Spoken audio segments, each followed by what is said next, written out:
He been a fan. Okay, here we go. Oh fuck, no, did I mess it up? I messed it up. It's always like that.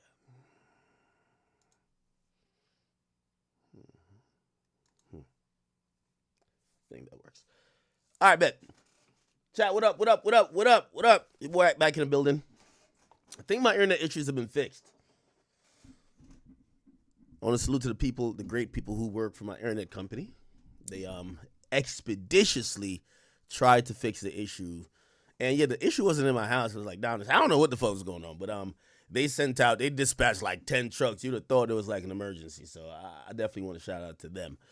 Anyway, chat, welcome. A lot of stuff to discuss. I feel like the last few days, especially last night in particular, a lot of stuff went on, right?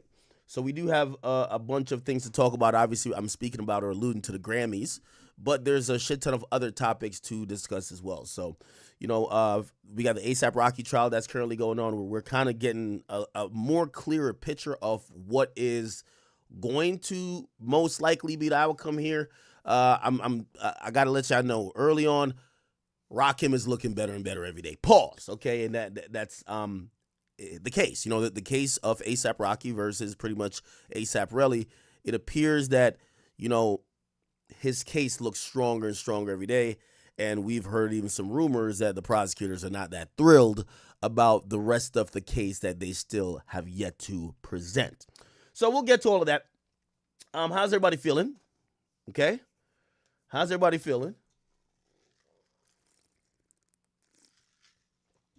Okay. Seems like everybody's doing good. Yeah, we are. We're still not back on Twitch yet, but we will get there when we get there. Just stay tuned for word. And again, I want to salute the good people over at Twitch. Right? All right. Somebody says, somebody said, if Axe survived last week, man, you could survive what you're going through right now. Yeah. No, I think that's a great testament, to anybody going through anything in life. If y'all could, y'all got to be able to survive a week, man. Y'all have to be able to survive a week. Now, first and foremost, let me just jump into some of the things that we're going to be talking about. Again, I do want to get to the Rocky trial. I do know a lot of y'all want me to talk about this, the Drake stuff, the Kendrick stuff. I will say this. And I guess this is my opening spiel before I get into the Grammy stuff. Let me just put this up. Kendrick Lamar Grammys. Boy, this nigga won a lot of Grammys, huh? Hey, and I thought I was being fair when I was doing the predictions. I ain't even predicting him pretty much getting a sweep.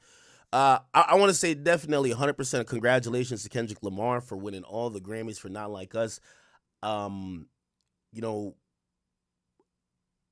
think, and I hope, this is going to be the start of healing for rap fans.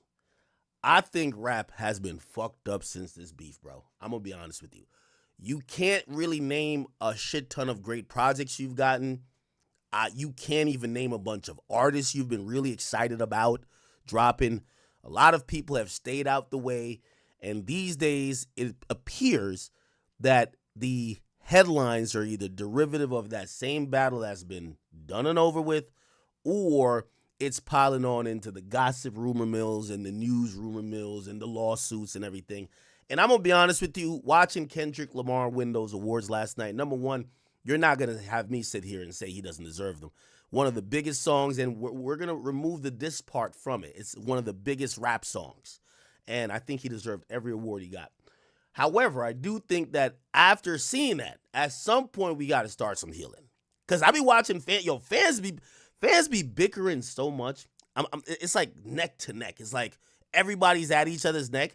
I feel like I'm watching like Ariana Grande fans and Nicki Minaj fans just fight all day on Twitter.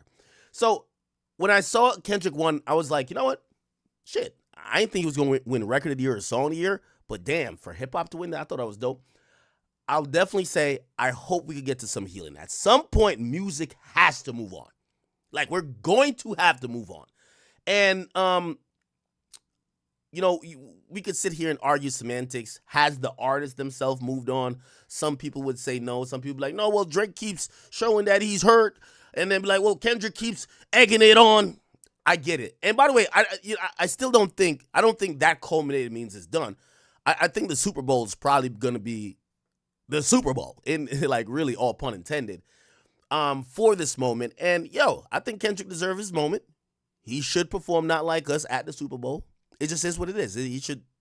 This song's a huge song. Obviously, I think Drake fans, and obviously Drake himself is not that fond of maybe the content of what's being said on the song and the accusations. But again, it was a rap battle. Nigga came out with a nice song. Is it factual? No, but who gives a fuck? Let a nigga win his award, and I think him celebrating that moment with the Super Bowl, I'm hoping. I'm telling you, this is my new hope. Because I feel like we've been going through an election season. You know how, like, remember I told y'all I stopped, like, I don't even want to talk politics no more, because once the election's over, we ain't got nothing more to talk about. Y'all know who the president is. Let's just keep living life. And in 4 years, maybe 4 years from now, maybe we could talk more about all this politics stuff in the sense of the president, right? At some point, I'm looking for hip-hop to kind of, like, come back to, and I'm not saying the entire hip-hop is divided, but most of the derivative things that's happening in hip-hop these days from this battle, it's nothing good. It's just a bunch of noise. It's a bunch of, like, memes, talking heads going back and forth. People think they have to pick sides.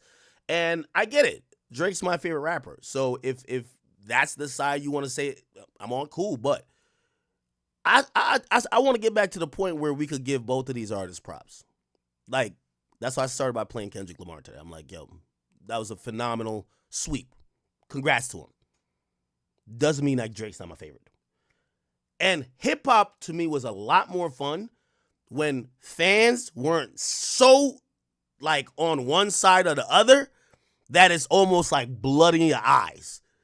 And I don't know if it's, again, I'm not blaming fans necessarily, because I think the artists themselves kind of contribute to it. But, again, we need some healing in hip-hop, man. Like, this battle can't be the last stance of, like, mainstream what we care about hip-hop. So congrats to Kendrick. We're gonna get into it. By the way, he I think he did speeches for two awards: Song of the Year, Record of the Year. We'll get to those. He did win 3 others. He pretty much won all the categories he was nominated in. Best music video. Was there best rap music video or just music? I think he won best music video. He won best rap song, and I think best rap performance. And I don't know if he was nominated for Best Melodic. But 5 Grammys, which super impressive. Now, we'll play a little bit of, I don't know how the Recording Academy is going to allow me to rock out today. Matter of fact, let me get on Twitter. I know Fearbook probably got it. Or actually, does Fearbook got it? Let's see. Oh, The Weeknd got an apology from the Grammys? Oh, my bad. What the fuck? Oh, we got to go see that. Kanye showed up to the Grammys. I don't know how much of that we could show. Let's just do a whole Grammy recap. Let me not just jump to the Kendrick Lamar thing first. We should do a whole Grammy recap. And let's go through some of the moments that was happening, because a lot of people were covering it in real time. I'm going to be honest with you. For an award show that I think, sometimes the culture is talked down on, there was no award show that gave, and obviously, Kai was there, and so many people were there, and so many shit was going on. I felt like that. I want to see the ratings for this Grammys.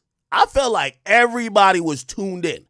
Everybody was very locked into the Grammys. Kanye West showed up, which, by the way, I never thought Kanye was going to get another invite to the Grammys based on not only, they're trying to say he's an anti-Semite or whatever, but also with his antics at the Grammys.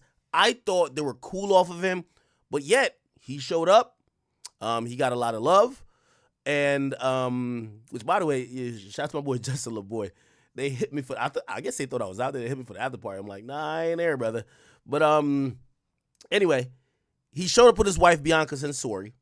And this is how they kind of wowed the people when they were in front of the red carpet taking pictures for the press.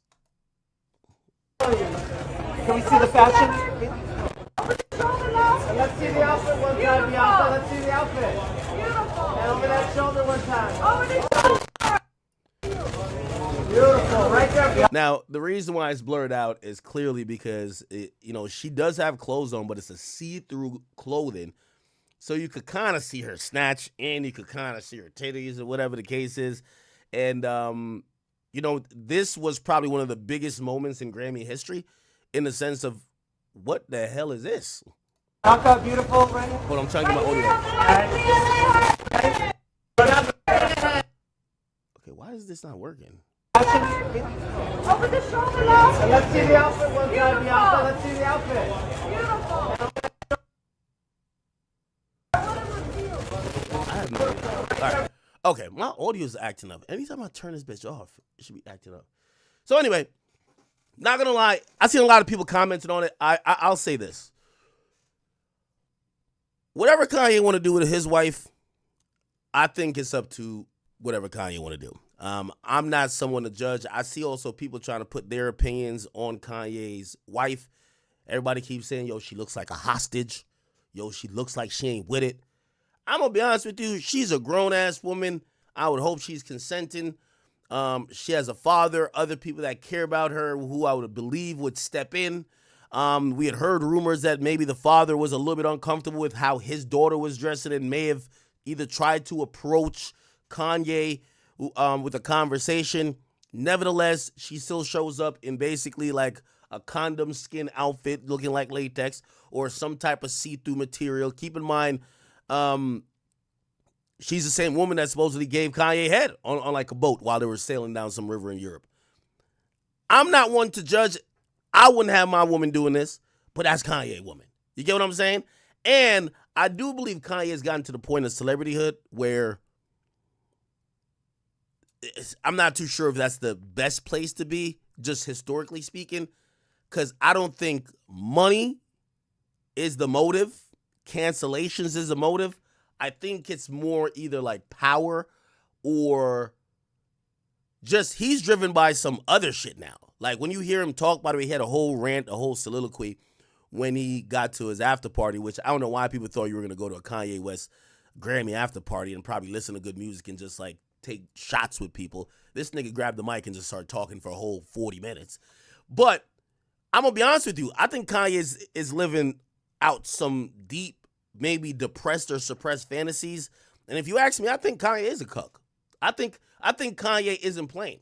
I think people think Kanye's playing until they realize he's dead serious. When Kanye recently previewed a freestyle where he said, "Come fuck my wife with me," I think people were like, nah, this nigga joking. I don't think he's joking at all. Now, I do think he's at the point where he's at the point of not giving a fuck where he don't care if you call him a cuck.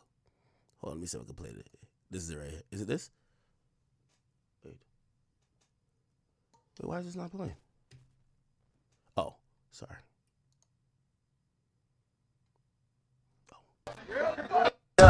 The Switzerland for lunch. My whipper, what the fuck? Her friend don't wanna leave. Temptation, David Ruffin. Come fuck my wife with me. Said something. David Ruffin, come fuck my wife with me. The Switzerland for lunch.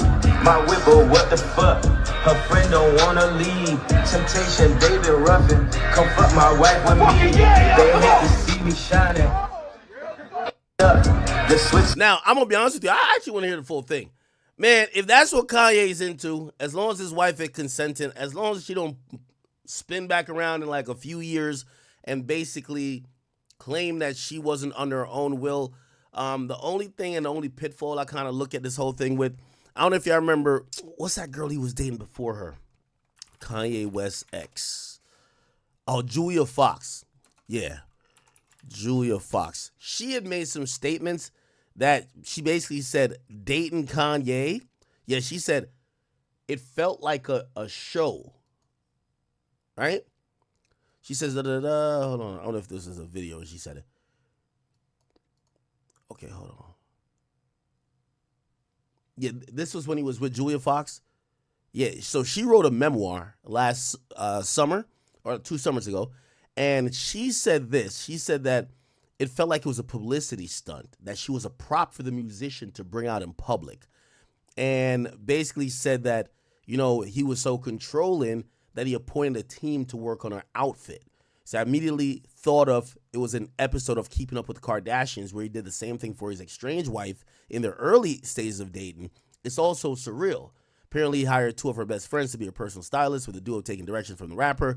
In one alleged incident, West and Fox were in the middle of a date when one of the stylists turned up with a mountain of clothes. She wrote, "To my surprise, I find the stylist in the bathroom with a mountain of clothes. I'm happy to see her, but it's a little strange. He didn't just tell me he didn't like my original outfit." Shorty is just... Is this at the Grammys? This is at the Grammys. Holy shit. Wait, was she like really just fully... Now you can't see the see-through shit there. Holy shit. Another occasion, he offered her a boob job because her outfits didn't fit quite right. The mom of one declined the offer, right? And I look at myself in the mirror, taking in my post-baby body. They're not so bad, I think to myself. He said, "I regret that relationship so much. I hate it. It was only a few weeks, but enough to last me for a lifetime. I was probably the most uncomfortable position in my life." That's saying a lot. Yeah, as long as she not spinning around on this, like sometimes I look at her eyes and I feel like she's almost like looking into the future of her sitting at a big round table with her lawyer saying, "So you think we can get $1 billion out of this nigga? What I got to say?" Like I almost see the lawsuit like writing itself. And on February 2nd, 2025, he told me randomly after I picked out my outfit, I was about to walk out the door. He told me, no. That's not what you're wearing to the Grammys. I looked at him. I said, "Kanye, what am I going to wear?" He said, "Nothing." I could just hear, I could hear the lawsuit. Now, I'm going to be honest with you. I think this version of Kanye is very dangerous. Number one, like some of the things that I think he would normally suppress. Like, for example, like all that Diddy shit where Diddy supposedly was allowing people to fuck Cassie, nobody knew about, right? Like, it wasn't publicly known. Because there's some shame to it. And Diddy wouldn't want to be questioned for, like, whatever he's doing behind closed doors. This nigga Kanye is openly saying in songs, "Come fuck my wife with me." We've seen, like, a few lawsuits where these chicks are basically saying he's suggesting all type of stuff, saying he want to, insert stuff into them. He wants to fuck them while their mother watches. He wants to fuck their moms. I think Kanye's at the point where whatever sexual fetishes and freaky shit he into, he just don't give a fuck. You get what I'm saying? He just don't give a fuck. And for this woman, obviously, you kind of want to do one of those, what do you call it again? Welfare checks. Be like, "Are you good?" But I'm going to be honest with you. I think she with it. Me personally, I think she with it. I think she with it, bro. I think she with it, but I still think the lawsuit finna come. So if Kanye don't stay with her for life, which, by the way, if you're listening to some of the requests that Kanye got, yeah, I do know this chick is voluptuous. She got big titties. I guess that's what he likes for how he likes his women to dress. Kim K was kind of the same build. When she starts aging, I don't know how old she is. I could see him getting rid of her ass. Bianca Censor. Age. How old is she? Yeah, she 30. Damn, she used to look like this? Holy shit. How old is Kanye? How old? Kanye is 47.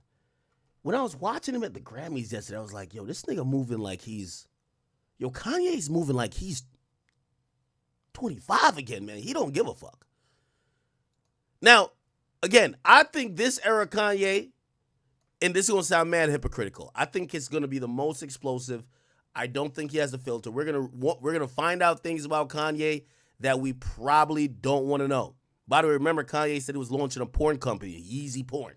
You feel what I'm saying?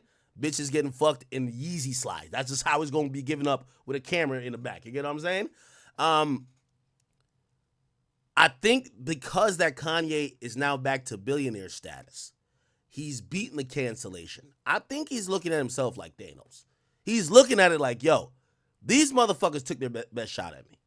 Y'all niggas try to get me out of here with pretty much like one of the craziest, labels or accusations you could, do to like a celebrity, especially a popular one.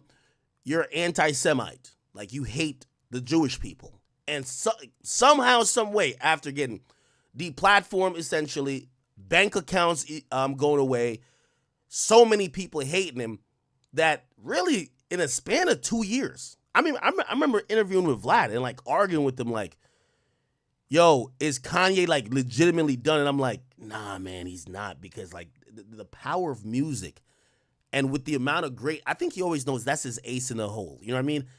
The power of music has elevated this nigga, not only his ego, but it's elevated him to the point where he's defeated all of these other things. So yeah, if you ask me, I think this version of Kanye that's coming back from cancellation, that's independent, he's independent with music, he's independent with product. There literally are no handlers. You get what I'm saying? There are literally no handlers. I think this is going to be the most explosive version yet. But here's the thing, and this is the hypocrisy of people as well. I think right now people are fucking with Ye. We back fucking with Ye. Like in about, at this point, because he's back on Twitter, it might be like 5 days. He about to say some shit that everybody's going to like fake hate him again, and then we're going to fake love him again. But anyway, I did see he met Kai Cenat yesterday, which, by the way, him and Kai are supposed to go do a stream in Kai Cenat, Kanye West. Look how he pulls up to the Grammy. Look how this nigga pulls up. Oh, shit. He's here. Come on, CB. He's here. Be smooth with it, CB. Be smooth with it. Be smooth with it, CB.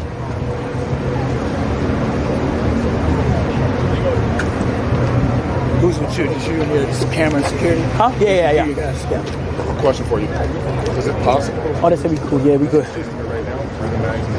Skin Bone with the 100 gift. Appreciate it, Skin Bone.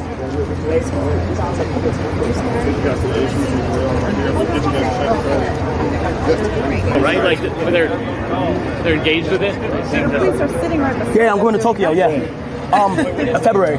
By the way, I believe this is John Monopoly. Remember the guy who called Kai and Kai felt like he was talking down to him while they were talking about Kanye? Yeah, this is John Monopoly. So they met face to face. By the way, I'm pretty cool with John as well. He's the one who set up for Kai to meet Kanye or Ye. Sorry. Yeah. So this month I'm going to. I told him already. Yeah. Is he going back? Yeah. By the way, December girl, thank you for becoming a member. That's okay. And then you're coming tonight. I gave your security my phone number. So okay. Pull up. He's gonna tonight. He's gonna text me. Okay. Tonight. Okay. So he's gonna text me when y'all pull up. Okay. Come grab. Okay. Just come as early as possible. Okay. Like 9:30. Okay. I appreciate it. Say less. All right. Now let me explain how Kanye be moving, bro. Kanye the type of nigga who like it might be like 3 a.m. and he'd be like, yo, young boy kind of like this too. And I don't think it's just those guys. I think it's about power and like you get to a place where like you feel like anything you want, you should be able to get it at the drop of a dime. I remember when they called me, they were like, yo, could you get to China tomorrow? Nigga, what? Nigga, they were like, yo, Ye wants you in China tomorrow. Like, I'm like, nigga, what do I look like? Nigga, this is Amazon Prime? It's like, yeah, Ye wants you in China tomorrow. He's doing one of the biggest performances. You can stream it. And I was just like, China? Nigga.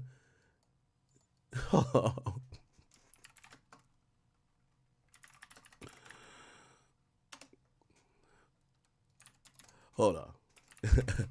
This is exactly how it was like, bro.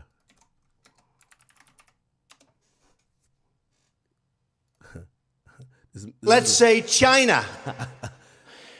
China.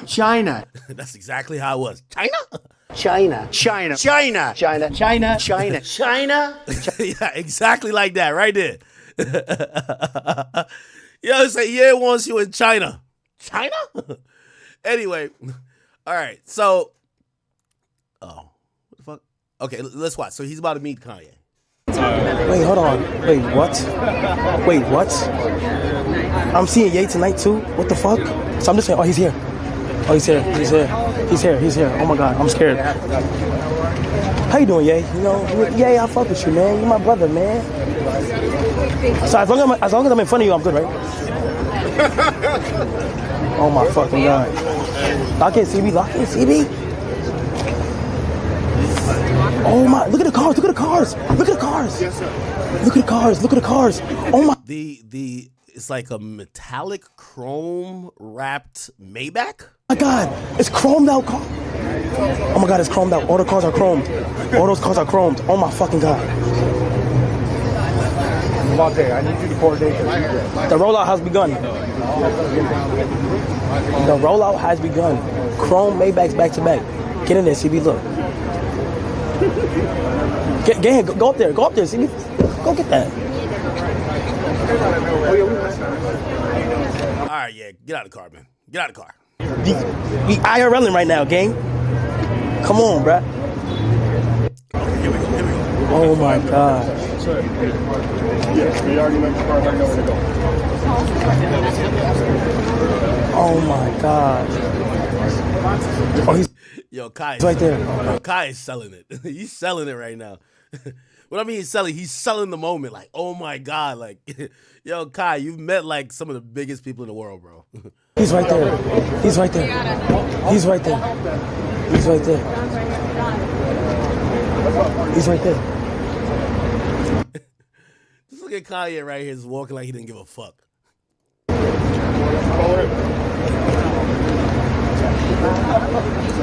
How you doing, Ye? Ye, what's going on, broski? Good? Nice seeing you, bro. Yes, sir. Yes, sir. I'll see you tonight. I say less. Okay. Now, you know what's also funny? So this nigga, Don Lemon, he's seen Kanye when Kanye just hopped out too. Don Lemon, Kanye. Look at this, chat. Look at this. This is hilarious. This is hilarious. Wait, where is it? So Don Lemon, I don't know what the fuck he was doing at the Grammys, but I guess he was doing some, hold on. He was doing some like correspondence work for somebody, I guess. Anyway, he tries to ask Kanye some questions. This is how it go. Look at this. Number one artist you want to put on. Number one artist you want to put on right now. Give me a second. I'm focused. Yo, Kanye's so fucking funny.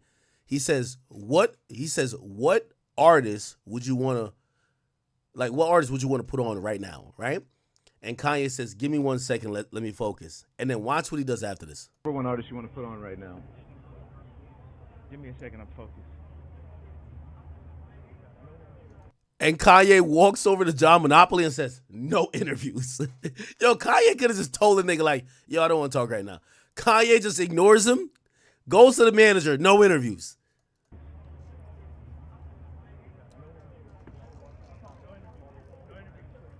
No interviews. No interviews. Number one artist you want to put on. Okay, right now. anyway. So that pretty much happened. This video kind of went up. I don't know if you guys seen this part of it. Kanye posted this to his Instagram, posted Don Lemon, and said, because there was a rumor that went out last night, and it came from credible sources, because Entertainment Tonight actually echoed the rumor that Kanye West and his wife were escorted out of the Grammys because they weren't invited, which I think was pretty believable, because we're thinking, after all the anti-Semitism shit, after like all the fuck Grammy shit and all of this shit, pissing in the Grammy and snatching mics and doing all that, I could see why they probably banned the nigga. Maybe he wasn't invited. Also, we know Kanye does crash shit. Kanye crashed, he tried to crash the Drake and Metro beef, or Drake and Kendrick beef. He tried to crash the Super Bowl with the, this is my ad, which is him talking, promoting Yeezy. And I'm pretty sure he's going to do something like that again. So I'm thinking maybe he did crash the fucking Grammys. But apparently it seems like he was invited. And he called out Don Lemon. And he said Don Lemon was the person who made up the fake rumor. He said this is the goofball that started the rumor that me and my wife got kicked out the Grammys. 3 decades of innovating music, and they always coons like this, okay? Now, Don Lemon made a whole video where he responded, and hold on, this is what he says. First of all, Kanye, Ye, whatever your name is, I did not start a rumor about you being kicked. Don Lemon, with all due respect, you can't say yay, whatever your name is. You was on a red carpet asking a man for an interview. Okay, you can't act big-headed like you're either above someone or you're not knowledgeable of someone when you were just in their face less than 24 hours ago with a little tiny mic in your hand, begging them for an interview or trying to engage them in conversation. You can't, again, I'm not going to co-sign all the big-headed, egotistical, narcissistic shit that Kanye does, but I can't let you get this off like you don't know who the hell Kanye is, talking about yay, whatever your name is. Nigga, you know his goddamn name, okay? Say his name. Oh, Kanye, yay, whatever your name is. I did not start a rumor about you being kicked out of the Grammys. I actually corrected it. I saw someone on your team who asked me to correct it because it had been reported everywhere. So, first of all, get your shit. Wait, let me just look real quick. Does Don Lemon, where does he work for now? Don Lemon. Okay. Don Lemon, Instagram. Let me just look at his Instagram.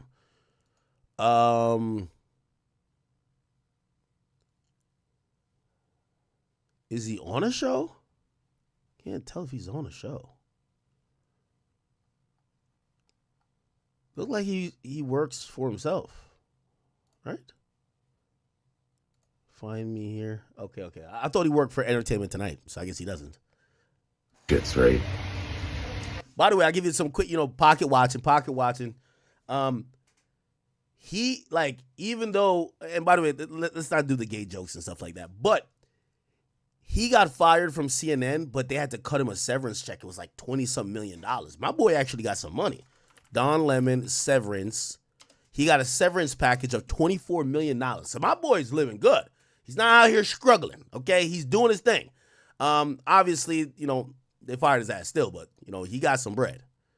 Me to correct it because it had been reported everywhere. So, first of all, get your shit straight. And you, of all people, calling me a coon?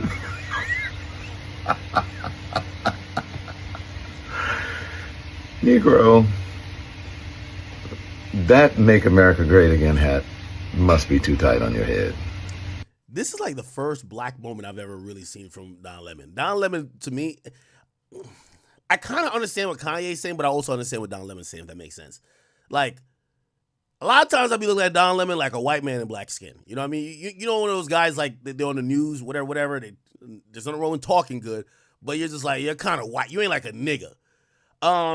And that's what I'm saying. This, maybe just because he was on CNN, so he came across like that. This video made him sound way more black than he's ever sounded to me. But also, I understand why he's flipping it back on Kanye. He's like, yo, Kanye, you've begged for the approval of white men your entire career, right? You begged for the approval of these white executives in the fashion industry in Paris. There's one thing, I always look up this video, even though, Kanye is still a GOAT.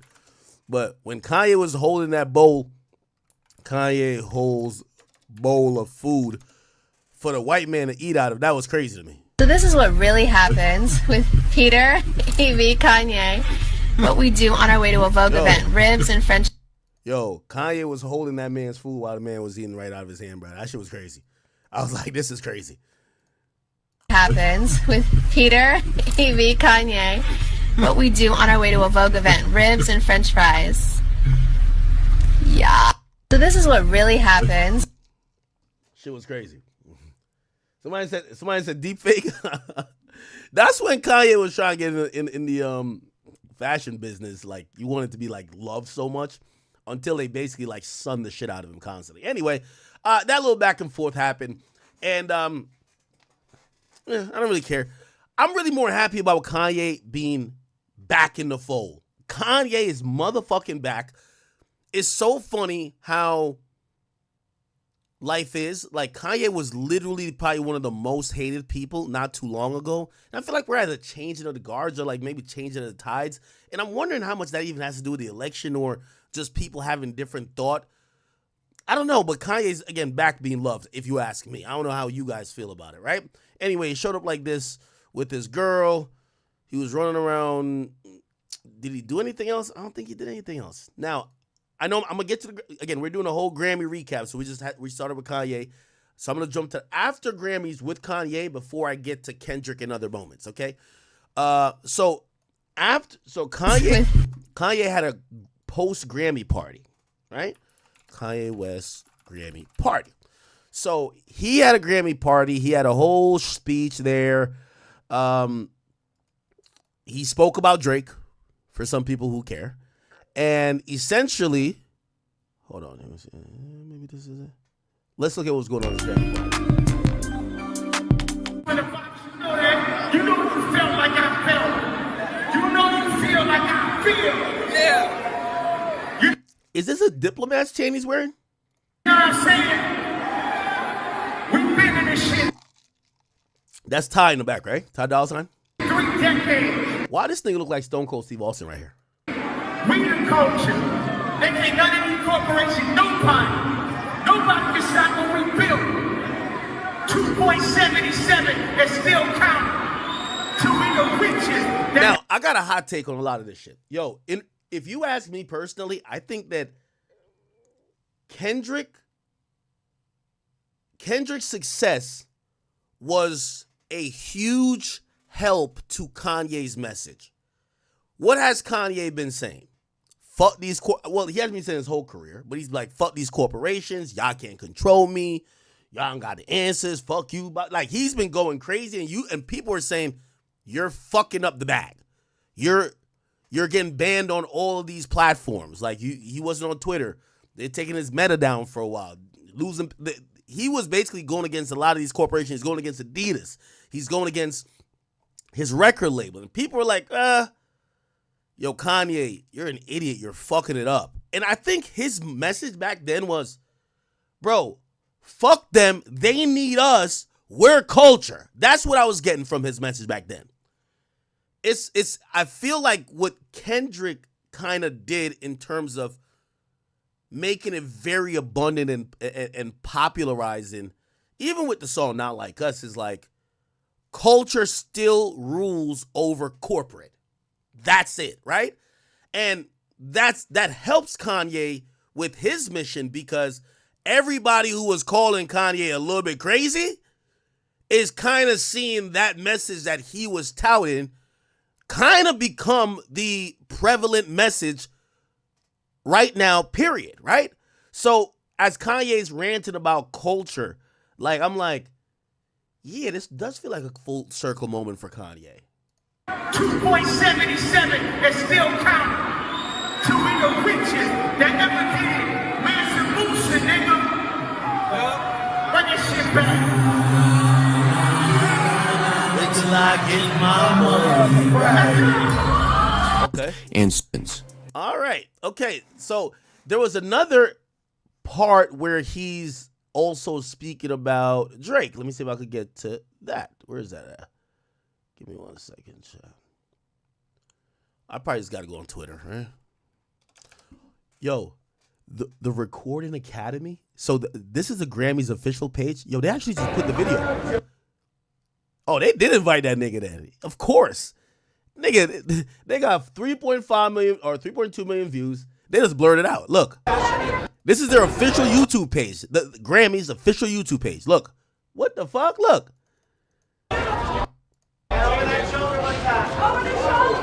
Yo, they just added a blur. Hey, Drill, add extra blur. Extra blur. Like, I know this is, we're playing off another YouTube channel, which is the Grammys, but just add extra blur for me right now. I ain't gonna hold you. Damn. Right there, beautiful. Right here. Tell me why Kanye does be wearing, like, I know he's a fashionable guy. And I understood when he said, I'm not going to be wearing, like, these other brands because why am I giving them free promotion and popularizing their shit? But why does Kanye kind of dresses like either like a fake Black Panther person or like just like a dad. Like, he dresses really dad-like. Like, he got to get a little bit crazier with his dressing. At least pull a Cardi out. Put some eyeliner on, nigga, and like a fucking one of them weird hats and like a mask. Well, actually, I think Kanye wears a mask sometimes, right? Can I get a nice two-shot? Let's get a nice two-shot. Now, okay. Now I see what y'all told me. Y'all say y'all feel like she's being controlled because even her walking, it's clear there was a conversation had, and to say to her, model. Look, she looks down at her foot, and I know she's a woman. She's wore heels, but you could tell she's trying to model. Look, so I could see like this is a plan. Hey, model in front of these bitch ass niggas. Look right here. All the way back this way. Yo, they are legit serious with this shit, man. Somebody say she's his muse. I guess. Hey, yo, whenever that lawsuit drop, man, I'm gonna pray for Ye, man. Even though I don't think Ye give a fuck about them type of lawsuits. And also, I'm gonna be honest with you, if she come out later, let's keep it a bean, chat. Are we canceling Kanye if she come out later saying Kanye forced her to do this, bro? Like, yeah, I never wanted to be walking around naked. I think we'll have a little bit of sympathy for her and be like, anyway. So that happened. I want to get the Drake part. So Kanye, Drake, Grammys. So he made a little speech and mentioned Drake. Let me see what he said. Okay. So Kendrick killed Drake. He's dead. Yeah, for now. You know, you can't ever count out Steph Curry. So that man might get 200 points in one, song or something. You know what it was? Like Kendrick, bro. Like look at the Tyler, the Creator, freestyle that he did. Like I'm that guy, right?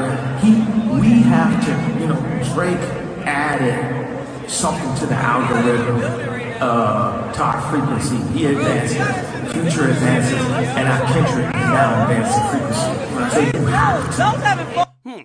I wish I had the full conversation. I know someone recorded. Hold on, let me try to find the whole thing. Pause. Hey, by the way, so we're gonna kind of analyze what he said, and because I posted on Instagram, a lot of people said what he said was rooted in a lot of hate for Drake, right? And I'm not too sure. Like, I think a lot of these guys, especially Kanye, who him and Drake is going back for publicly for a long time, they have something in there against Drake, but I don't think what Kanye's saying is that personal. I think he was just. That's his analyzation of culture. I remember when Drake arrived, and I remember him on the Breakfast Club, and when I mean arrived, like Drake is running the place, and he literally said on the Breakfast Club, right now it's about Drake. He's cracked the system, and he's figured out how to make this shit work. And I think what Kanye's basically saying is that he feels there's a new system, which we're gonna try to do a decent job of analyzing. All right, give me 1 second. So Kanye rant. I don't know. Maybe that works. Kanye rant. There's so many of them, right? Let's look. I'm gonna use my filters today. Is any over like 10 minutes or so? Somebody had to record the whole thing. No? So I wanted to get the whole conversation in context. Now, granted, if I was at that party, I'd be so fucking mad. Like, you can't even have side conversations. Kanye's mean mugging you, telling you to shut the fuck up. You can't ask the bartender for another drink. The bartender's over here listening to Kanye ramble. The place is hot. Like, you know what I mean? Like, yo, going to a Kanye event is basically just going to praise Kanye, right? All right, anyway, let me run it back one more time. Oh, maybe this is it? No, that's not it. All right, anyway, so here, let's listen again. You can't ever count out Steph Curry. So that man might get 200 points in one, song or something. You know what it was? Like Kendrick, bro. Like look at the Tyler, the Creator, freestyle that he did. Like I'm that guy, right? We have to, Drake added something to the algorithm, talk frequency. He advanced it. Future advances, and our Kendrick is now advancing frequency. Right? So now, I don't know if you guys can hear what he's saying, but I agree with it. Like, I actually agree with what he's saying. Not necessarily with Kendrick killed Drake, but I do think that Kendrick and his success and the amount of people that, let's get out the industry people who have a reason to not like Drake for whatever reason. I think fans, and I'm being very honest here. I do think fans are saying they want something different. Fans are like this. Again, I hate to keep saying this. This is an election. And even if you don't like Kendrick or even if you don't like Drake, you got to listen to what both sides are saying. It's just like if we go to politics, yo, Donald Trump won. People were literally saying, we don't want that Biden shit. We don't want to be here where the motherfucking illegal immigrants is going crazy. Now, obviously, maybe Trump takes it too far. But anyway, the point is this. When an election happens, you have to listen to the people, right? And I do believe that there is a sort of election type vibe with this Kendrick and Drake thing.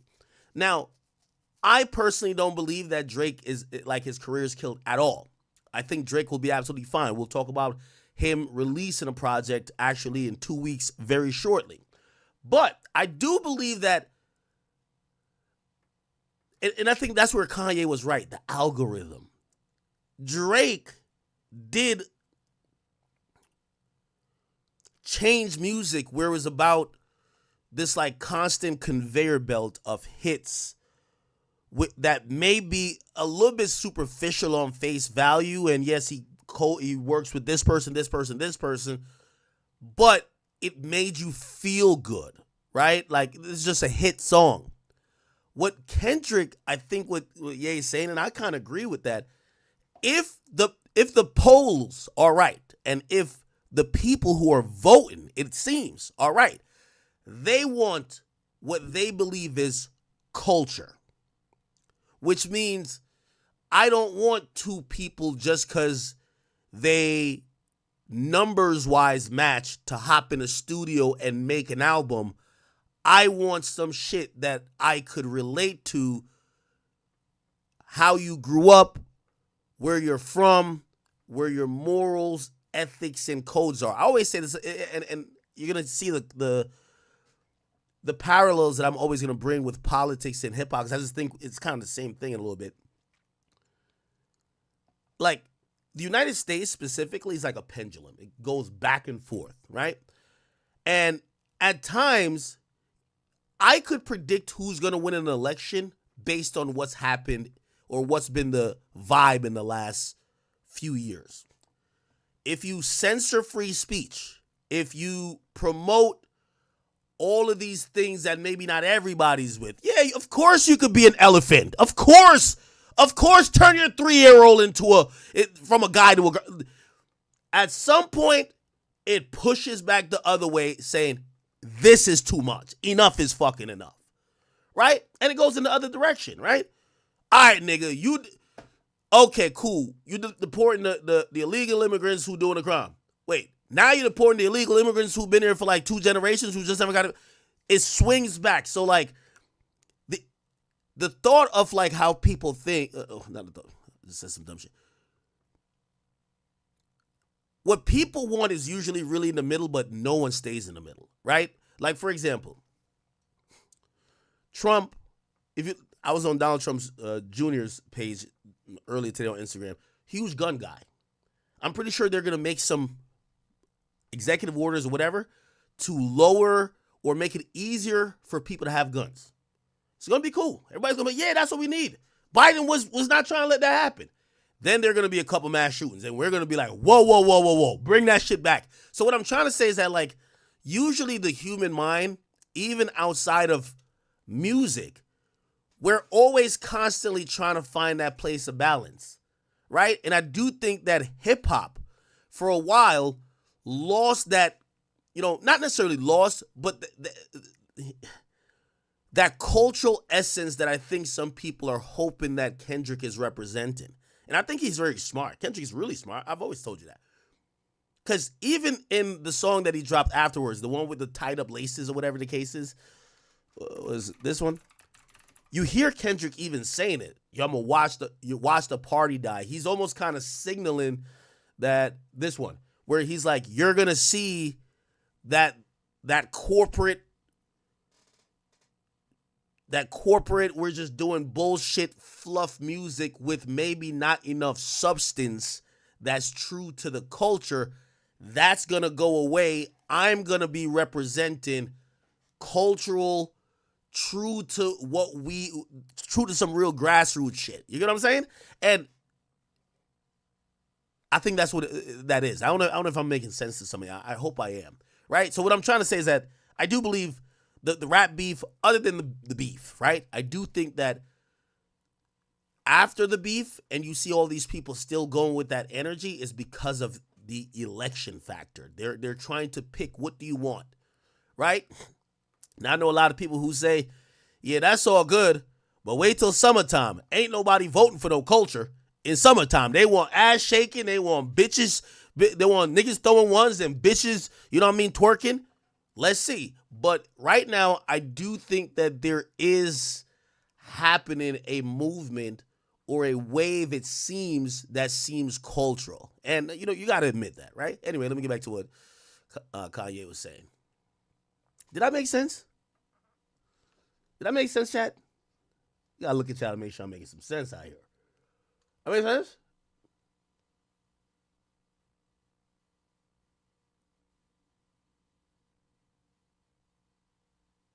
So I said, but he made a whole album for West Coast Party.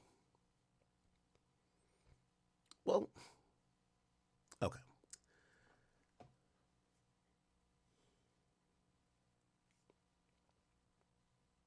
I'm trying to figure out a better way to explain it.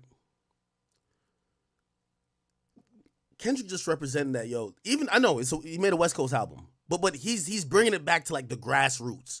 Like I've always said, in history and time, usually extremeness goes that way, right? Like, if you still think like you're in the 50s, right? I feel like Kendrick fans are conservatives, right? They're conservatives because they remember an era in music that wasn't about all these things that Kendrick even called Drake out for. You're over here doing dumb shit on social media. Well, that's called getting engagement. You're linking with streamers. Well, that's kind of how this works now. Yo, you're hanging out with female rappers. I see 2 bitches. Well, that's kind of what's the norm now. Drake has embraced how hip-hop is gone, right? If it means dumbing down his flow, swag rapping with Yachty, kicking it with Sexy Red, doing all of these things, which, again, is progressive, right? So I would say, you know, I feel like Drake fans are Democrats. And then we got Kendrick fans, they're conservatives. They want to bring this shit back to the park. Bring the boombox. We're just going to do like some B-boy shit and just keep rapping. Okay? And then we're just not going to do these other things. We'll be like, all right, cool. And maybe not that extreme, but it may be, you know, again, maybe I'm politicizing this too much. Maybe this is the response of people saying the last couple of years, this shit is just going too much left. Let's bring it back a little bit center. Right? So that's the point I was saying Kanye was saying. But let him say it in full. Yeah, for now. You know, you can't ever count out Steph Curry. So that man might hit 200 points in one, you know, song or something. You know what it was? Like Kendrick, bro, like look at the Tyler, the creator, freestyle that he did. Like I'm that guy, right? I'm sorry, I'm pausing again. So he basically said you can't count out Drake, but he did say he felt that Kendrick killed Drake. I personally believe this battle is really bigger than, like, I felt like that moment yesterday was bigger than Kendrick, right? Like, I mean, I think some Kendrick fans would say the pop out was just bigger than just a rap beef, right? Because you've seen a really unique way where culture came together, even if it was on the backdrop of we don't fuck with this guy. I think yesterday we saw hip hop kind of get this like accolade of, yo, when it's a reason why, with all due respect to all my white kids who be on TikTok, y'all don't create shit. There's always some nigga in the hood that make up a dance and then y'all popularize it, right? That's how I kind of looked at it. I looked at it like that. So, now, in terms of Drake, since I was saying the moment is bigger than Kendrick and Drake, right? So the people are voting that they want more culture. They want more culture, less of the other superficial, yo, let's do some debauchery type of collab. You know, they want more culture. in terms of Drake and his career being over, I don't think that's even remotely close. Like I think people are still very much interested in Drake and Kendrick. I think, to be honest, right now is the closest they've ever been, right? In terms of how marketable they are or how much they would sell if we're just thinking about numbers at that point. But do I think Drake is like finished? Like, no. You know what I mean? Like, I think people care about anything he does. But is what he's doing, is that the most popular thing in the land right now? Probably not. It's like when styles change. Yeah, right now it's moved from the, that's why I like what he said with algorithm. It might have took the shift from the Drake algo to the Kendrick algo. Still yet to be proven though, because I feel like Kendrick don't drop enough that we could really know that. And also, there is no other Kendrick. Like, that's my only issue. And I was speaking with those guys that they're on that West Coast show, Community, and I was just like, I hear y'all. Kendrick is making this amazing, run, but I don't know if it's transferring. Like, even when Kendrick says, let's watch a party die, I'm like, we don't even see there's no incumbent.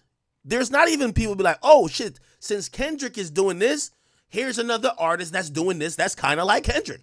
It's kind of like he's just like a one-man island type of thing. And that's where I think this might not go nowhere. Because if you have a movement where there's nobody else like you with motion, right? You got to remember when Drake came in the game, there was a bunch of singing light-skinned niggas start popping up. Kirk O'Bangs. There was all these guys who could sing and rap a little bit, right? All these things popped up. Y'all remember? So there was a wave of people saying, oh, this is the new meta. Let's all do it. The thing with Kendrick, I don't see not one of these motherfuckers like Kendrick. He's like on an island. And this is why I like pause when people say the West Coast shit, because I'm like, nobody on the West Coast is doing what Kendrick is saying should be done. They're not keeping it cultural. Half of these niggas just talking about gangbanging and shit like that. You know what I mean? Y'all tell me, who reminds y'all of Kendrick? Like, name a bunch of artists you're like, oh no, they're fitting in that Kendrick lane and they're having some motion. Because that's what I would think this election would mean. Anyway. Let me let my boy play. I'll shut up. By the way, thank you guys. Yo, we in here rocking. Holy shit. We in here rocking. I know this is week 2 of cancellation of Big Act. Oh, very proud to tell y'all we have 17,000 people in here. We have 6,000 on the Academy. We have 7,200 on King Academics, and we have 3,500 on Rumble. Been a tough week, chat. I'm so gracious that y'all are still here for me, and I appreciate y'all. Okay. Anyway, and by the way, we're getting to 6 hours today. I'm not getting on till 6 hours. I don't care what happens. If I got to set up an IV, we're doing 6 hours today. I haven't done 6 hours in about 4 streams, and I'm mad. Okay, let's go. So Kendrick killed Drake. He's dead. Yeah, for now. You can't ever count out Steph Curry. So that man might hit 200 points in one, song or something. You know what it was? Like Kendrick, bro. Like, look at the Tyler, the Creator, freestyle that he did. Like, I'm that guy, right? We have to, Drake added something to the algorithm, to our frequency. He advanced Future advances, and our Kendrick now advancing frequency. Right? So you have to, it's like when Twisted came out, there was rappers that didn't learn, right? But then Jay-Z learned. He did That Your Bitch, he could do it. If you don't really learn as just a professional rapper, as a sport, what Kendrick is doing, you might be wiped. Yeah. You might. Oh, this is look like. Oh, I just realized this is a video playing. Look like it's a video from the Download, which is the podcast of Justin LaBoy. So, he didn't say this ranting. This was a video playing probably before he came out, or probably before the event started. This is an after party too. Wiped out. Do we expect Bully to drop? My oldest said to bring it out in June. So your birthday or her birthday? Oh. Didn't Jesus come out on your birthday? Yeah, so we're gonna do it on your birthday. That's when we're gonna bring Bully out, because that's her favorite album. Yeah! Rated a 10 out of 10. Yeah. Okay, Bully's on the way, Norm's birthday. Yeah, for me, it's like, or at least took him down for a little bit. You know, superhero films, like maybe it's like one of the characters, Wolverine or something, just goes away for a couple films. So I'm like, damn, man, it's like, it was really challenging for me to make Father Stretch My Hands and different things and make at work. You know, like top 5 song ever created in life. You know, I'm like, you know, so doing the draw, bringing Metro on. So Kendrick killed Drake, he's dead. Yeah, for now. Okay, look like that's a loop. All right, so that's pretty much all the Kanye stuff. If I won't even, I was gonna show you some of his tweets. I could show you some of his tweets, but I can't go to his Twitter page because he's been tweeting nonstop, naked pictures of his wife, and we're not trying to get TOS here. But he did start sending out a few tweets. These are a few tweets he sent out. He says, "The world is so lucky to have me." So thank you, Grammys, for nominating Carnival, which, by the way, was nominated. I don't think it won. He also said, calling X Twitter is like calling Yay Kanye. I don't want to hear nobody call Twitter Twitter. I mean X. Don't call X Twitter. Yo, Kanye is funny as shit. He said, Trump's back in office. Ye's back a billionaire. The world might just be okay. Wow. I do think there is like a synergy between Trump being back in office and a lot of these maybe folks that either were canceled or were not having a platform before. They're back popping their shit. You know what I mean? I think if Andrew Tate start back popping some other shit now and he goes back to the top, you know we pretty much went back in time 4 years ago, right? Okay. And let me see what else he said. Then we'll get to all the Kendrick stuff. He says, damn, I'm just warming up. I'm rich. I can say whatever the fuck I want. I do this for the broke me. Shout out to the broke me. This one's for you. Okay? He also sent out a few more other tweets. I don't know if I put it up here. I guess not. Okay. So let's get to the Kendrick spiel. Again, I want to say very much congratulations to Kendrick Lamar. For me, someone who, again, I don't care what they say about me. I do feel like as the pretty much, I think maybe me and Joe Budden were like the only media figures that were either mentioned in the beef or had some real adjacency to the beef between Drake and Kendrick. Even if whatever outcome whoever wanted didn't happen, I'm very honored that this moment happened in my lifetime and also my career, 100%. Yes, I'm a Drake fan. Yes, I love Family Matters. Yes, I obviously don't believe that Drake is whatever they be saying. Come on, I don't think nobody does, I hope. But was I proud that Kendrick won the Grammys that he did last night for Not Like Us? Just looking back at it from a hip-hop perspective, looking back at it from how much impact everything that really, this is really one of the biggest moments in history. I was obviously very proud. Okay, now granted, I of course didn't want them playing Certified Lover Boy, Certified. I didn't want them playing that while he's walking up on stage. But as a hip hop moment, you gotta tip your hat to Kendrick Lamar. Okay, I thought he wasn't gonna show up. And maybe he wasn't in the building in time, but his first 3 awards, actually the first 3 awards were not announced. I didn't see him on the red carpet or anything like that, but the first 3 awards were not announced. He already won them before he got to the podium. And Mustard actually accepted those awards for him. I'll play that. Let's see. Mustard, he had, okay. Damn, they start. Yo, everybody on my page, man, take them Grammy videos off. You see these videos? Grammys do not play. By the way, also, Drill, do not put no Grammy shit up on my goddamn page. The Grammys do not like when people use their shit. Okay. So anyway, he won Song of the Year. Mustard No. Let me do the. Okay. So these were the ones that he didn't show up for, right?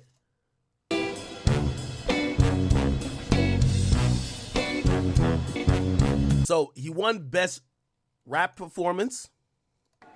I don't know if this was fully televised, but I think you could have watched it on the pre-show. Then he also won another one. By the way, also congrats to Mustard too. Yo, chat, we can't be sore losers. We can't, like, this is what I'm saying. We got to heal, bro. Yo, Drake fans and Kendrick fans alike, we've got to heal. At the end of the day, we love music. This was an amazing moment for me, myself, not only career-wise, financially, but I felt good about, y'all know I love beef. So watching this, it was surreal. But we can't be this divided and be beefing forever because of it, okay? Like, I feel like at a point, Meek fans gave up, right? It was like, all right, fuck it, man. I don't know. But I'm watching every day, like, you know, I try not to go on Twitter too much. I see Drake fans and Drake fans and Kendrick fans, they're at it. We got to heal. I feel like almost I got to give like a unification message. We got to heal, okay? If you're a Kendrick fan, enjoy these moments. Enjoy the fact that he put out GNX. Enjoy the fact that he's going on tour. There was a time that he was going through contract issues. He was very quiet. Enjoy, hopefully, that he gives more music in the near future. I heard. Enjoy that. By the way, I heard. Just remember I told y'all. Enjoy that. But everything Kendrick does don't gotta be about Drake. Yes, I know. The diss song, the biggest diss song of all time. He's getting awarded and accoladed for it. That is good. I'm happy for him. And let me tell you this. This is one of those, like, it's such a derivative thing at this point. Yes, I'm Drake's biggest fan. And I'm here trying to say, Drake fans, Kendrick fans, it's okay. The battle happened. Also, I'm going to address Drake fans too. Yo, it's the biggest song, one of the biggest songs of all time.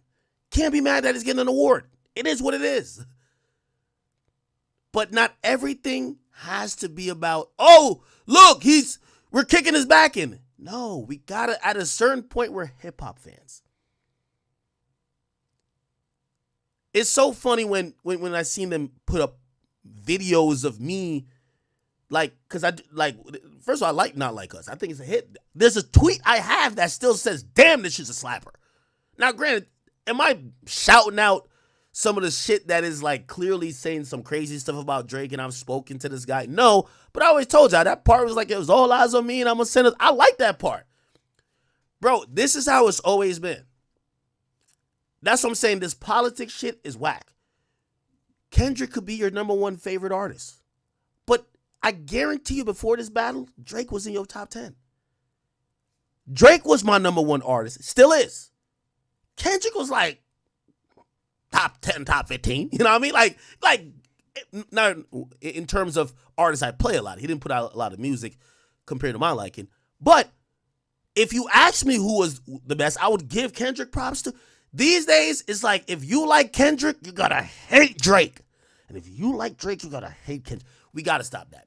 Please. Listen, I know maybe it's the wrong messenger because some of y'all gonna be like, you helped start it. I'm like, okay, well, let me help end it. Okay?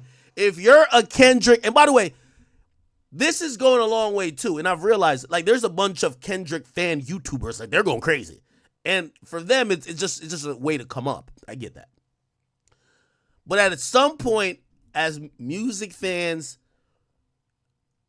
I'm not offended if I'm having a conversation and somebody says, nah, yo, Kendrick killed Drake. Okay, cool. Kendrick's still a phenomenal rapper. We gotta get past this shit. It's not a win for Kendrick. It's not means Drake is dead. And it's on both sides. So now I'm not gonna do the whole K-bots no, it's on both sides, right? We got to get, I'm telling you, hip hop at this point, I feel like we're stagnated and we're just in the post-game press conference of a battle that was amazing, but we can't go on to another game. We got to get past it. I see the Kendrick community, the Drake fans. Like, I see, there's Drake fan pages that are looking for weird cases on Kendrick. And then there's Kendrick fan pages that are like, let's look for weird cases on everybody around Drake. We got to stop it. That's what I'm going to be honest, that's not hip hop. That's never been hip hop. The Me Tooing of everybody, that's not hip hop. The suit, like, listen, when niggas was salty, niggas got to it. But the fans, nah. So, again, I don't know, obviously, we're in a new era, and I probably helped usher in that new era where fans were, like, really involved. But I'm just saying, when are we all going to move on? Right? Anyway, so this was, I don't know which award was he accepting here? Let's see. And by the way, if you're a Drake fan and you can't say this song was like, this song was impactful, even if you want to add your qualifier, yeah, it was impactful because it was dissing Drake. Okay, cool, sure. But it was impactful. And again,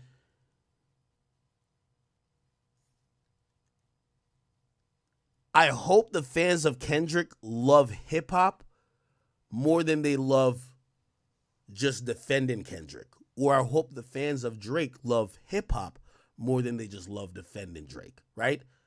I'm a huge fan of Drake, but this is a hip-hop moment. And I gotta say, this was dope. Song of the year, I never even think, even when I've seen some of the biggest songs, I remember doing this very same thing on a stream, predicting what's gonna win Song of the Year and Record of the Year. Drake had one dance out that was nominated. And I said, nah, they're not gonna give it to a nigga. Not no hip-hop shit. Even though I know that song was definitely Afrobeat. I remember when Hotline Bling. I remember when God's Plan. I sat here and reacted to it for God's Plan. And I said, nah, they're not going to do. So to watch a hip-hop song, even if it's a song that you probably don't like because it's this, or it's not that you don't like it, but it's this your favorite artist, it's a hip-hop moment, man. All right? Okay, let me just play Mustard accepting the second award. What is this? What award is this? Yo, and I know what's going to happen, right? My words are not going to be profound or, change anything. Because you know what they're going to do? They're going to use my words. And this is why people are so one-sided, Because if I give Kendrick some props, instead of they're saying, oh, you know what? He's being fair. Like, yeah, Drake is fair, but he's calling it what it is. They're going to use me giving him props to try to tear Drake down rather than saying, okay, this is about Kendrick. This is a good thing. Okay, even though he's a huge Drake fan, he could give props to Kendrick for doing something dope. That's where politics is, right? Like, I was listening to Brilliant Idiots, and they were talking about like Gavin Newsom, and I hate that I'm bringing so much politics stuff, but Gavin Newsom with is it Gavin Newsom? Yeah, with like California, and they're like, Schultz said this, was like, really, the dude should just come out and be like, yo, we kind of did fuck up with blah, blah, blah, blah, with handling, this tragedy that was the fire, and we could have done this different. But it's like, yo, but if you say that, which is that actually shows you're being honest and you're being real. If you say that, the Republicans are going to be like, yo, see, he admitted that he wrong. He fucked up. Nobody admits wrong. Everybody just like, it's so one-sided. Anyway. Okay, so this was for Best Rap Song. By the way, I did also want to play Mustard on the Red Carpet. Mustard. And he was actually being asked a few questions. Okay, if we can find it. DJ Mustard. Do we still call him DJ Mustard? I feel like these days everyone dropped the DJ off their name. Grammy. Okay, why can't I find it?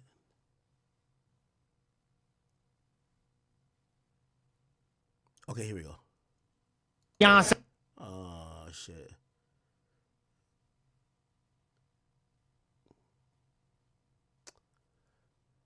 All right.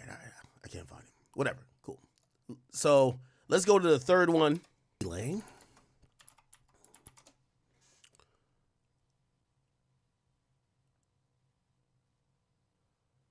Oh, she might have been involved in the video. Jamie Rabinua. Yeah, she's a producer. Oh, wow. She's a producer at PG Lang. Okay. Didn't know she was a producer. Okay. Recording Academy. Let's get it. 3. Okay, that's dope. Anyway, let's get to the big boy ones. And Kendrick Lamar accepting his award for not only, and by the way, so the 3 awards that Mustard accepted were category awards, which means best rap something. So best rap music video, best rap song, best rap performance. That's what he won for. Now, the overall, which means you're winning not only in hip-hop, just all throughout, and these are the 2 for songs, right? So obviously it would be album of the year, right? It would be album of the year if you had an album. But for songs, it's song of the year and record of the year. The way how they distinguish what's the song of the year versus the record of the year in all categories is a little bit, it's really like nuanced, but whatever. Let's see if we could find it. Kendrick. Okay, here we go. So this is Kendrick with Song of the Year.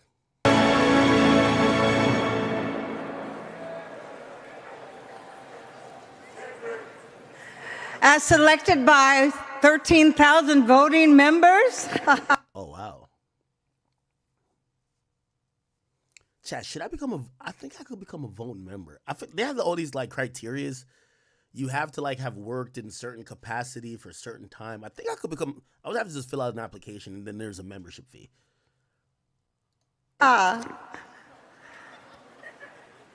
Grammy goes to... This is the Grammy for Song of the Year, people. Kendrick Lamar. Not like us. They not like us. They not like us.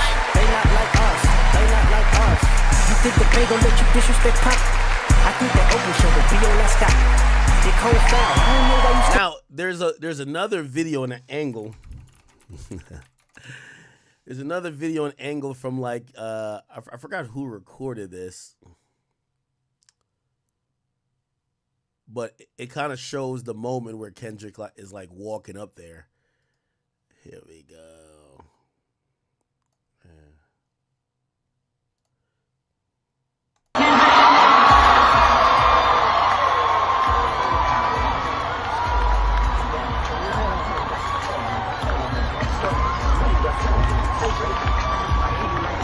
Now, I was surprised by that. I don't know if who picks what part of the song you actually go out there with, but that was flagrant. There's mad other parts that you could have put. That's what I'm saying. The part I like I'll go to the lyrics real quick. Don't even really diss Drake. Not like us lyrics, right? The part I love singing is all eyes on me and I'm gonna send it. Yeah, it's that. I lean on you niggas like another line of walk. Yeah, it's all eyes on me and I'm gonna send it up to Pac. Hey, put the wrong label on me, I'm gonna get him dropped. Sweet chin music and I won't pass the ox. How many? So this is the part that I stopped when it says devil is a lie. Yeah, 69 guy. So I got a good little, you know what I mean?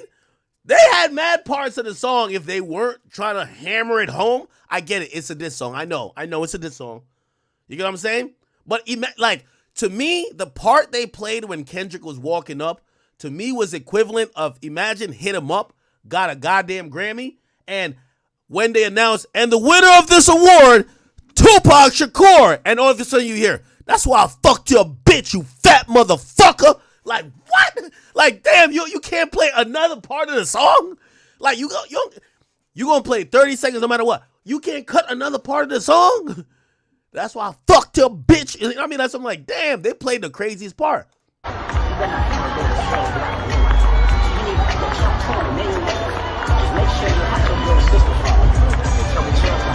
get your hand down. And party like the fuck, I know where this rules now.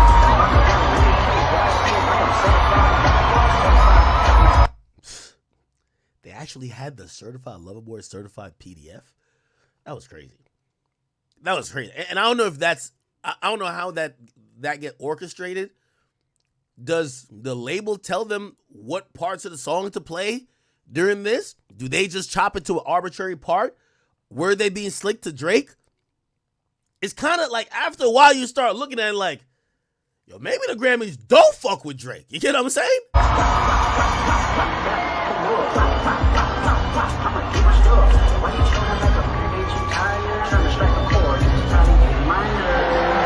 This also told me a lot too. There's so much esteemed people in there. And yes, there are fans too. Like this was done, I believe, in the crypto arena.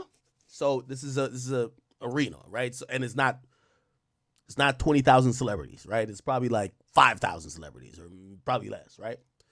But a lot of industry people. So no, like about 5,000 industry people. Then there's some fans and there's some ancillary whatever in press. Here's the thing. When I heard that and I was like, damn, you heard like the crowd even was like A minor. I was like, yo, they really hate Drake out here. Like they really don't like the nigga. Now I know that's the catchy part, even if, whatever, but they don't like Drake.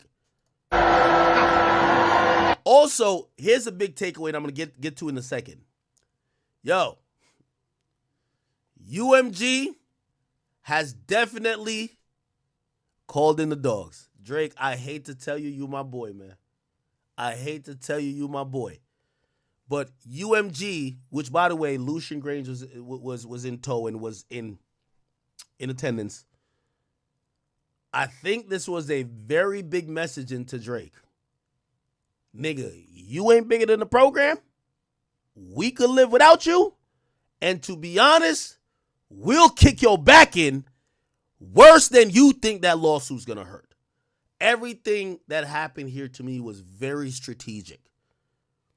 It felt like Universal was saying a big fuck you to Drake. It felt like his peers was saying fuck you to Drake. And it felt like Kendrick was obviously he always is, saying fuck you to Drake. You get what I'm saying? Okay. Now let's go to What is the hour? Yo, the honey is not dumb. Shape the stories how you want. Hey Drake, that not slow. Rabbit hole is still deep. Okay. Oh boy, let's get ready. Look at Jack. What's up, man? All right. Come on, man. Diana Ross. Come on, man. Hey, I'm starstruck. Hey, I gotta get something, man. I gotta get some. It's for Compton, straight up. Me and him both from Compton. You know what I'm saying? Compton High School, Compton College, all that. I know my mama's out there. My mom and pop out there doing front flips on the couch right now. Umi, my son, 6 years old. Go to sleep. It's past your bedtime right now. You know what I'm saying? You know I gotta do it, right? Good. Monster! My mama and my sister here, this their first award. I'm gonna be honest, this was also a notable thing about the Grammys. Usually the Grammys, you know that word they use a lot on social media, very demure. In recent times when we see these pop acts win, they get up there, they make these very demure speeches. Like it's very, hey, I've been playing the piano since I was a little kid, since I was 4. I had a dream of being a musician to the very first time I sold out my first concert when I was 18. And when I sold out that concert, I did, like, they have a whole story and like the speech is touching. One thing I realized about Kendrick, and I guess maybe this is just culture, it was just, yo, we're bringing some nigga shit here, man. Yo, our culture is not conforming to your culture. The Grammys gonna have a little bit of BT awards in it. Yo, shout out my son. I see you over there, my nigga. Mustard! Like, it felt like you don't go to the Oscars and start shouting out the homies. Yo, shout out to the homies, West Side! Like, you don't do that. You don't do that at the Oscars and the Grammys. But That's what it kind of like, even when Drake won his Grammy, Drake is suited and booted. Kendrick, denim jean suit with some people with a little chain on. He been having a shape up recently. Some people, supposedly this is called a Canadian tux. But I'm gonna be honest with you, the energy that Kendrick, listen, if he didn't do it, I was gonna call him out. So that's why I'm giving him credit. If Kendrick had showed up there in a suit and read from a cue card, while this whole other time he's doing all this other shit, I seen him at the Christmas, TDE Christmas, I seen him at a pop-out, he doing all that, and he's mobbed out and homied out and cultured out, but he went up there and just read from a cue card and said some heartfelt shit like, when I first said my first rap when I was 7 years old, I always thought I thought about this. I would have been like, but I ain't gonna lie. Kendrick kind of keeping it ghetto. He kind of keeping it like, yo, bring the homies up.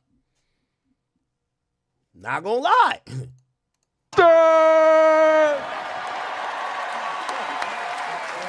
My mama and my sister here. This their first award show. Miko. By the way, Dave Free in the cut. I don't know if you see him. He's on Mustard's right. My girl Brittany. And somebody get the broom out. Get the broom out. Hey. Part 2, Not Like Us. Whitney in the video, Crip Walking. We're gonna dedicate that one. She was gonna, Jay liked them walks. You like for sure, all the West Coast artists, man, early on. G Malone, Problem. Oh wow. Those two shout outs at first, like just shouting out G Malone and Problem first. I thought that was big. I don't know if you know when I had that conversation recently on here, the first two people I spoke to, right? It was the people who were with AD, and when we were having that whole conversation, we're not talking about a hitter conversation, not the J3 hitter. It was G Malone and Problem. What it told me was that Kendrick's really tapped in with them guys, And also, I thought that was a dope way to send some love and send some salute because they're clearly riding high for him. I thought that was dope. You know what I mean? What even more I liked about that is that, and I ain't gonna lie, I do like this about Kendrick. Okay?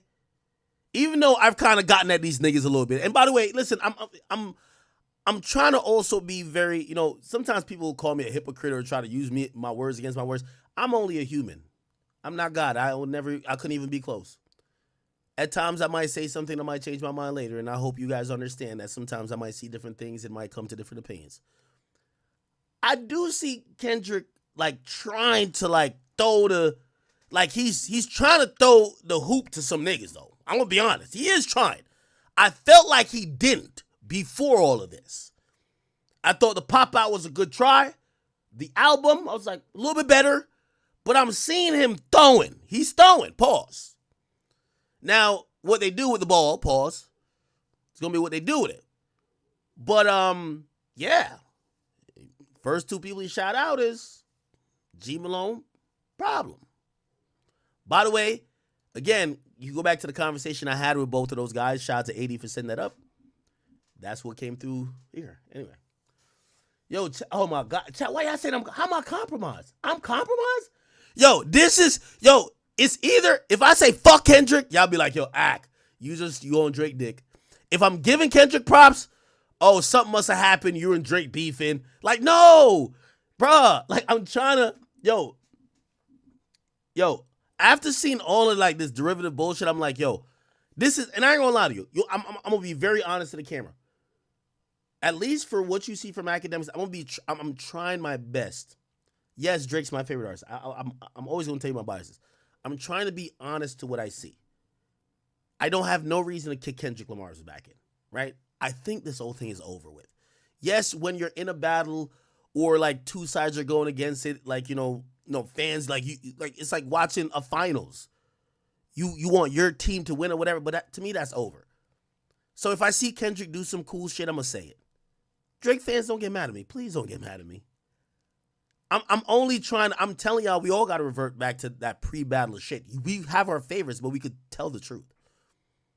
And if Drake does some dope shit, we're gonna tell the truth about that too. We're gonna talk about Drake later, okay? And for everybody, me and Drake we ain't have a fallout, nothing. Drake's my guy. Drake's my guy. But also Drake knows I'm also gonna tell the truth. So I just want people to know, if you hear me saying something, even if you don't disagree, just be like, all right. Just think, what did Axe see recently that made him change his mind? Not that I'm beefing with Drake or, oh, I'm trying to switch sides or, yo, he's hating on Kendrick again or he's sucking Drake. Just please, just give me that. All right.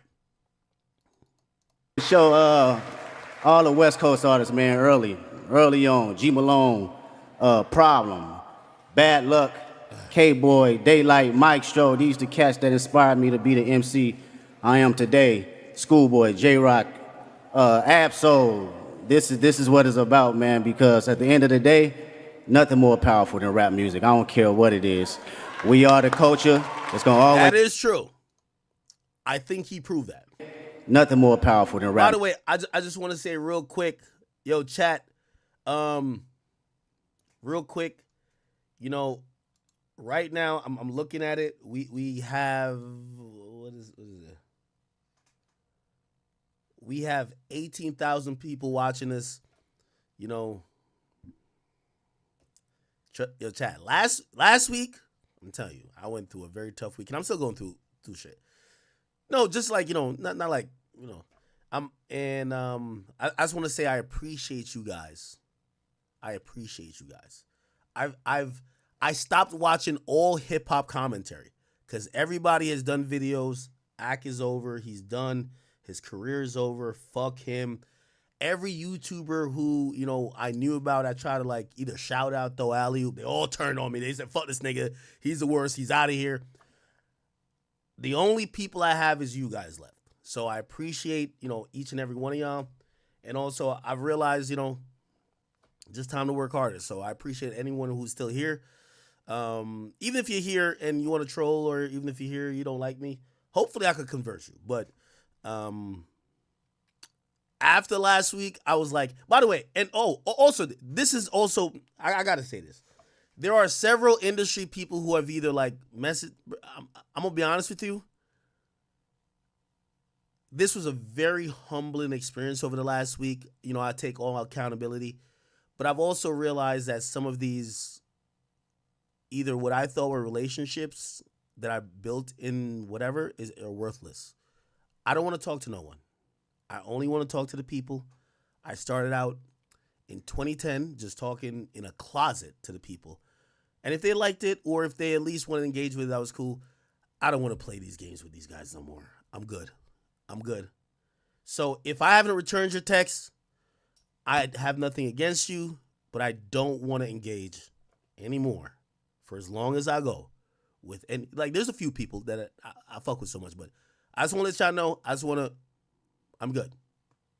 I want to just sit here, grind as long as I can, do it till I'm drunk or I pass out. Like, y'all know how I get down. It's Ack. You know, if you've been watching me, it's Ack. But any more, like, shit, I remember I was telling Drake about fake relationships. I felt like I had fake relationships. I'm good. I'm going to sit here with the people who liked me. I'm going to also take some humbling, because there's some times I've definitely been big-headed a bit. You know what I mean? But in terms of trying to like these other creators, I'm good. I don't want to talk about y'all negatively or positively. I just want to do me. I just want to say that while we do have some people here, and I looked up and I was like, whoa, you got 18,000 people here? Like, whoa, that's crazy. But yeah, anyway, it's not about me. Let's get back to this. K-Boy, Daylight, Mike Stroh. These the cats that inspired me to be the MC I am today. Schoolboy, J-Rock, Absol. This is what it's about, man, because at the end of the day, nothing more powerful than rap music. I don't care what it is. We are the culture. It's going to always stay here and live forever. And to the young artists, like my man Punch said. Ooh, my boy Dr. Dre. Yo, am I wrong by saying Dr. Dre's age been stuck at 50? How old is Dr. Dre? He's 59. Every time I see Dr. Dre the last couple years, he looks just alike. He's aging gracefully. I ain't gonna lie to you. He is aging gracefully. It's gonna always stay here. By the way, you did see the shout out of the TD members. Problem. Bad Luck, K-Boy, Daylight, Mike Stroh. I seen Daylight get a.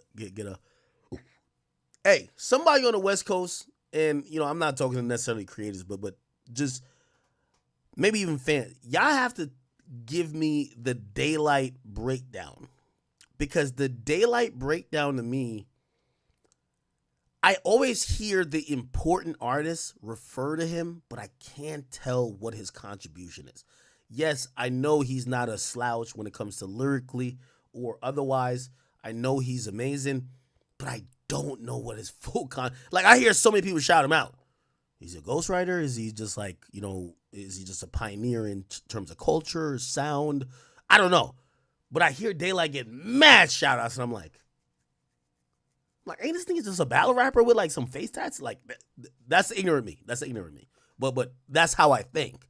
But clearly other people really put him up there in a lot of other facets, and I want you guys to help me figure out why. Anyway.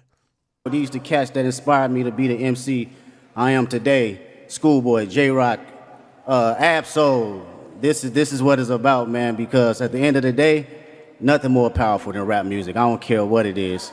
We are the culture. It's going to always stay here and live forever. And to the young artists, like my man Punch say, I just hope you respect the art form. That's all. Respect the art form. Get you where you need to go. All right, salute. I appreciate y'all. Love. What do you think he meant by that? Shout out to this Shabuzi, right? What do you think he meant by respect the art form? It says to the young artists, respect the art form.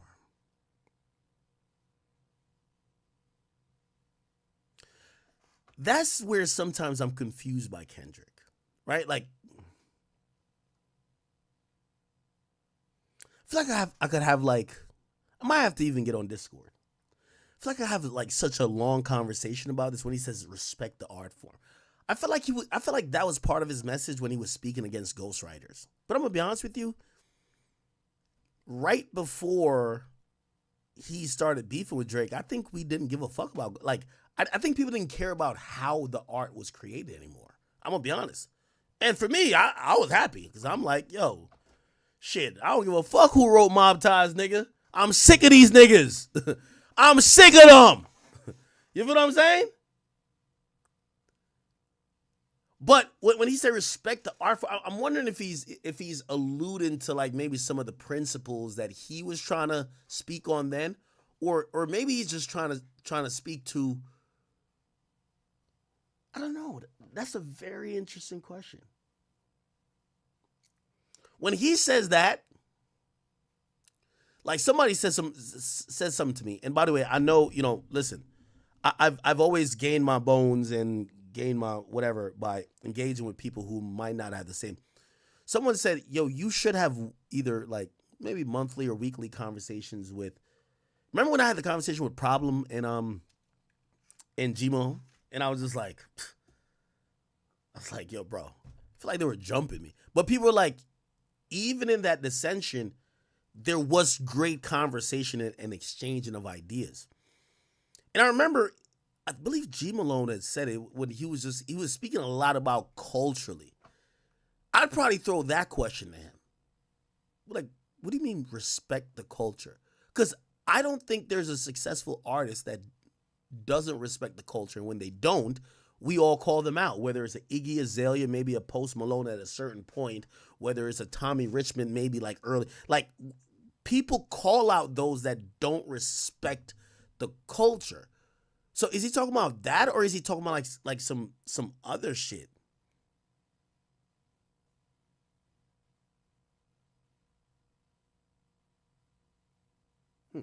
Anyway. And to the young artists, like my man Punch say, I just hope you respect the art form. That's all. Respect the art form. Get you. Or maybe I should ask Punch because I guess he said it, right? I just hope you respect the art form. That's all. Respect the art form. Get you where you need to go. All right, salute. I appreciate y'all. Love y'all. They not like us. They not like us. Okay, great. Ooh, look at J&B. They not like us. Yo, I'm gonna be honest with you. I think Beyonce paused the agent, Jay-Z agent. I could look at Jay and be like, "You finna be 60." I don't care what type of ropes you got coming out. Let me not diss Jay before Jay be like, "Nigga, you know I could." Jay, spare me. But Beyonce don't look like she aging. That's a fact. Beyonce stay looking like she's like 29, 31.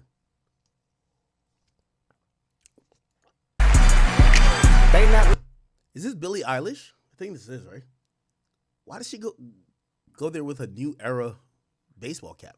Like us. Okay, cool. So the next award that Kendrick won was the Record of the Year. So what we just heard his speech was for Song of the Year. Now let's listen to his speech for Record of the Year. As selected by the 13,000 voting members of the Recording Academy, the Grammy goes to, even if it's not you, Beyonce, I might just say this. Not Like Us, Kendrick Lamar.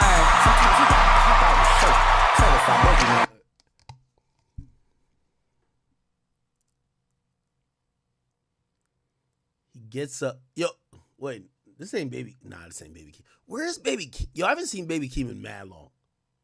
Does anyone know where Baby Keem? I was looking, I'm like, because I know his facial structure. I'm like, is it Baby Keem? No. Yo, is Kendrick living on a cloud right now or what?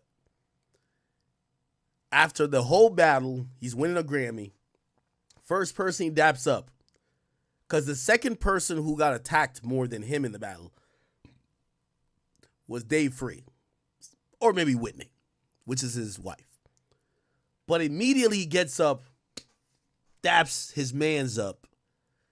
That is also like Dave Free is part of that moment for life. People are always going to know the name Dave Free. Did y'all see Whitney? Was Whitney there? She probably was. She's always like low profile. Anyway. Not Like Us, Kendrick Lamar. Yo, what chain is this? I think Kendrick is so intentional. And by the way, I'm not glazing. I'm just analyzing every little thing. He doesn't wear jewelry a lot. Oh, these are the new type of links that they have. This ain't Cuban links. It's in the infinity links type shit. What's the pendant? This is Dave Free right here.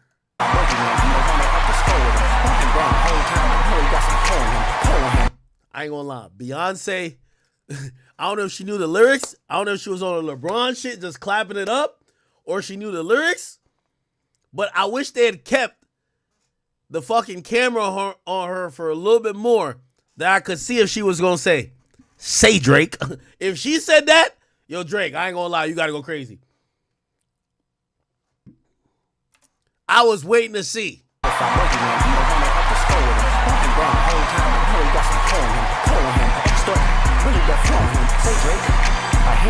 Oh, nah, she ain't sing that. Good. W Beyonce. That's why you won whatever you won.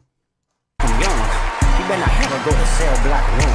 To any that talk to him and they in love, just make sure you hide your little sister. Nah. Taylor, you wildin'. Taylor. You know I done heard it all at UMG. Actually, let me stop. Yeah, Taylor at UMG. Taylor, I love you. I say one bad thing about Taylor tonight. Taylor might be like, yo, stop all that nigga checks, man. Yo, it's over. No, I'm good. Taylor, I love you. But Taylor, this song dissing your label mate. Drake on your label. Why y'all never even seen Taylor? Yo, Taylor was looking black. Like she was about to do the Dougie. Hey, look like, yo, nigga look like she was about to, yo, what's up? Yo, I've never seen Taylor look this black. I've never seen Taylor look that black. Yo, Drake, what you doing to these niggas? I've never seen Shorty look this black. Chad, have y'all ever seen Taylor Swift look this black? Yo, she doing the stanky leg. Ain't no what? Ain't Travis? Yo, where's Travis Kelce at? Where's that nigga? Ain't you supposed to be with a nigga while he prepared for the Super Bowl? What's going on? What is this? Cell block one. To any that talk to him and they in love, just make sure you hide your little sister from him. Nah. No.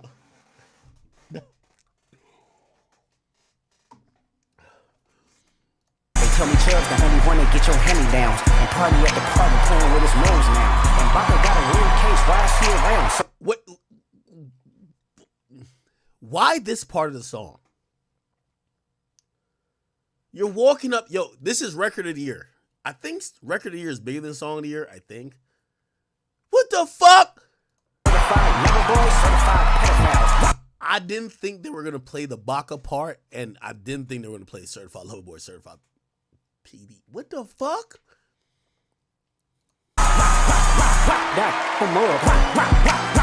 I'ma do my stuff. Why you trolling like a bench you tired? Trying to strike a chord, and it's probably A minor. Nah, this is hurtful.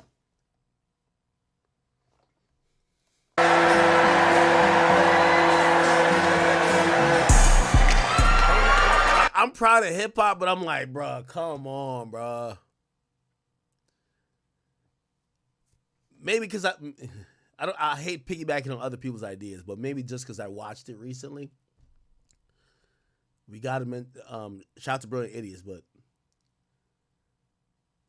chat, one of the laws do say don't go past the mark in winning. Yo, this nigga is like doing the most right now. This is the #1 trending video on motherfucking YouTube, man. What the fuck?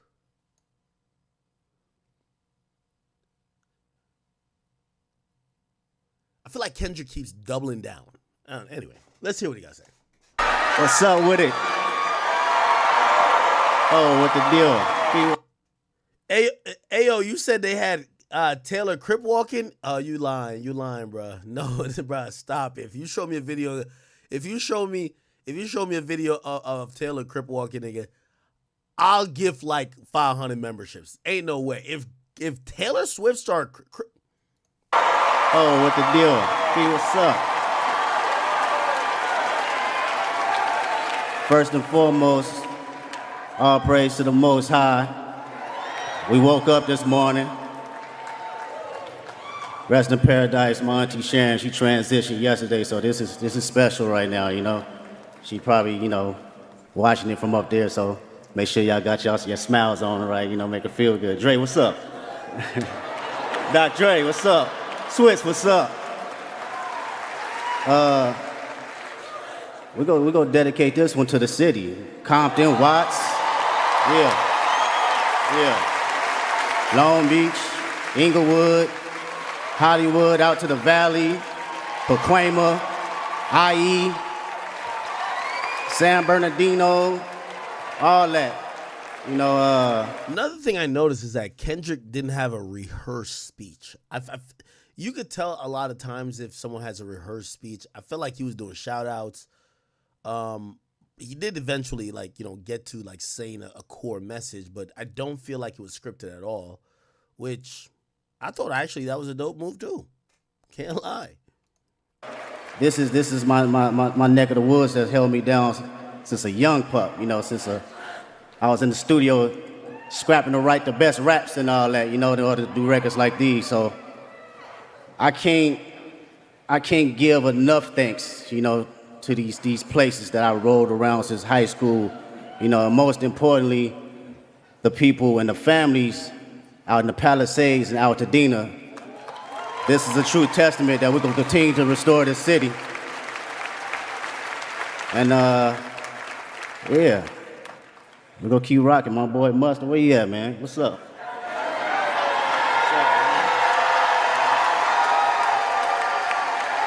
I ain't got nothing to say but West Side. It's Billie Eilish. stylish, right?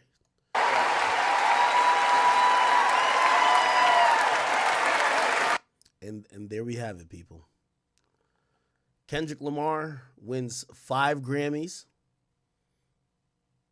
overwhelmingly stamped and awarded and accoladed, getting one of the best hip-hop moments of all time, clearly, because maybe we have a statistician on board that could tell me the last time a single rapper won 5 awards, especially non-category awards. He won 2 non-category awards for one song. Tell me when another rapper has done that. So very impressive. Obviously, we get the Twitter breakdowns. Let's get to the Twitter breakdowns, right? So we get to the Twitter breakdowns. They're like, yo, Canadian tuxedo. They said Kendrick was wearing a Canadian tuxedo. I've never heard that, but apparently this is a Canadian tuxedo. Is it? I mean, I don't know. Let's Google it. Let's Google it and figure it out, right? Canadian tuxedo. I think part of this is fans not willing to just let go of that. Oh, let's see. Subscribe button yet, please do that right now. It really, really helps us out. We are here every week talking about men's fashion, lifestyle. I mean, this has been on every magazine cover. I mean, from GQ to Details to like the Rake. It's always, it's a cool look, you know? Denim on denim, it's kind of rugged. It can be kind of dapper. It's like a mix of the denim on denim look. Jackie, you really want to make sure you find something that fits you. Okay, I guess this is like an example of it. Let's just look at some random Canadian tuxedo. Let's see, what's that? USA Today is reporting that he takes another subtle dig at Drake. Why do they call it Canadian tuxedo? The term reportedly originated in 1951 after Bing Crosby refused entry to a hotel in Vancouver, British Columbia, because he was wearing a denim top and denim bottoms. After learning of the incident, Levi Strauss and Company designed a tuxedo made entirely of denim for Crosby as a publicity stunt. What? A Canadian tuxedo is a colloquial term for wearing a jean shirt or a denim jacket with jeans. The term reportedly originated in 1951 after Bing Crosby. I think Kendrick was thinking this deep.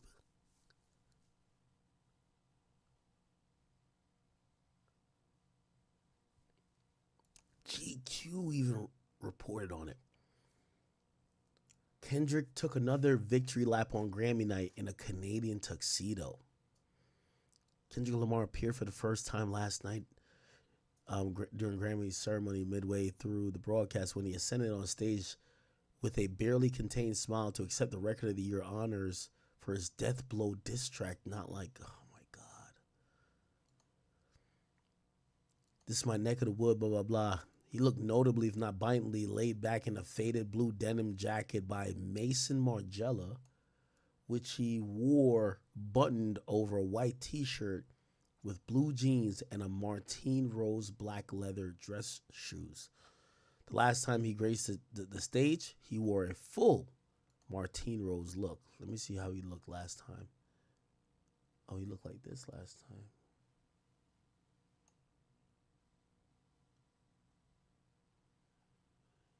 Oh.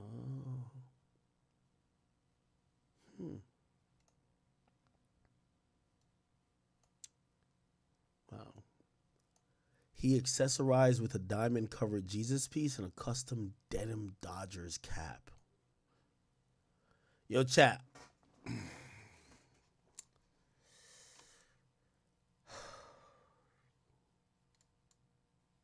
I ain't even gonna lie, chat. LA been on a win streak. I ain't gonna lie to you. Yo, chat, tell me if I'm hating on LA. Who was the Rams playing? Nigga, I was rooting for them niggas to lose. I'm like, the Dodgers won One in baseball versus the Yankees. Kendrick over here like rocking like he think like bruv, we can't have the LA Rams winning no fucking Super Bowl. It's no. LA has been on a win streak in terms of entertainment. I still think Los Angeles as a whole is I don't think it's a dope place to visit. I haven't been there in years. It's trash, if you ask me. But I do think entertainment-wise they've been winning, as a fact. Holy.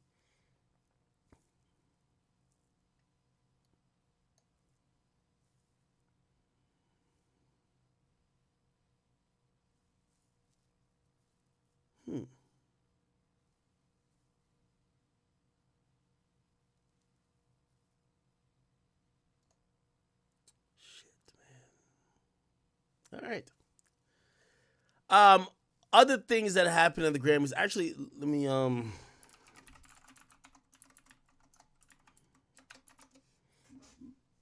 Okay. There's a few other moments that did happen. Let's see. Oh, by the way, we got to get to so the Grammys apologized to Weeknd? We're not off of this Kendrick shit yet. We're not off of that yet. Trust. Because we have to get to the reaction of Drake's dad, and we're gonna get to Drake's album or whatever. Let me see, Grammy.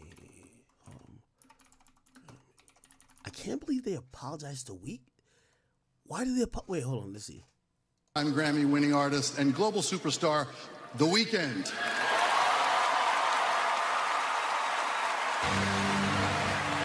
Wait, what?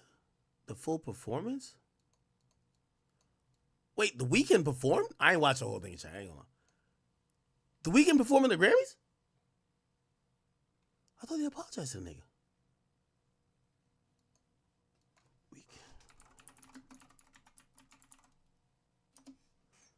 What?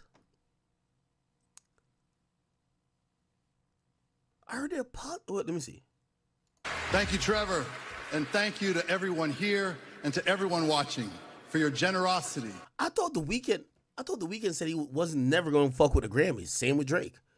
The Weeknd Grammys tweet. Like back in the day, he said he would never fuck with them. He says, this is in 2020. The Grammys remain corrupt. You owe me, my fans, and the industry transparently. Then he says, collaboratively plan the performance for weeks not to be invited. In my opinion, 0 nominations equal you're not invited. And he said there were, And I thought he wasn't going to submit. I thought he wasn't submitting shit. Submit. I thought he said he wasn't submit.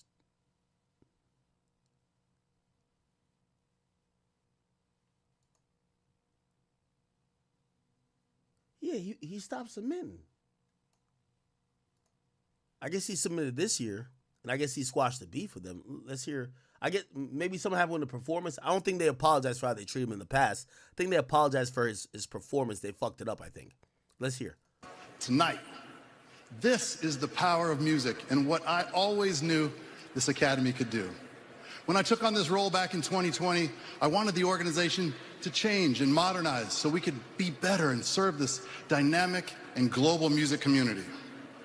But my early days were not exactly straightforward.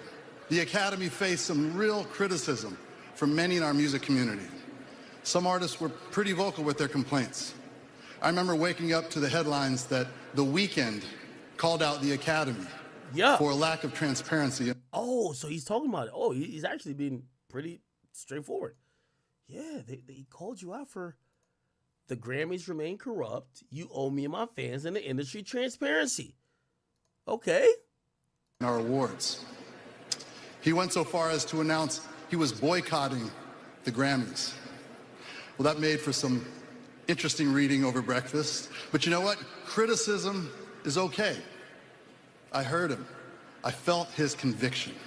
What we all want is an organization dedicated to the well-being of all music makers, and one that reflects the entire music community for now and for future generations. So over the past few years, we've listened. We've acted, and we've changed. We've launched initiatives like the Black Music Collective, Women in the Mix, Academy Proud, and others. We have completely remade our membership, adding more than 3,000 women voting members.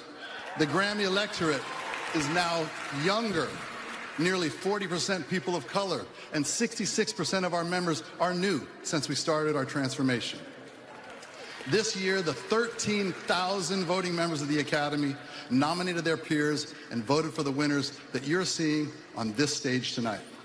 It's a system rooted in fairness, integrity, and the principle that every voice in our community matters. Now, charting a new course is never easy.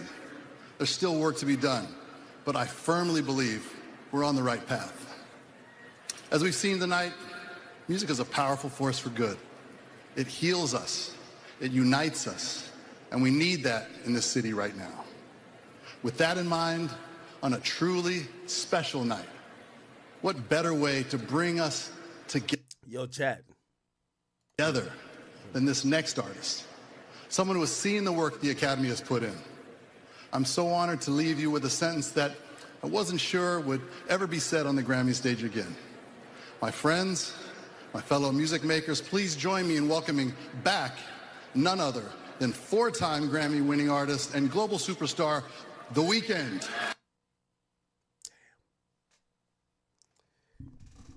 This is where I know, hey, this to me was the prime epitome of, like, every time when I'm a Drake fan, my nigga.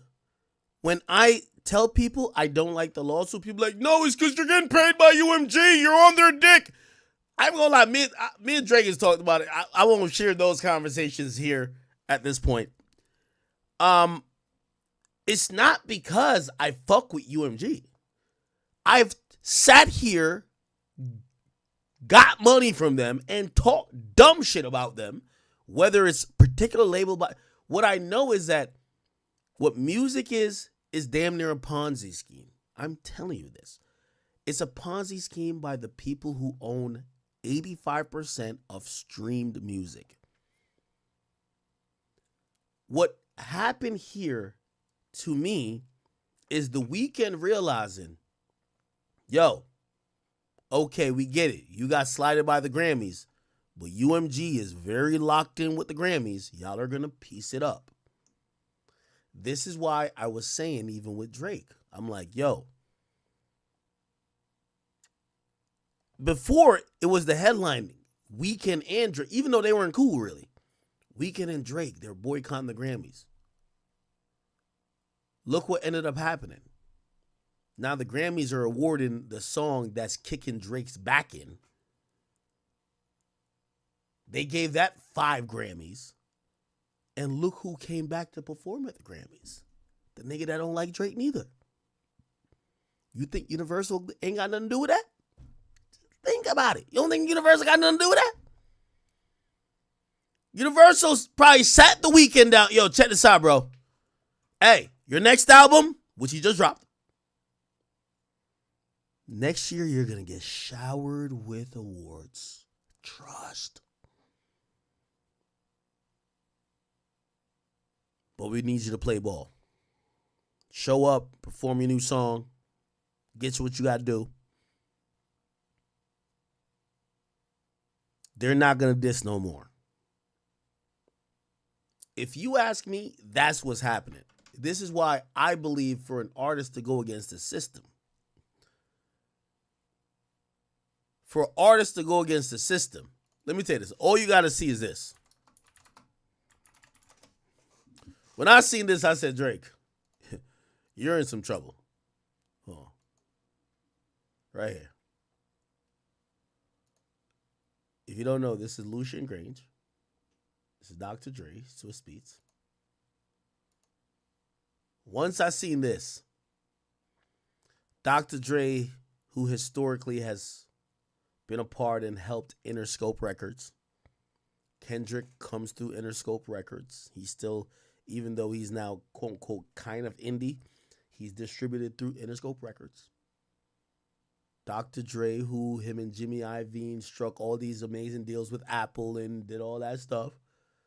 Interscope Records, Shady Aftermath. You should know that. That's how G Unit got. You should know that. Lucian, CEO of UMG, high-fiving it with Interscope.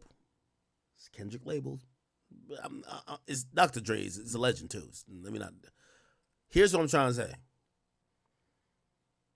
If Drake didn't watch this shit and say, UMG just told me, fuck you and fuck off, he's delusional. And I know he's not delusional. I know he's not delusional. They essentially, when you seen this award show, when the president of UMG shows up here, and he's doing all this celebrating that blah, blah, blah. If y'all think these award shows are surprises, you're wrong.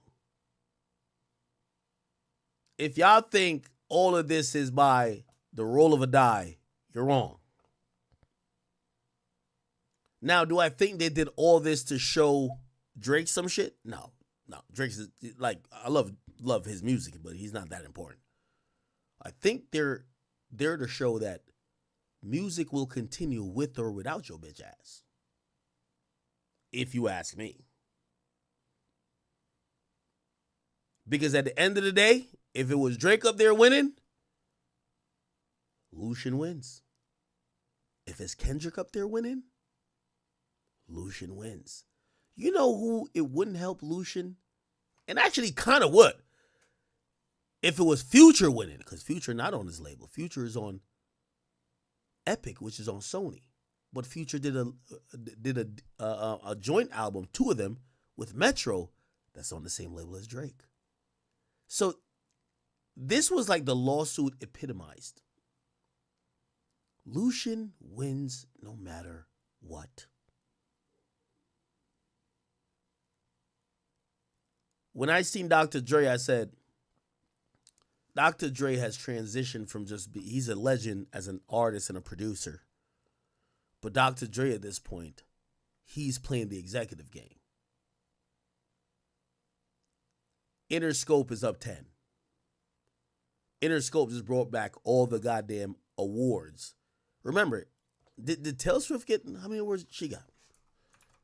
How many Grammy? Taylor, let me just look up her name. Did she win any of them? She walked away empty-handed.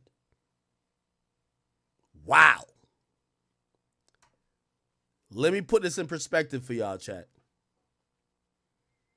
Your two biggest labels at UMG, by the way, is Daddy Lucian.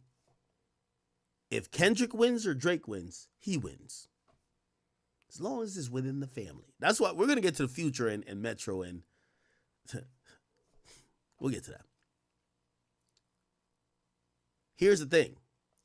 Republic, let me look up Republic Records Grammys.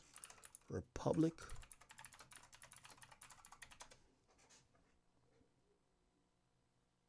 That was a year ago. Let me look at, they'll point out if any of their artists won this time around. It's kind of quiet over here. Last post was talking about iHeart Music Award. It's kind of quiet over here. Well, actually, they got the Weeknd. Okay, yeah, they do got the Weeknd, but the Weeknd didn't. He's not nominated like that. He just dropped a new album.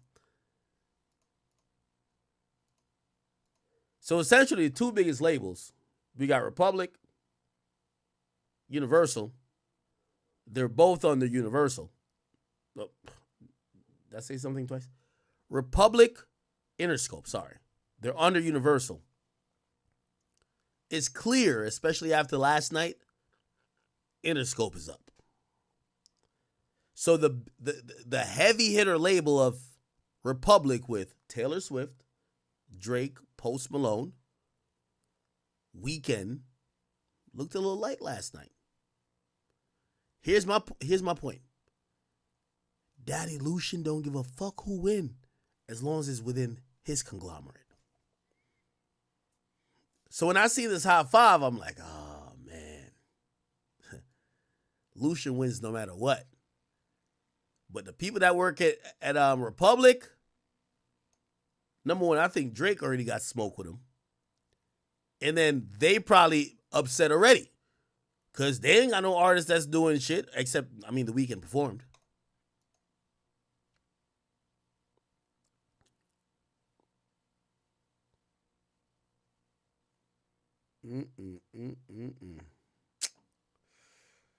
All right.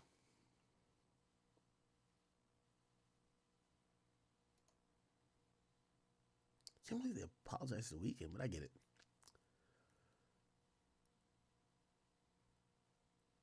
Holy shit.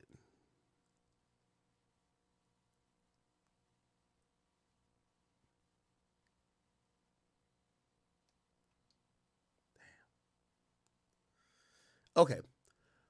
Before we we're gonna get to Drake's, his music, and he did announce some new music, and I'll give a wrap up of what I think is gonna happen.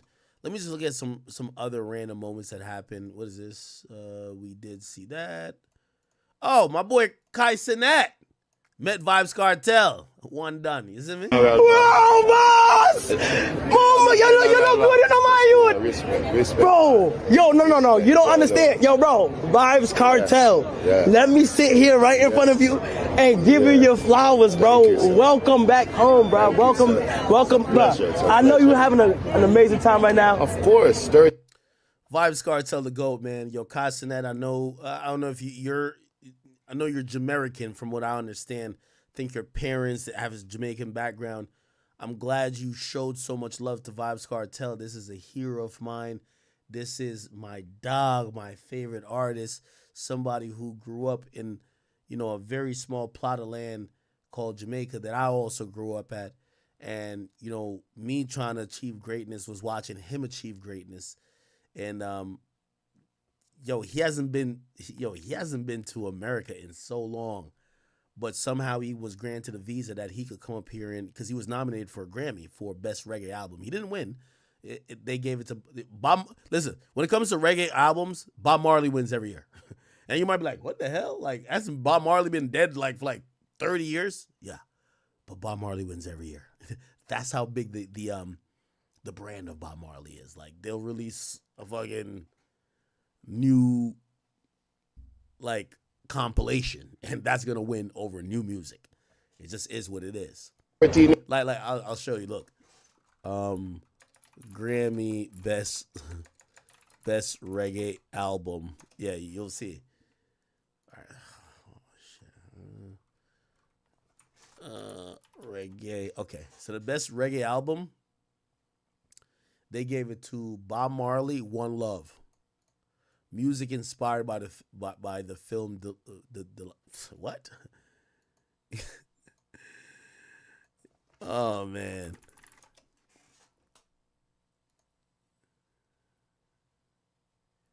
Yeah, I want to show you the nominees. Here's the nominees. Vybz Kartel. Okay. I gotta go more. Read more. Sorry. Here we go. What the fuck? Full winners and nominees list. Read more. Okay, here we go, hopefully. Okay, so best reggae album, Collie Buddz. Damn, Collie Buddz was nominated. Party With Me by Vybz Kartel. Shensia, oh my God, she got nominated. And then, Bob Marley just wins all the time. Look. 2024 reggae Grammy winner. Who is that? No. Let's go to maybe 2023. 2023. Oh, they gave some. They be giving European people. That's one category that has to get overhauled. 2022. Let's look at 2022. Who they give that for? 2022. Bob Marley, One Love again. Right? They just give the same out.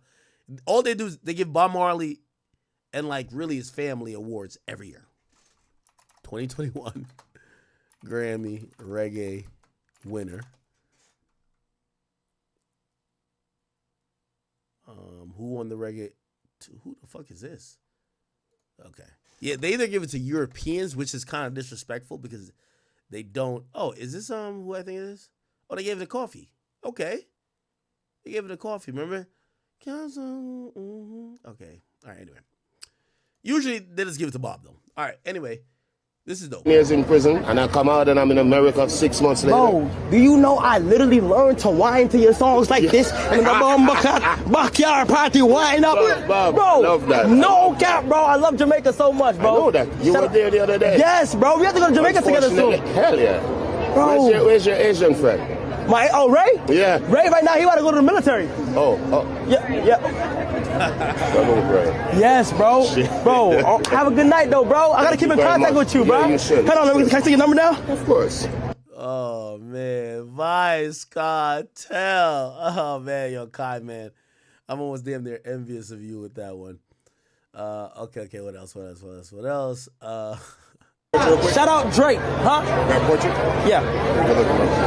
Oh, Complex. So this is a media. I've been waiting. I ain't Complex. I've been waiting to talk to y'all. Complex. I know. Complex. We're here. I've been waiting to talk to y'all. Complex. Oh wait, no, you come. Yeah. No. You come right here. No. Hold on. Wait, you diss my live stream. Hold on. I love you. Hold on. No, you diss my live stream. No, you diss.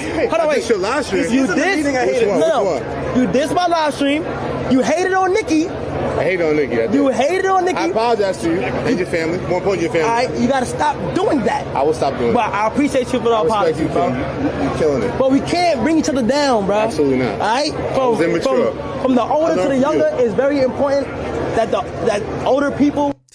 Yo, Kai, you're the younger nigga, man. Yo, Kai over here giving a father talk. Shout out to Kai, though. All right. Let me see. Okay, cool. What other moments did we miss with the Grammys? Let me see, what's this? Is this Bianca Censor? Wait, she's allowed to talk to other men? No, that's Bianca. Which one's Bianca Censor? I know Kanye allowed his girl to talk to other men. I think this is the game back here, right? This is the game back here. Is this YG? This is Tyga. Right? No, it's not. Wait, it's not YG. This is Top Dollar. Wait, who is this? No, actually, no. This ain't YG. I don't know who this is. This is a game, though. This is Top Dollar Sign. This is Tyga. Who is this? I'm just muting it that we know.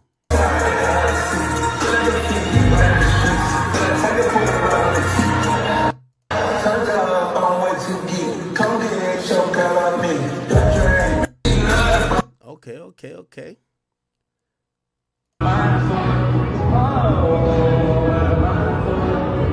Shout out to Tyga. That's my boy Tyga.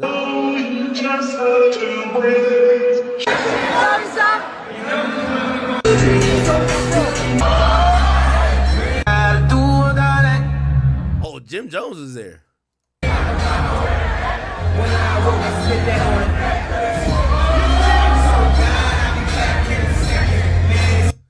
Okay. All right, bet. Interesting. Anything else from the Grammys I missed, chat? Just let me know. Let me know if I missed anything else from the Grammys. I am about to talk about Drake announcing some new music. But just tell me if did Beyonce do a speech? Beyonce did do a speech, right? Did I miss anything?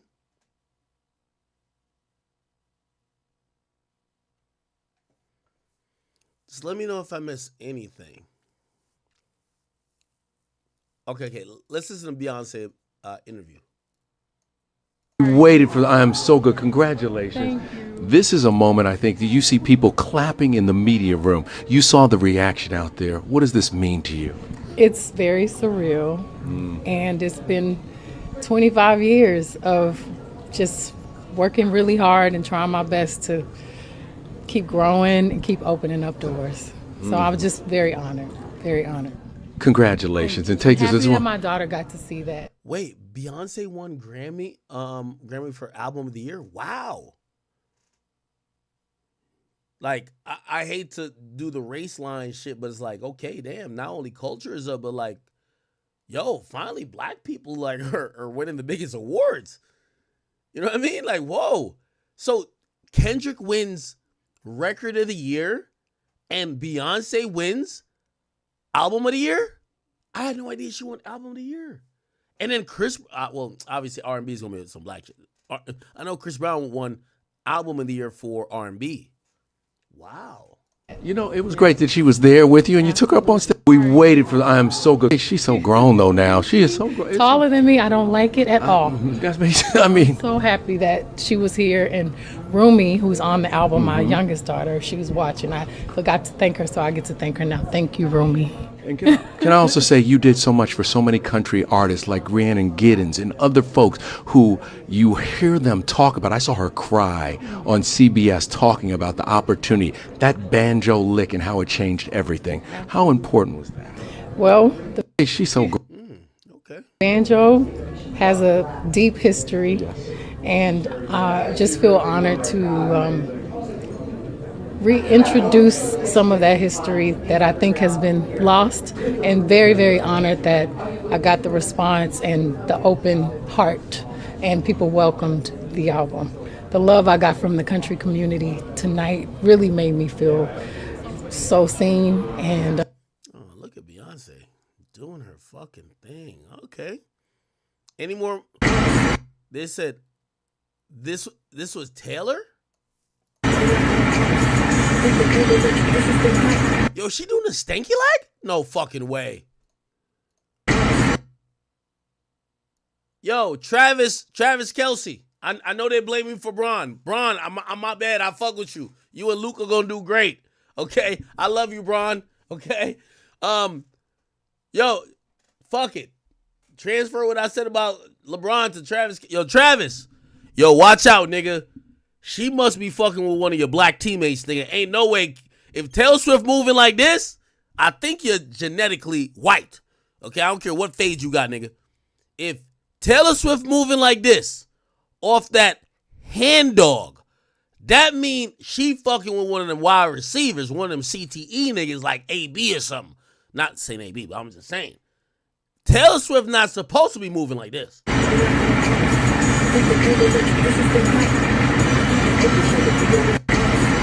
Oh, nah. Travis Kelce, nah.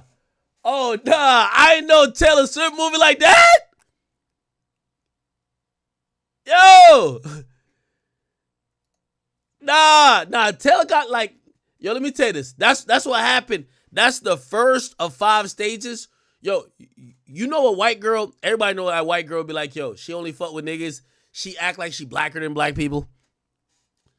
It's a whole transition, okay? You could always trace back to when they first start getting on that path of I'm getting down with the brown or I'm getting down with my niggas. They start getting a little bit of rhythm.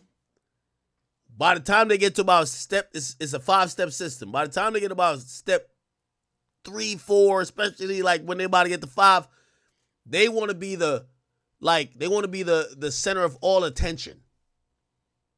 Like I remember I used to be doing like dancehall parties. There was always a white girl she trying to do what she see in the YouTube videos.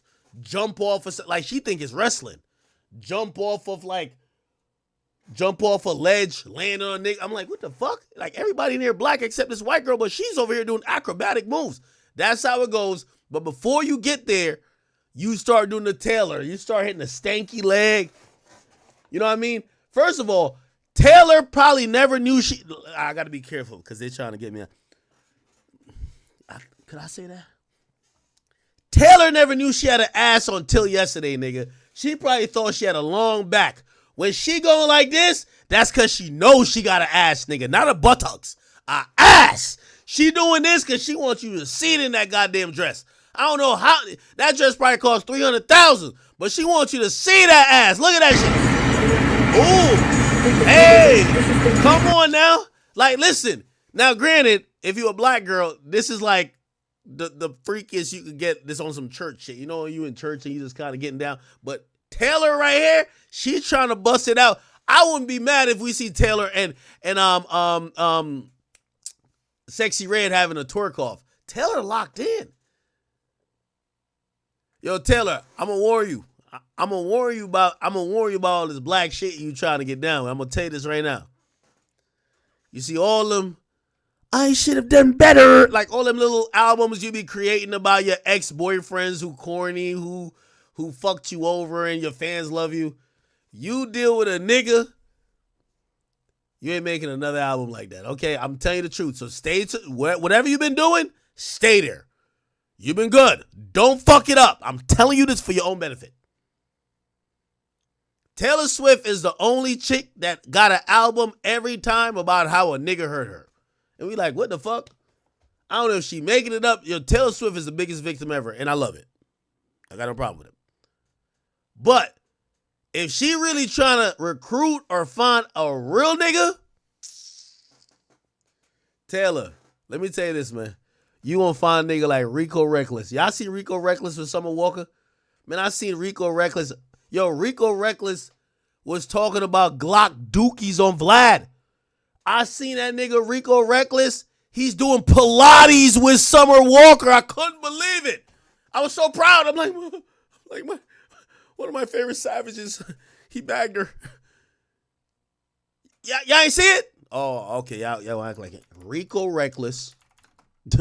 Yo, pull out this. Summer Walker's dating a nigga named Rico Reckless, my nigga, from Chirac, bro. Like, come on. Like, my nigga. Like my nigga. Hold on. Now, I got to show y'all the video. I got to show y'all the videos. They in the gym again. They do all that shit. I got to show y'all the video. Hold on. Let me get on Twitter with this. This shit is crazy. Rico Reckless and Summer Walker, bro. One thing I like about Summer Walker, she don't like nobody that got a credit score over 300. Like, she like degenerates, scammers, killers, except she don't say it, though. Like, you see, the thing about like a ratchet, like Asian doll, she gonna say it. Oh, I need somebody with 4 bodies. You're not gonna hear Summer Walker say it. You're just gonna see her with the nigga with an ankle monitor.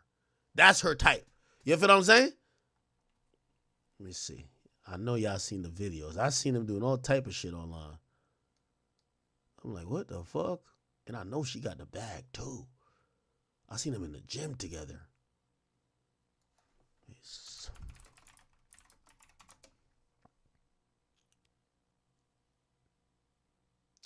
I know y'all seen it. Or maybe I seen it on like one of them little other pages. Rico.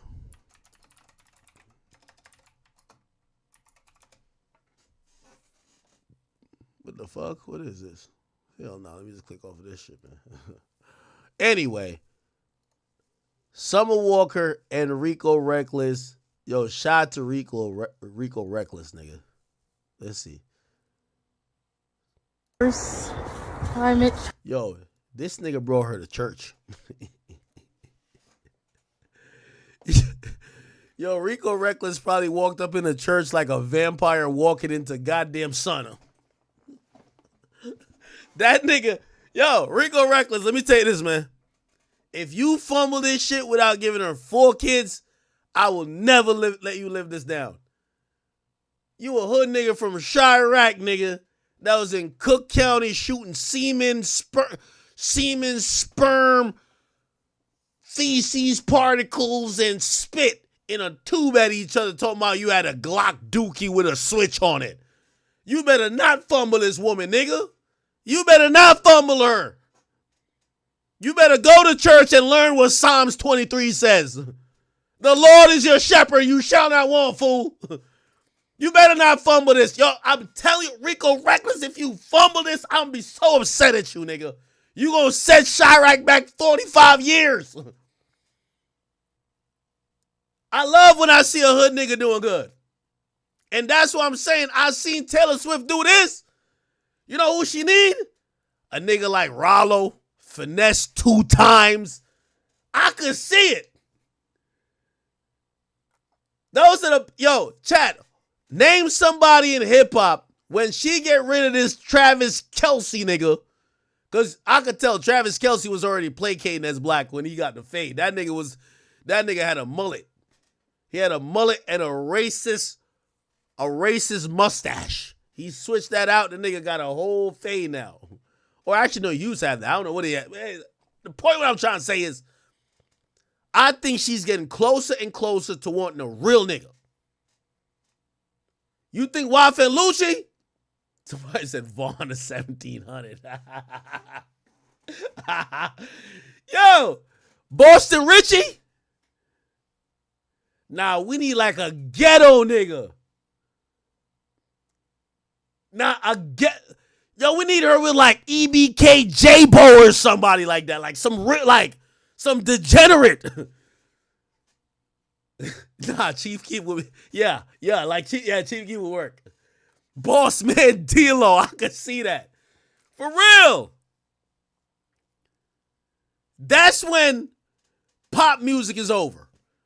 If we get, like, look, I'm telling you, imagine Taylor Swift twerking at one of them Boosie all nude pool parties. You know Boosie be having these pool parties, every chick naked. They just be in there twerking like a motherfucker. Imagine him getting with motherfucking, look. Yo, Drake, I ain't gonna lie to you. You gotta keep some bars to Taylor. If she twerking to you this song, this chick don't even know how to twerk. She just figured out last week. She probably was just like, wait, what is this? Like, she probably reached down her back because she had a long back. Her back used to connect to her thigh. There was no ass. She probably figured it out. What the fuck? Is this an ass? It's not even an ass. It's disrespectful to asses to call what she got. She got a rear end. She got a buttocks. You get what I'm saying? Drake, if she start busting it out, start twerking you this song, nah, this is a problem, gang. It's a problem. Yo, Drake, I knew you was not liked, but I knew you was not liked like this. How your whitest op is now twerking to your demise and twerking to, nah, I gotta take a drink, chat. How?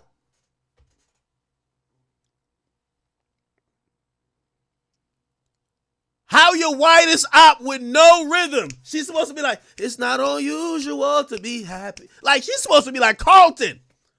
All of a sudden, she on some Ice Spice shit, looking down. You know, Ice Spice got that one move. She be looking down like this and just shake.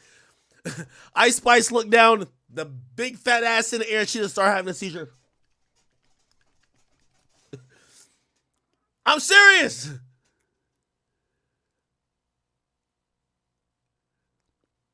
I told you Taylor didn't like Drake from the get-go. It's crazy. You know what's so funny? Drake been having to keep it cute with her. Drake like, yo, Taylor the only person that get me to push my album back. Taylor ain't acknowledging that like, oh, yeah. No, she like, fuck you, nigga. Nigga, I'm telling you, the talks in Universal was that when Drake dropped Her Loss, Taylor was going to drop a deluxe or some type of vinyl packaging called His Loss. And beat them in sales.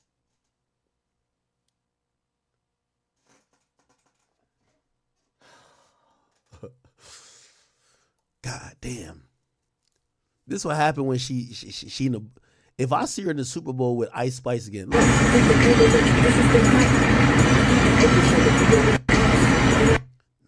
Not Taylor getting down like that. Holy.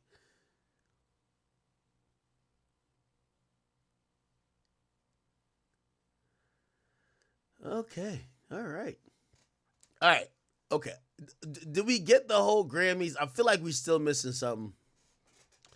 You're probably still missing something. Hold on. I know we didn't get the whole Grammys yet.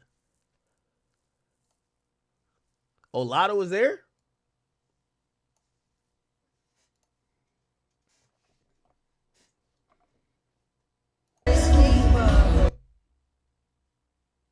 Okay, Lotto, I see you, girl. Kai talked about meeting Jay-Z at the Grammys. Oh, this is going to be some Illuminati shit. Here we go. Somebody said, oh, them Swifties? No, I apologize to the Swifties. I love Swifties. I'm under fire already. I got no problem with Swifties. Leave me alone. These are all jokes. This shit is not real. Access denied.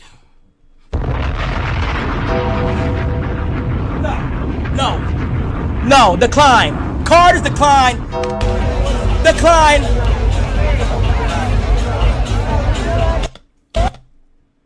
Nah.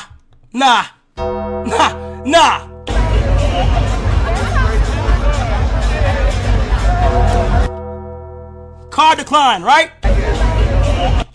Jay-Z sees me. Oh, so this is Taylor, right? Oh, that's Jay right here?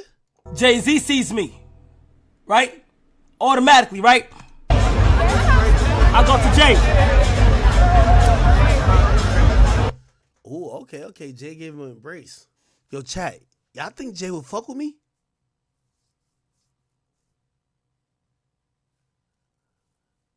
Like, if I ran to Jay, what you think Jay would do? Jay would dap me up, right? Jay a real nigga. I'm a real nigga.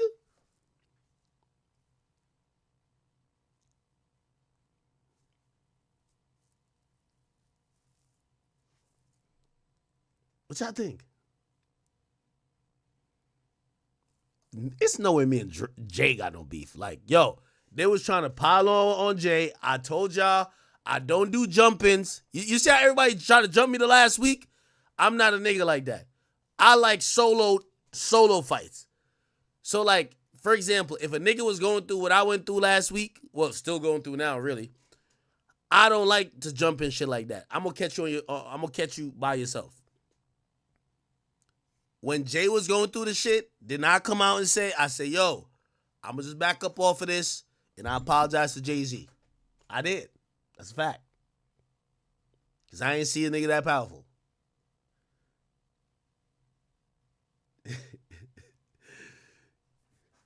Yo, you think Jay-Z would hit me with this? You think Jay-Z would hit me with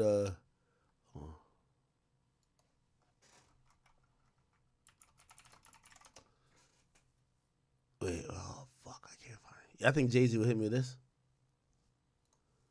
Right? Like, I'm like, yo, Jay! No way. No. Nah, Jay wouldn't do that to me. Nah.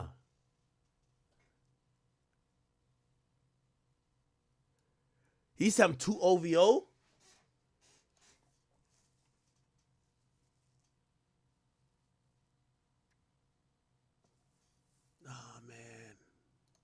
I go to Jay. I said, what's up, bro? Yo, chat.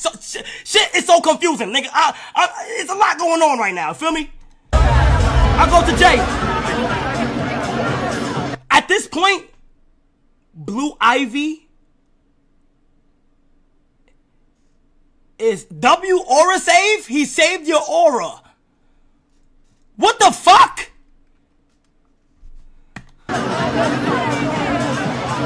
Blue Ivy's going crazy. She watches everything. I said, shout out to you. You're doing amazing. Okay? Blue Ivy probably taller than Kai. Look at this is Blue Ivy right here, right? The security in the cut. I know this. I don't personally know him, but if you know his lore, you try anything funny, you're getting the uppercut straight to your chin, knocked out. I know, like, this is security guards of all security guards. Like, I know how to make sure to move with class. I'm not trying to do too much. Julius to the cut. I don't got. You feel me? Damn, is that the same security guard, Julius? Oh yeah, she been having this goddamn security for ages. Holy shit. Nah, this nigga, y'all, how much you think he's getting paid? He probably getting paid like $1 million a year, right? Yeah, this nigga been around for the longest. Like, this nigga could write a book on some bodyguard shit. This nigga's seen, he know every argument. Wasn't he in the elevator too? Let me see. Jay-Z elevator. Yo, Jay, don't get mad because I'm about to play this game. You good? Jay-Z elevator incident. Let's just look at this. Wasn't the security in there? Oh, he is here. He right here. This is how you know that Beyonce cuts the check, not Jay. He ain't give two fucks. Like, he held her. He held her. All right. Jay over here trying to. Okay. Beyonce's like, yo, paparazzi probably out there. She trying to spit it at that nigga. Fuck you, you bitch. Oh, yeah. Damn. This nigga been rocking for 10 years with him. Shout out to the securities shout out to security guards that are not clout chasers. Because I ain't gonna lie, this nigga could have been quit, broke his NDA, and fucking either filed a lawsuit or just did mad interviews and run up the bag. We know nothing about what the fuck happened with Jay-Z and Beyonce. Look, damn. Yo, she kicked the shit out of that nigga. Oh, look, Jay wanted to grab her and drag her. I ain't gonna lie. I mean, he wanted to take her shoe off, too. Look. What? Kick. You ain't Cinderella? I ain't gonna lie. This security guard is good money because, like, he was just holding. It's like, nah, just chill. Nah, Julius is that guy. Look, he's standing in there. Look, wait, is he doing the shit where he's talking into his hand? That's Secret Service shit. Yo, we need somebody on floor 2, floor 2, floor 2. We have an emergency elevator. Floor 2. Everybody get to floor 2. Is he talking to his hand or am I tripping? That's some Secret Service shit, right? Look, when you got like the thingy in your hand you could talk to. No, he is. That's a fact. Bro, this is like top tier security shit. Nigga, when I met Trump, that's how the security was like this. Like they were like almost like just talking to their hand type shit. Oh shit. Holy shit. Oh nah, he really got a radio in his arm. Nah, she's still. What the fuck did Jay do? Anyway. I got no security. I'm making sure I'm good. Feel me? Oh yeah, I think he was calling the car. She sees me and shit, right? Then look, chat. Then look, bro. Oh, okay. Wait, did he ask Jay to follow him? Nigga, Jay don't know how to use Twitter. Oh shit. Then look, right? He gave me his number. Jay-Z gave me his number. Yo, Kai, I love you, brother. You did not get Jay-Z's number. From everybody who I've ever heard got text by Jay-Z, the text is always green, nigga. That nigga texts you from a Google Voice number. Yo, he ain't get yo. Kai, I love you, bro. Nigga said Jay gave him. Nigga, that nigga gave you a Google Voice number, nigga. That nigga gave you a number to his security, bro. Hell nah, you ain't get that nigga number, bro. It's Jay-Z, nigga. Stop it, nigga. Stop it. Okay? He gave me his number. All right? All right? He said, yo, bro, crazy New York shit. He gave me his number. Yo, oh my God, his shit could have leaked right there. What the fuck? I almost leaked it. Oh my fucking God. That would have been crazy. Okay? Are you with Kai? I'm with Trevor now. Yo, if Kai was a real nigga, which I know he is, he should have been. Yo, somebody ever give you a? Well, I mean, somebody ever gave you?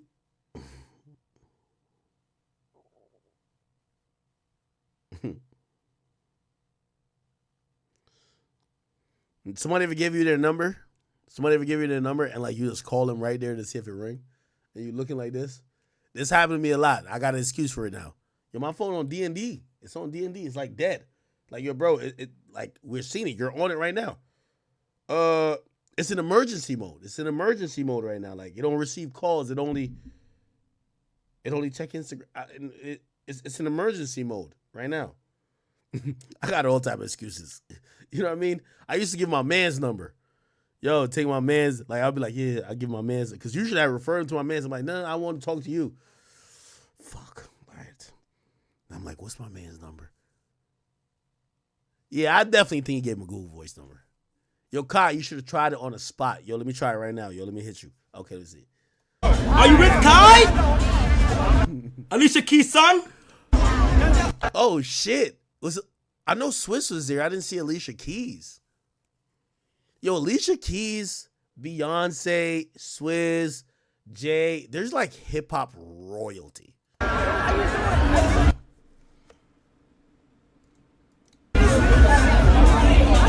Beyonce waits, she shakes my hand, she turns back to finish her conversation.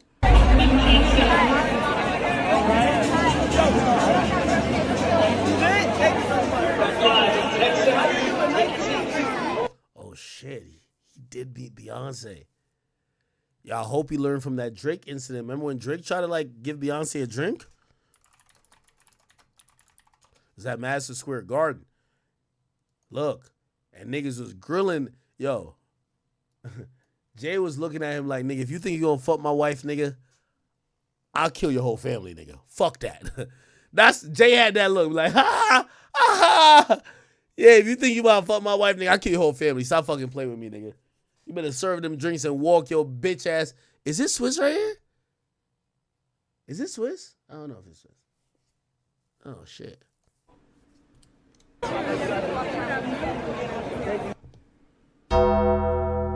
Nice to meet you. You have beautiful energy. Don't do it, Kai. Don't do it, Kai. Trust.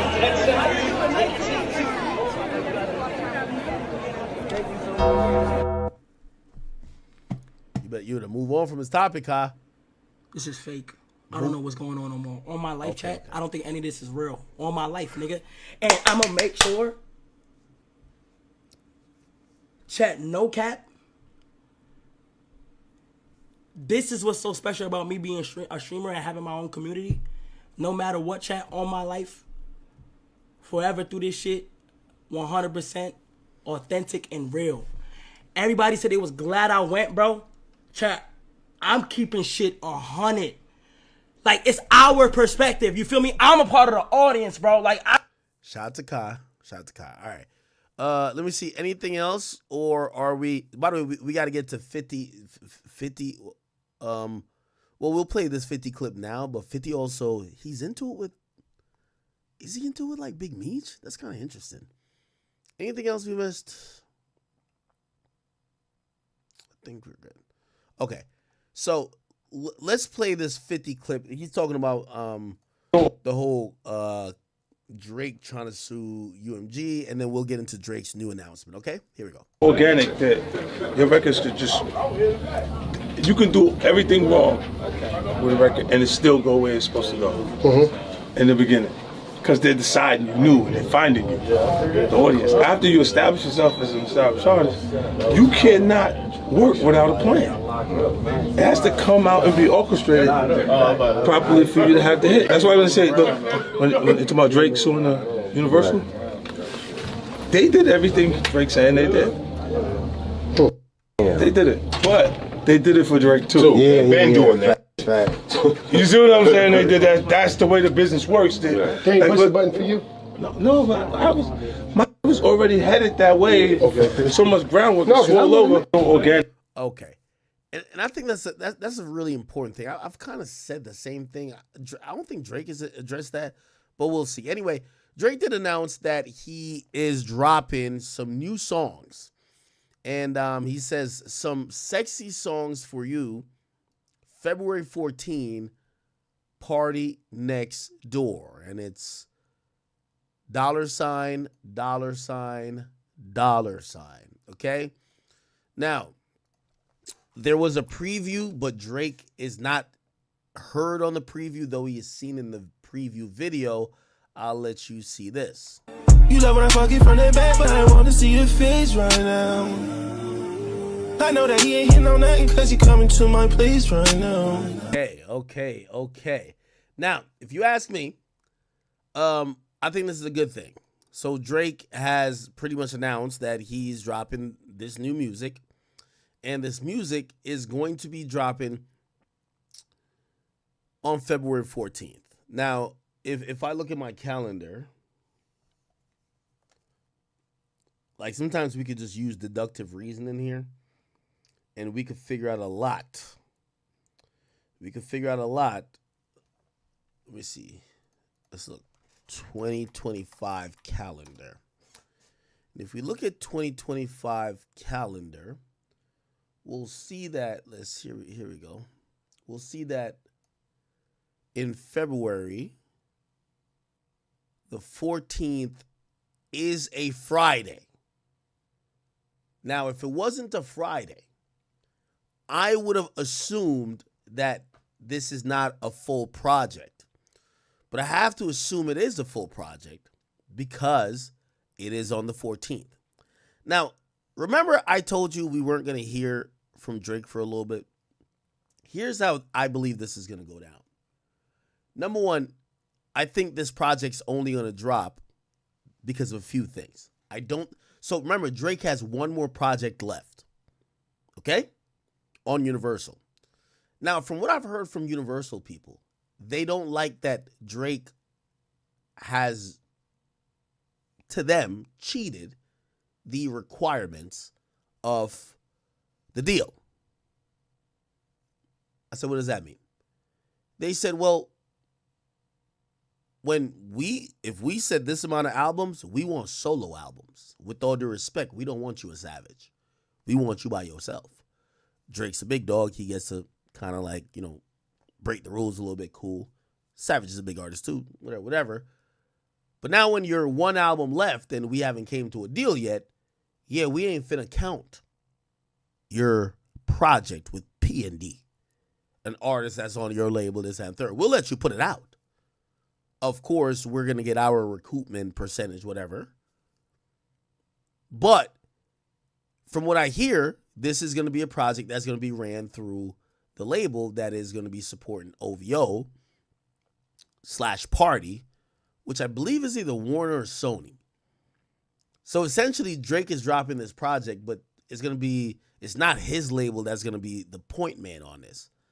Because usually in collab drops, one label with the other label then combine to figure out how we put shit out. So I'll look real quick. What label is Party Next Door signed to? Yeah, he's on Warner. And OVO Sound is on Warner, I believe, right? I believe. Oh, no, they're through Sony. Wait. Okay, that might be a little bit complicated. But anyway, if this project is going to be pushed and most likely spearheaded by the other label that's not UMG, I have a few things that I'm worried about. And I'm worried about not as a Drake fan because I want new Drake music. So all the Kendrick shit aside, let's just speak honestly. If you're a Drake fan, you should be happy that Drake is putting out music. I get it. If we keep doing this whole timing thing, and by the way, I was one of those people to be like, yo, Drake, just go away for a little bit, this and third. Kendrick is dragging it. There's no time. Listen, Kendrick going to do the Super Bowl, then he going to go on tour, performing that song, he's going to do it like, remember when Travis Scott kept doing Fiend, and every city he would do it one extra time? Yo, we did it 8 times in that city. Now we're doing it 9 times. I could see Kendrick doing the same thing with Not Like Us. So if for anyone who thinks Drake should just like take a break or disappear till the wave is done, Kendrick is dragging this motherfucker, and you can't blame him because it's a huge song. So Drake eventually has to drop, right? He just has to do his thing. I only care about it in optics because I know how major labels work. They sell records a lot on perception. Even when they pay for radio teams to go work a record, they're paying for the radio team to make that or whatever team to make that record look lit, that people could additionally go support it, but also the numbers can make sense. What I'm trying to say to y'all is this. I don't know if Drake can Party right now. Let's put a number on it. Right now, I don't need Drake doing anything below 200. I don't care who he collabs with. Keep in mind, Honestly Nevermind did 204 or something like that, right? Honestly Nevermind, First Week Sales. Yeah, 204. We can't have Drake doing under 200, if you ask me. Now, I still think he'll probably most likely do over that, but the reason why I'm concerned about the numbers is because I personally feel, and from what I've heard, they might be trying to use anything that Drake puts up that doesn't chart of the normal Drake ilk to push a narrative that Drake isn't still as dominant as he is. I see some people guessing here. Some people say 100K. Shinquan Roman, you're wrong with that. He's gonna do over 100K. 3 Cool Chris 280. I think 280 would be good. G Money 220. I think that would be decent.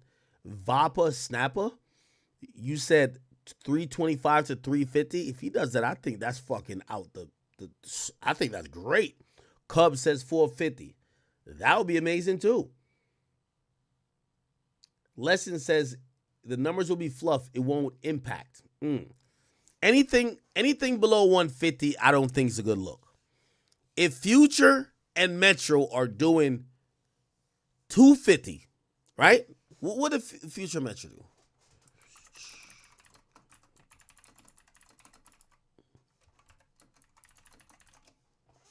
They did 250. I think it would be good if Drake. I think it would be good if Drake did the same. Now, that's just me looking at optic-wise, PR-wise. I'm looking at, some of these other side things that I think are happening where people are trying to create narratives about Drake. That's why I actually believe that he was going to probably forego this collab album and drop a solo album, because right now everybody's looking at Drake, especially, the Super Bowl is like next week. Shit's going to happen. People are looking at him to be like, is he going to get jaw ruled? And obviously no one can say he's making whack music because he's not. So they're going to look towards maybe his effectiveness or efficiency, and they're going to look towards numbers. So that's one of the reasons I thought he was just going to go with a solo album, because I don't know if you know about just how sales work. If two artists get together and drop a project, it's going to be less. It's usually about half of what the bigger artist usually does, but it'll be about 40% more than what the smaller artist does. But we've never seen two artists do a collab project and it do more than what both of them would do independently. Or at least more than what the bigger artists would do independently. So that's why. So if you ask me,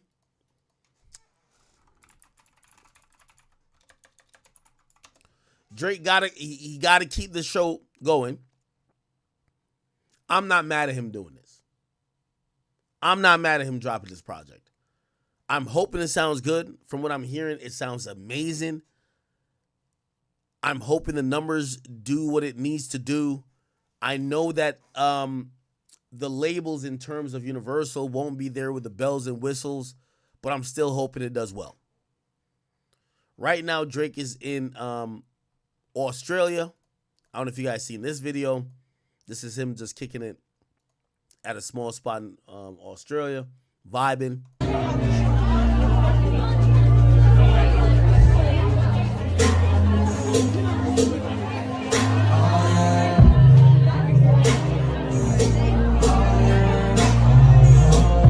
Now, I see J. Prince Jr. in here saying the best concert rehearsal in the world. Okay.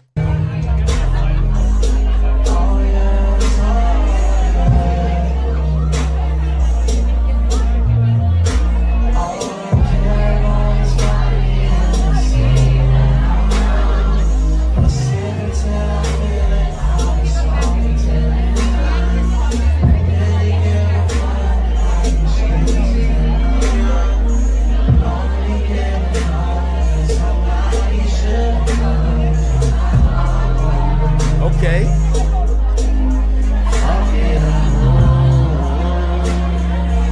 Now, I've seen this conversation also happen a lot where they're like, yo, Drake has one thing that could switch this all up. Because I believe Drake is an R&B legend and a hip-hop legend. I think he's the greatest rapper of all time, personally. But I think he's a still a legendary R&B singer in terms of songs. I won't say in vocals. I don't think vocally he's there with any of the greats. But I do think song-wise, he has an amazing catalog of R&B music. People have said, well, maybe he should fall back into the R&B bag. Give people R&B. Let them take their minds off of this beef a little bit, because now every time you rap, they're expecting you to throw shots. They want blah, blah, blah. They want to see these bells and whistles. Just sing. Give them what they want. I don't know. This could be an effective strategy. I don't know what Drake's thinking about that either. But shit, he's in Australia. He posted this himself. He could have just posted him like rapping, you know what I mean, headlines or something. He posted him singing Trust Issues.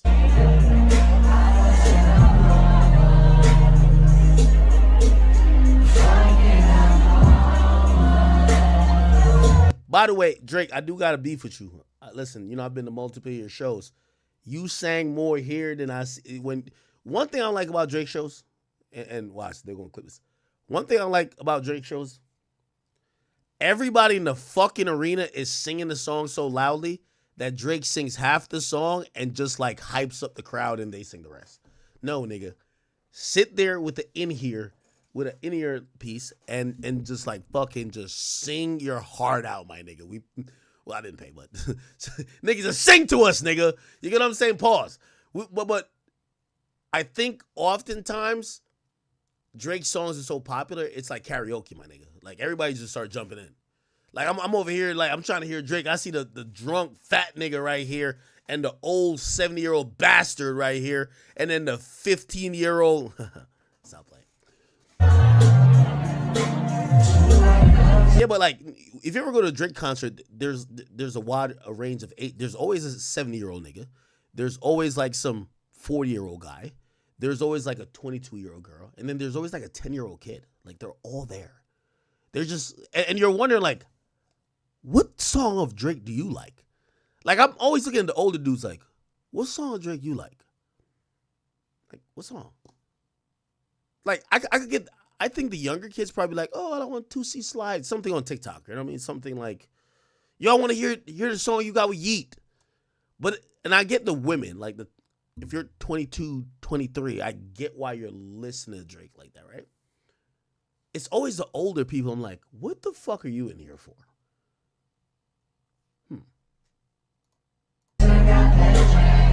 See, this is my problem. He gets to the hook and everybody's overpowering the nigga who's singing it. Shut up! Let the nigga sing!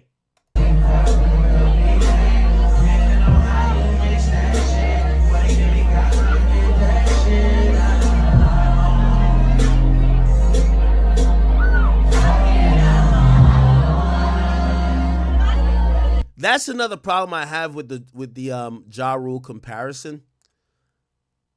Listen, I'm here trying to be as honest as I could be. Yes, I do think we are seeing some shifts in hip hop and music and what people want to consume. But we have to be honest and say Drake controls the space in the minds and the hearts of so many people. You know, like I've seen this new thing. Have y'all seen people look this up? They're like, yo, Drake can't sell tickets. Look, Drake tickets. Like, let me see.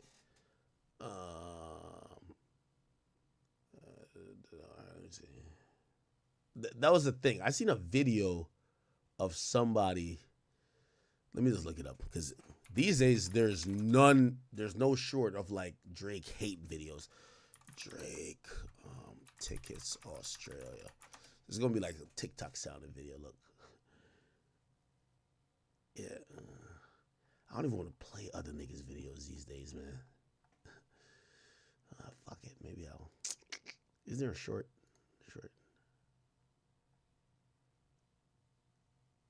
Oh, I think maybe this is what I was watching. Watch this. It's bruh. Drake's on tour in Australia and his show is coming up very soon. This is crazy, bro.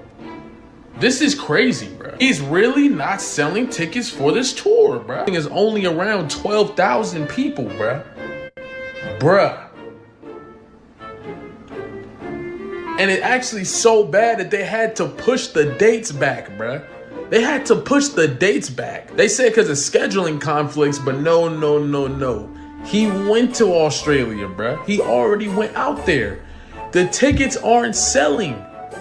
The tickets aren't selling, bro. Like, bro, this is crazy, bro. This is crazy. What is happening? Kendrick really Ja ruled this dude, bruh. It's over. I knew it was bad, but I didn't think it was this bad, bro. This is bad. This is really bad, bruh. Kendrick Lamar just Ja ruled Drake for real. Oh my goodness. Drake can't sell tickets. Yo, it's so unfortunate that again, I don't even know who this guy is, and I'm not trying to attack him personally, but yeah, I seen this guy's video, and for the people who are saying this, and it goes for both sides. Like, I seen somebody say Kendrick wasn't gonna sell out some venue. Bro, they're the biggest artists in the genre.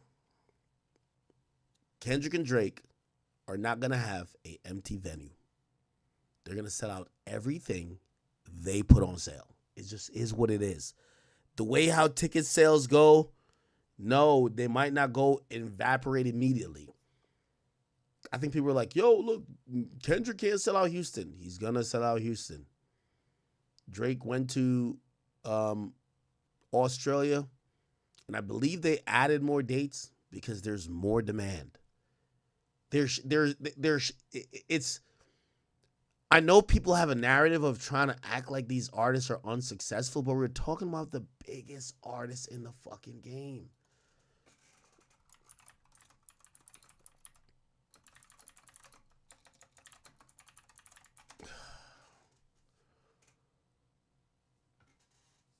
From what I remember, yeah, Drake added dates. He added dates. Like, we just got to be honest. He added dates to the Australian tour. He added dates, my nigga. Like, we just have to... Yo, these are two phenomenal artists. Even if you don't like Drake, and you might thought he lost the battle or whatever, bro, he's still so wanted by fans to perform. Same with Kendrick. So Drake added some tour dates, right? He did postpone some of them, and I seen people talking shit about that.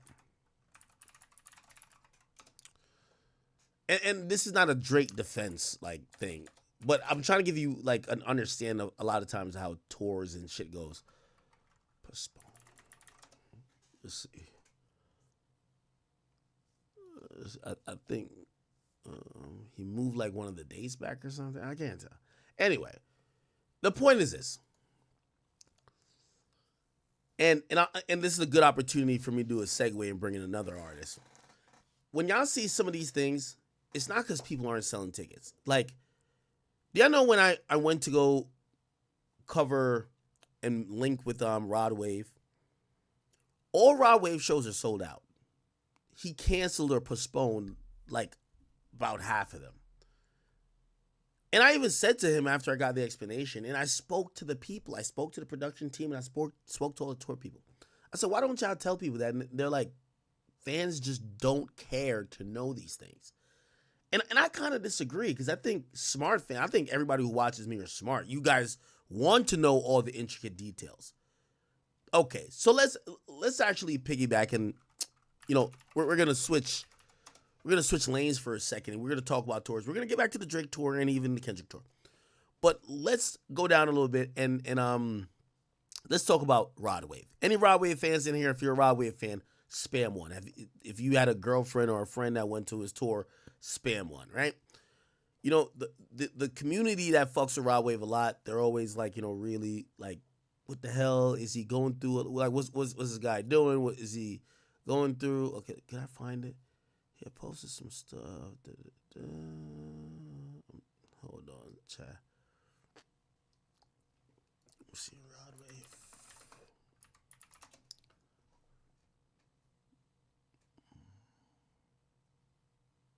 Okay. Maybe this has it here. I don't know. Okay. Oh, shit. We posted it. Good. By the way, follow DJ Academics TV. So anyway, and by the way, you know, I did an interview with him, and I don't know if that was completely clearly communicated, but even when we talked before we did an interview, that was supposed to be the thing communicated. Let me give you real facts and real honest truth about the Rod Wave tour, right? And for any Rod Wave fans, this is just facts. So Rod Wave is a huge Drake fan. Rod Wave saw Drake's last tour. He was inspired by Drake's last tour. Drake's last tour has a 360 stage. What that means is this. Now, I don't want to get too much also into his business because Rod Wave's tour in the last 2 tours he's done has always gotten expanded. A lot of times when you see these guys do arenas these days, they're not fully doing arenas. Like when you see certain people, like with all due respect, I'm not airing people out, but say like Moneybagg Yo, right? Moneybagg Yo was actually one of the openers on Rod Wave's new tour. Well, that might confuse you because you're like, well, Moneybagg Yo just did his own arena tour. Why would he go be one of the openers? And not really an opener because he comes out right before Rod Wave on Rod Wave's tour. The reason is that, well, Rod Wave is going to, let's say Houston, Texas. That's where the Houston Rockets play, right? At that Toyota Center, right? When you go there, it's going to take, it could take 20,000 people to fill that arena, right? Actually, it's really about like 17, 18, right? I'm giving you logistics, but I want you to understand touring. What they do, and this is a new, because venues, especially since the pandemics are limited, artists could get in an arena and only have to sell 8,000, 9,000 tickets. I'm not dissing no artists here. Please understand. Don't clip me out of context. Understand what I'm trying to break down some game to you. When you hear that Sexy Red went on a arena tour, or you heard that Meg Thee Stallion went on an arena tour, technically it is because they went in arenas, but an arena has usually 4 or 5 different orientations to accommodate someone. Okay? You have the max capacity. Could you bring out 20,000 people? Most people can't. Okay. Now, by the way, what are these things limited by? And we're going to get into it. Stage orientation, like for example, see now, I'm trying to give y'all some game here. Just listen to me. When you go in an arena, when you're watching a basketball game, that's almost max capacity because even if you're behind the backboard, you could go watch the game. Even if it's a 360 view of the game. That's why it could hold 18, 20,000. When a performer normally goes in, they bring in a stage. And that stage is not a 360 anymore. I'm talking about 360 degrees. It's usually 270, which means they won't sell seats behind the stage because you can't see shit. So the capacity goes down from, let's say it was 18. It goes down to about 14. So that's how you would sell out that arena, 14,000. Now, here's another way how they also finesse it. If you've ever been in an arena, you'll see, okay, you have the 100s, the 200s, the 300s, you have all the nosebleeds. They have a way, they'll put curtains on the last 2 levels. That 15,000 that needs to sell out that arena with the 270 stage, that turns to 8,000 because they put a black sheet over all the nosebleed seats. But you still make enough to pay the arena because it's an off night, and you get to say you did an arena tour while selling out 9,000 people. Do you get what I'm saying? You put that together. Hey, when you come see Sexy Red, you see Kodak, you see this, you see that. That works, if you get my drift. I'm not dissing nobody. I'm just trying to give y'all the logistics. When Rod Wave started doing arena tours, he was doing that. I don't know what it is about Rod Wave's music. His fans are rabid. They love that nigga more than cook food. Jesus Christ. I don't know. I mean, I know his music's goddamn good, but they love that nigga. Mid-tour, his capacities, and this is not this tour, last tour, went from like about 9,000 to we need 13,000. They had to open up. So people do what's called a lower bowl tour where they close off all the nosebleeds, and it's only the lower sections, right? So when you look at it visually, it looks sold out, but the nosebleeds, there's a black curtain over. Trust me, this is how the tour business goes. Cool. Rod Wave, there was so much demand. They actually said, hey, let's rip up that contract. We're going to give you more money. There's so much demand for your show. Let's add 4,000 more seats per venue. He sold it out. Rod himself even told me his label was even fucking shocked. Cool. So let's get to his current tour. Rod Wave does a tour this time around.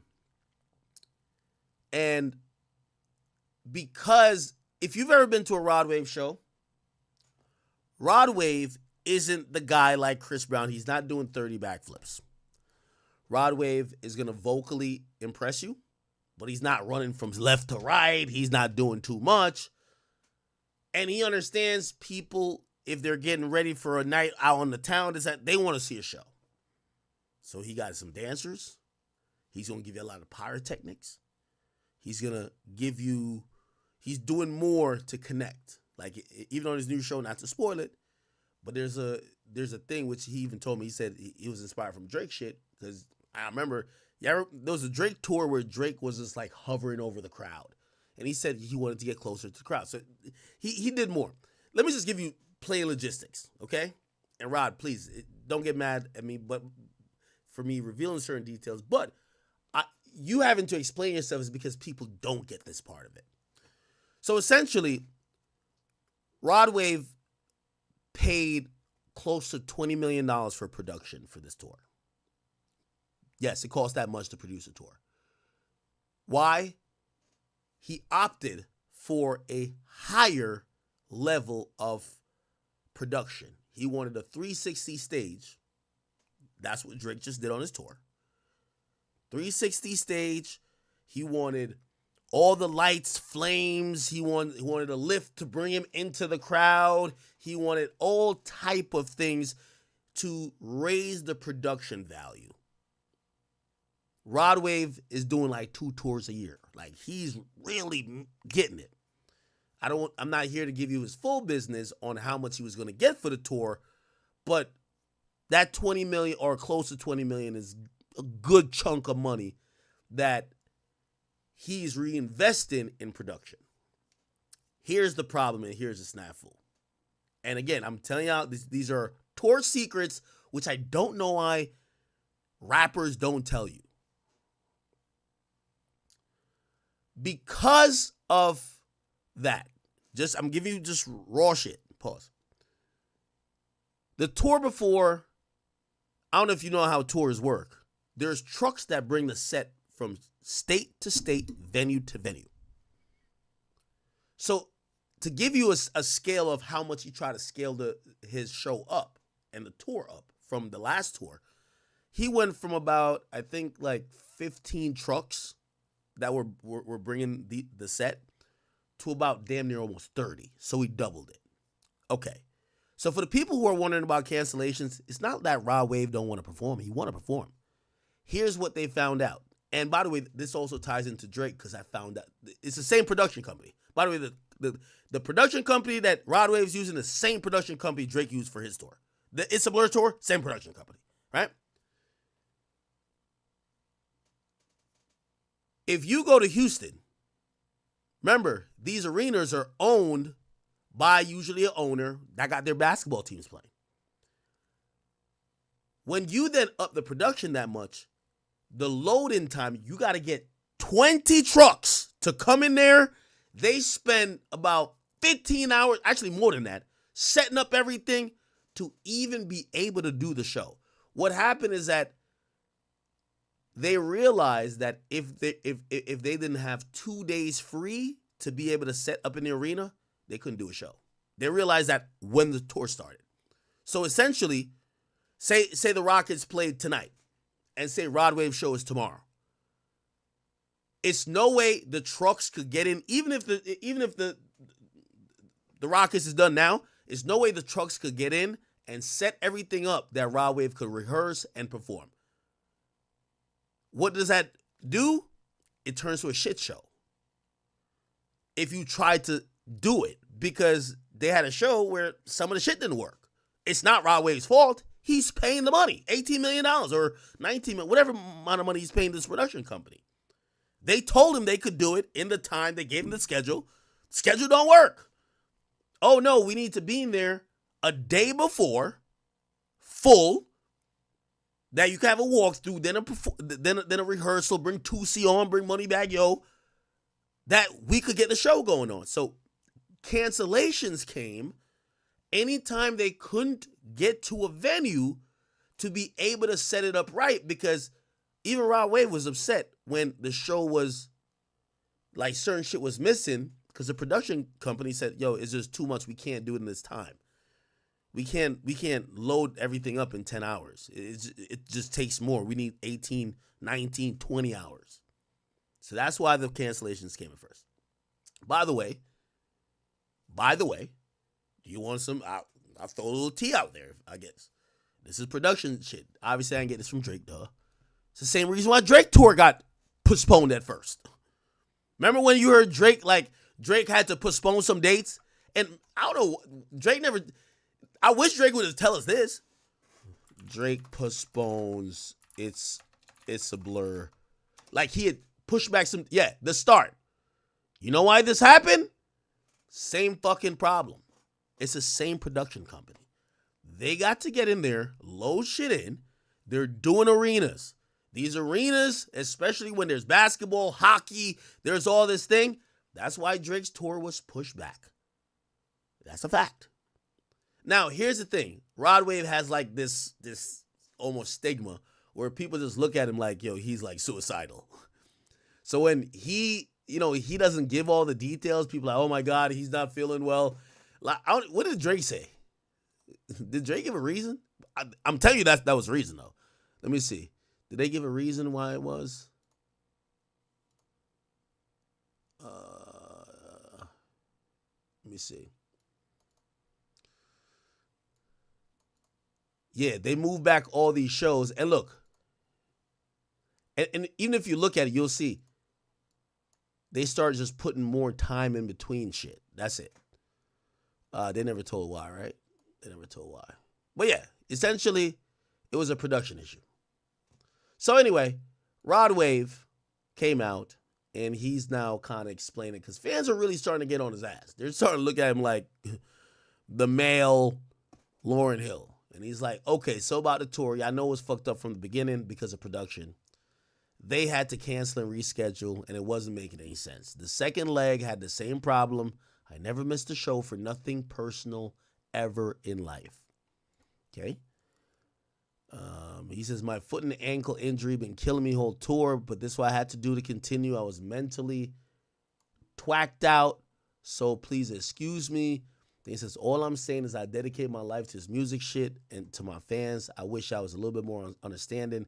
If stage and lights, etc., not built right, and I paid over $13 million for it, just for that, it's not fair for me or to y'all to get a half-done show. Shit is completely out of my control. Okay? And y'all know if the show don't happen, y'all get full refunds. I think it's just a better idea to come back in a couple months with the showdown packed bigger and better. Okay? Say, I'm sorry, y'all. Y'all know this shit always been professionally ran tight. Maybe I jumped out there too fast. I'm going to be back with this shit together.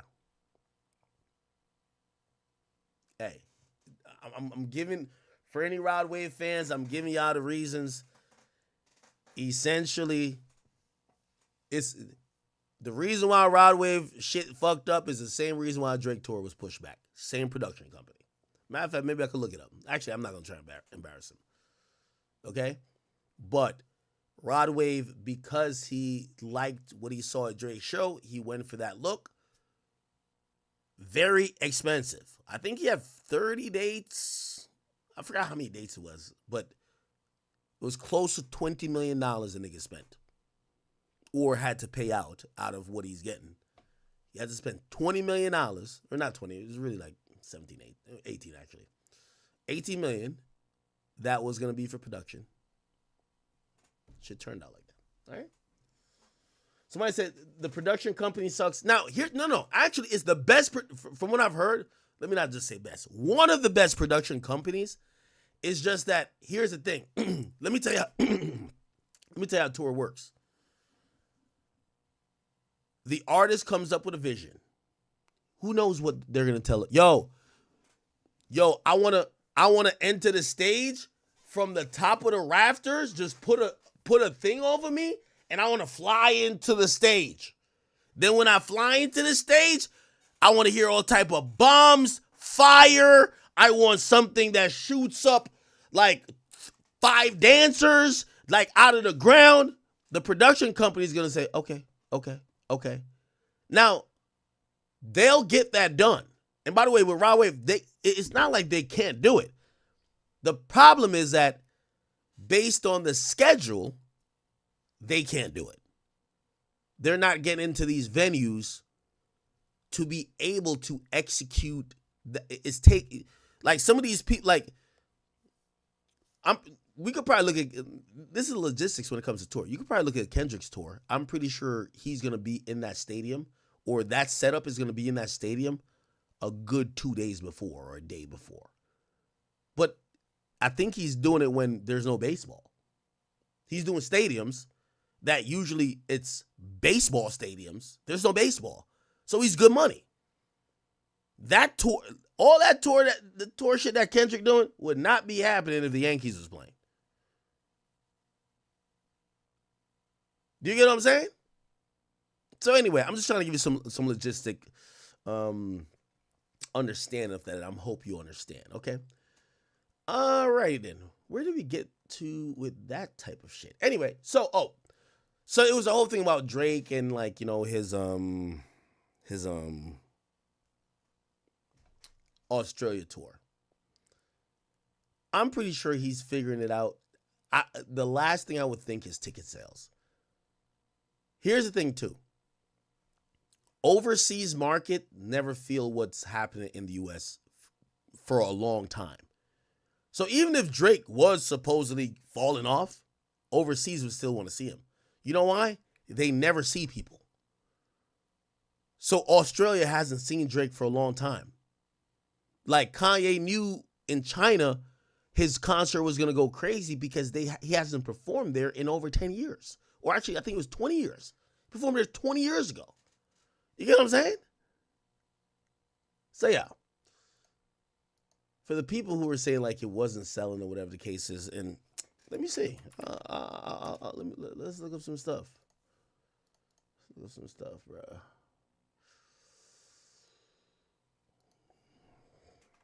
Australia. Sydney, Australia, right? Isn't that how you spell Sydney? Okay. Drake Australia tickets. Let's look it up. Live Nation. Okay, here we go.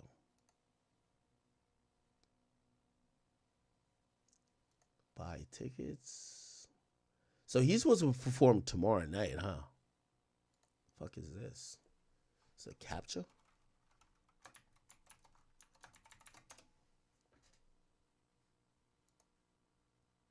The fuck? 4LG 5D55. Come on, bro. Oh, this is like some pre-sale shit. They got me in a queue? The fuck? I thought they would have Ticketmaster on this shit. Okay, let's see if we could. Perth Rack Arena Drake tickets. How could we?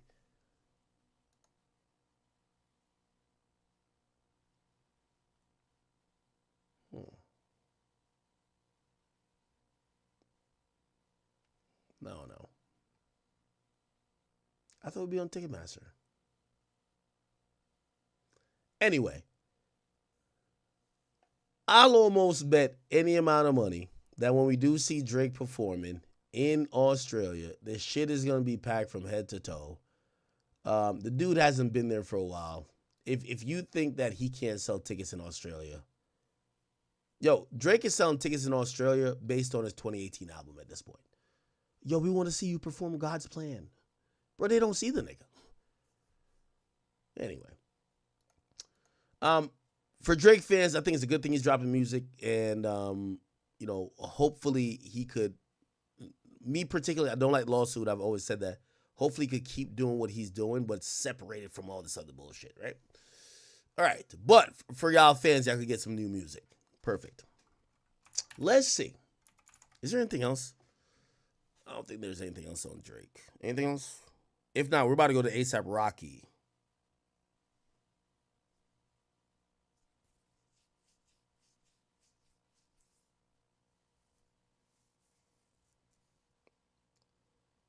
Okay.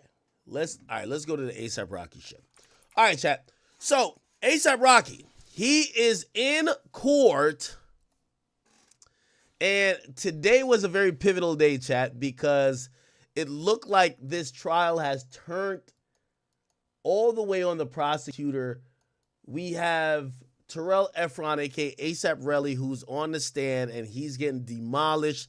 People have now speculated that the prosecutors are so embarrassed by his performance on cross-examination that they're looking for a way out of this trial without getting embarrassed, really, through the public web. This trial is being streamed. This was on like the Tory case. It appeared that they did more due diligence with the Tory case. This one looked like they did pursue charges, but only at the behest of this guy who seemingly wanted money at first, but A$AP Rocky wasn't willing to give him money. And now they're looking like fools because this dude is not being a good a good snitch, in the sense of half the shit he's saying isn't making sense when the defense attorney's quizzing him. By the way, we also find out that A$AP Relly is actually wanted. Like, the irony of this shit, huh? A$AP Relly. So the guy on the what the fuck? The guy on the stand, right? That is wanted for trying to, the guy on the stand that's telling on Rocky is actually wanted in New Jersey, right? 50 Cent clearly ain't with that shit. He says, look now, what's the chance of that? On the guy on the stand and on the run. Throw this whole case away. This guy's trying to get some money, that is all. So he has 2 outstanding New Jersey warrants from what we understand now. And we don't know what those warrants have to do with anything. By the way, I know some people, hold on. Some people be like, well, how could there be a warrant for him? And he could still be on the stand. If you have certain warrants, they won't go outside of that jurisdiction trying to search for you. So if he was in New Jersey, yeah, they'll lock him up, but he's in Cali. So that's why, they haven't probably contacted Cali officials to try to execute that warrant to get him arrested to bring him back to Jersey.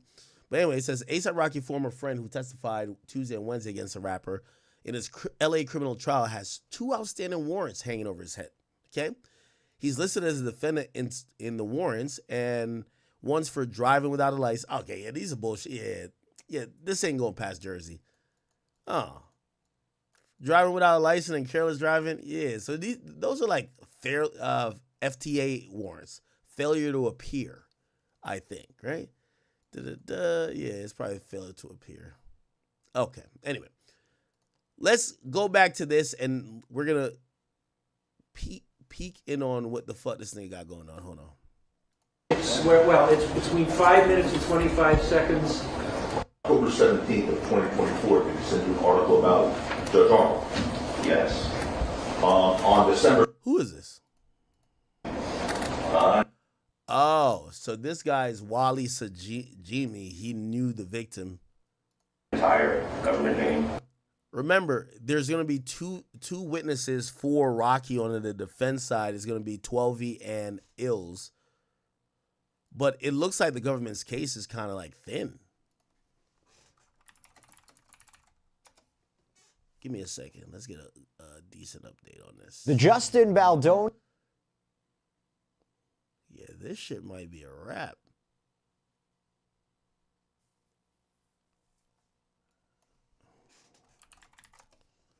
Give me 1 second.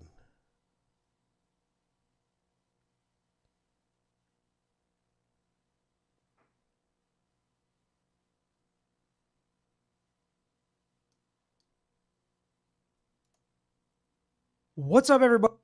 And what he saw, not good for this witness. Be presented in front of... Okay. Was it lawyer for workers? Maybe not. All right. So, I'll just go off Twitter.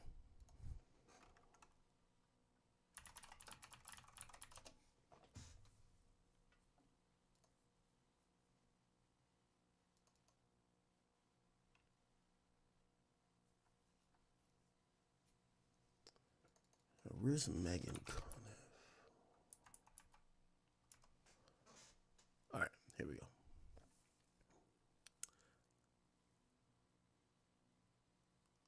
Not happen. No. Did he ever tell you at any point in time, you know what? Yeah, I'm trying to get his money, but I made the whole thing up. No. In fact, isn't it true that what he was telling you was that that man shot at him and really wanted to make sure that he got his for what happened? Is that correct? That's what Relly said. And you weren't there, is that correct? No. Correct? Hold on. That was a double negative. You weren't there, were you? No, I was not. And you don't have any idea whether or not this incident happened or didn't happen. No. So here's my, did you ever ask Relly? Hey, I'm sorry, did you ever ask the defendant, hey, listen, this guy's saying you shot at him. You ever ask him what happened? Objection relevance. You ever ask him what happened? I don't recall. So you are having conversations with Relly, which you're taping, and then immediately calling the defendant to report what happened. And you're telling me you've never asked the man, hey, did you cap 2 rounds at him? What the fuck? I don't recall. Well, is that something you think you remember? 3 years ago, I don't recall. So you're telling me, I just want to make sure I understand this. Your testimony is, yeah, I'm recording him, and I'm well aware of this situation that happened. And I've talked to the defendant about it. I talk to him every couple of months. But I've never asked him, hey, Relly's accusing you of shooting him. Did you do it? You never asked him that.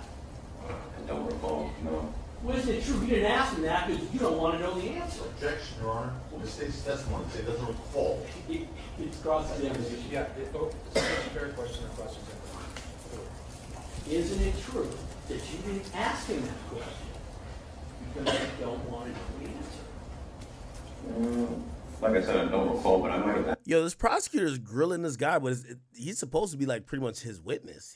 I guess he's trying to say, he knows that Rocky's lawyer is gonna grill this guy, be like, yo, you're just Relly's friend trying to bullshit and say whatever for him. So they're trying to grill him. Did you? So you never spoke to Rocky about the shooting? Asked him. So now you're saying you might have asked him if he shot Relly, but you don't remember the answer? So I don't recall me asking him that question, right? So let me be clear. I want to know, has the defendant ever discussed with you anything about the shooting? No. So then your answer would be, if you ever asked him about it, would be a definite no, correct? Sure, correct, sorry. Then why is it a moment ago you just said, I don't know, I don't remember? Because I don't recall. So, do you understand the difference between no and I don't recall? Yes. So, no, would you agree, would mean he absolutely never mentioned anything, and I don't recall would be, I'm not sure. Would you agree with those definitions? We can agree to that. And my question is, don't you think that as you're taping Relly for somewhere between 20 and 30 minutes, getting information about this incident and about what he intends to do, and then calling the defendant back immediately to report what happened, that you might... Oh, I don't know if this guy's Relly's friend like that. Apparently he was taping Relly and then he called Rocky to tell Rocky. I have had a conversation with him about, hey, dude, what actually happened? Did you shoot the guy? You're saying that didn't happen, you never asked? Never asked. Are you curious? No. So you don't have any interest at all as to whether or not the defendant actually shot at Relly? Does it make a relevancy objection again? Sergeant Medical. Go on to another subject. Okay.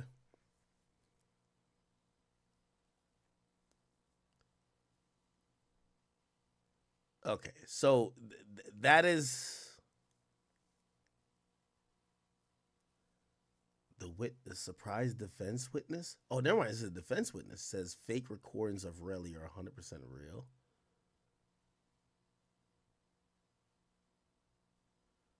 What the fuck?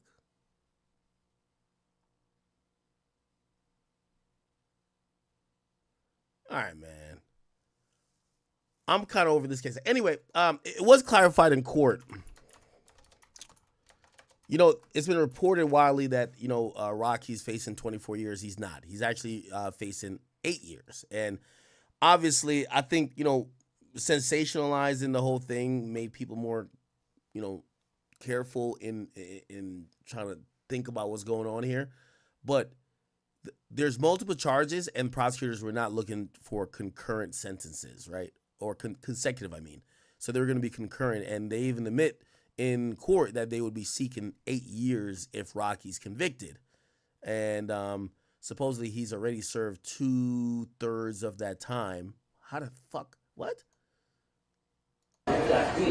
But simply by commentators who have said that this defendant is convicted, he's looking at getting 24 years. That's absurd.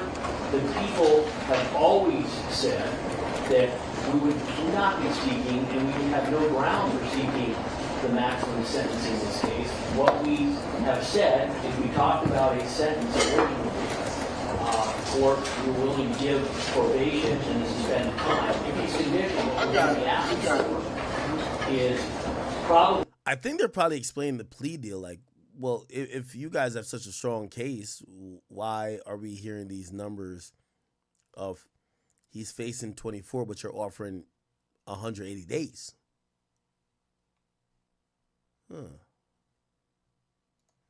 Interesting.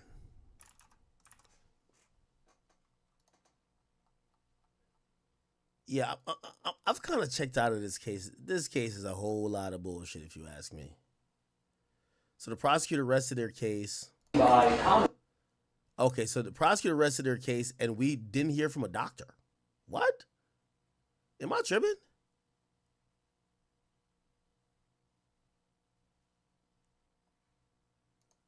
Let me just go here real quick. I ain't gonna lie to you. I think Rocky... I'm on the side that Rocky beats this shit.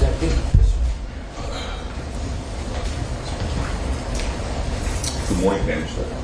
Okay, so this is right before the prosecution arrested their case. Rocky's lawyer introduced some audio, and then Relly's gonna say, "Yo, that's a fake audio," and then Rocky's lawyer is gonna bring the guy who recorded the audio. That's what happens. Speaking of saying. Sorry? Let's go, Mr. Tucker. You know, let's go. Well, we're going to go when you answer my question. You know who Wally is? I do. Okay. In fact, you told Wally he shot you 5 times, right? No, I didn't. You didn't say it? No, I didn't. No. And by the way, speaking of Wally, last Thursday was my first day of cross-examination of you, and I asked you about the statements you made to Wally that morning. The question being in terms of that morning, Sustain us to that. You made a The morning The morning of the cross-examination? examination, yes, sir. The morning of the examination last Thursday, I asked you questions about Wally. Two statements you may have made to Wally, which you denied. At the lunch break, Mr. Efron, you called Wally, correct? I called him after everything because, I mean, you guys got y'all whipping up lies over here. None of it, you have no evidence to back that up. You're not answering this question. He's talking about the lunch break. Ask it again. And I'm not, and I'm Mr. allowed. Efron, wait. Ask the question again. After Wally's name was brought up on cross-examination by me, the statements you made on the recordings that you say were fake, you called Wally. That's a compound question. There are 3 questions. All right. You were inquiring about whether he made a phone call at the lunch on the lunch break following your beginning your cross-examination. Yes, sir. Do you understand the question? Yes. All right. Did you call Wally during the lunch break? No. Did you call him after court? Yes, I did. Oh. So this is kind of like hilarious. Apparently this guy's on the stand and he calls, I don't know if he knew this was going to be a defense witness. He calls the fucking defense witness, right? He calls the defense witness while he's in trial. And why'd you call Wally? Because, I mean, you guys is just lying, lies after lies. You can't back it up. These guys, we can't back it up. I mean, you can't. You can't. Did you hear the tape recording? Did you say fake? All right. Stop. Ask another question. I guess we'll see about that, right? Your Honor, the court instructed previously, and this is editorializing, Mr. Lemon is not doing that in his arrest. Right. He's right. But I know the witness is saying I don't understand. Don't editorialize. And you should strike his answers, Mark. They are not responsive. They are not responsive. Anyway, so you called him because we were presenting fake evidence to you? Yes or no? I don't know, man. Is this why did you call him? Because you guys just keep playing fake audio to me, like fake stuff. I never said none of that to him. It doesn't even make sense. It doesn't fit in with this case. You're trying to slip it in. Okay, stop. All right, just answer the question. So that's why you called Wally. I mean, you guys are saying I'm cool with him and I got his number and he's making up fake lies. That's like, he didn't even answer, so I don't even know what are we talking about. He did not answer. What are you going to say? He answered and make up another spoof call? Motion to strike is non-responsive. He's moving to strike his own testimony, okay. Yeah, the entire answer is non-responsive. Your Honor, counsel is editorializing indicating what I'm moving to strike. I'm following the evidence code. Okay. Say California. We didn't even get to the case. Right. What are we doing here? Oh, okay. A few minutes ago today, about text messages you sent. Okay. With me so far. Are you with me so far? Yo, you're annoying, bro. Just come on. Are you with me? We didn't even get to the case. Right. What are we doing here? Are you keeping up? Stop. Are you keeping up with the question? I can't keep up with him. I can't take him serious. No. You got to answer the question. Yo, we got to throw this case away, bro. He asks the questions. He's beginning to ask you a question. He just wants to know if you're keeping up with him. Just ask the whole question. Sure. You recall being asked by Mr. Brazone a few minutes ago about text messages you sent to Rocky and his manager after the incident saying you tried to kill me. Yes. Oh. And you were also saying you tried to kill me. During that same time, you were sending messages saying, I'm going to get that N's money, right? Bro, what are we talking about? Are we talking about assault or lawsuit? Like, you keep trying to bring He's asking you a yes or no question. Listen to the question and yes, no, I don't know, or I don't recall. Go ahead. At the same time you were saying that, you were also sending text messages saying, I'm going to get that N's money. I don't recall. You don't recall? You don't recall seeing those messages up here? Seeing what messages? You're not, like, you have that message.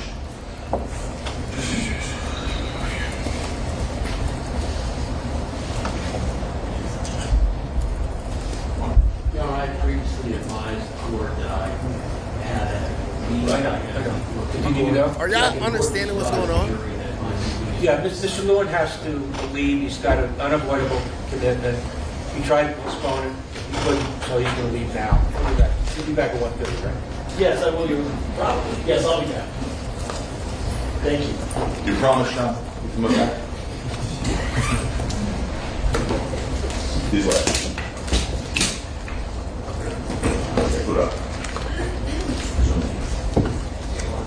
All right. Okay. All right, this nigga sounds. Wait, is this a? My business partner. Well, that's Justin. You're lying. That's Justin. You know that's Justin. You're not even putting names next to it. So what you said to him, that same. But you just lied. Stop it. Stop it. Like, what am I having? Okay, what am I this talking text to going him to? for? Who is this text being sent Well, I to? do not want to stay here. You put me on. I'm not on trial. I've been here for 5 days dealing with this man. He just said it was a manager. This is not the manager. Chill. I'm ready to fucking go.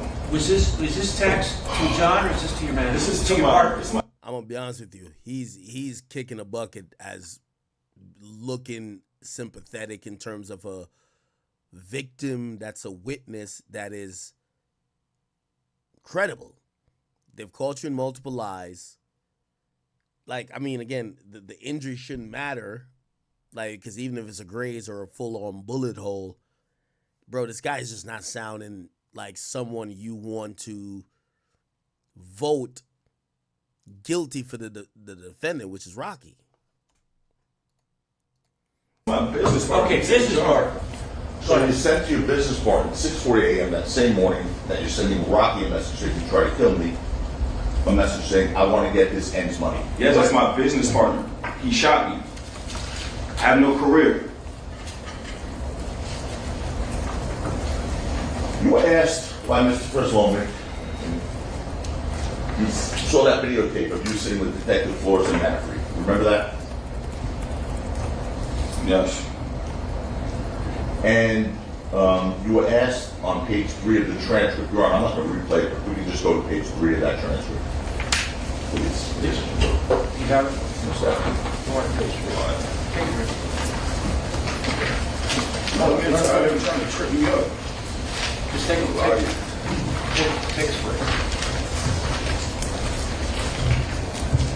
Got me looking stupid for 5 days. Stop. I'm on trial. Stop. Don't say it. On page 3, lines 14, 15, and 16. We look at that.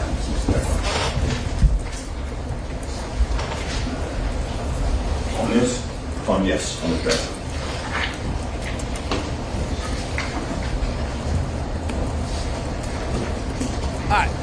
All right. This guy's just doing a whole bunch of bullshit. All right. Let's get on quickly to another topic. Again, this is weighing heavily in Rocky's favor. And I know I've said that before in terms of rappers that we did like or, you know, analyzing a case, i.e. Tory Lanez. But this one, it's very clear. The video, we're watching the video. This guy doesn't look credible. He was on a stand for like 4 or 5 days. And essentially they called him in multiple lies. And also he was doing things even in court. Like, you know, he would get out of court and try to call somebody who he didn't know was working with the defense because he's trying to keep his lies together, and he got caught in a bunch of lies, right? Right now, it's just not looking good that it's credible that Rocky did these things. Also, we haven't even got to the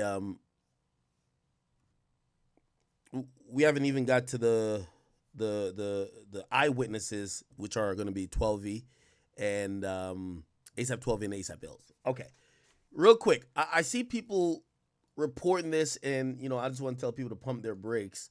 So everybody's saying, yo, T.I. and Tiny will receive their $53 million in punitive damages from the OMG lawsuit, from the toy maker situation.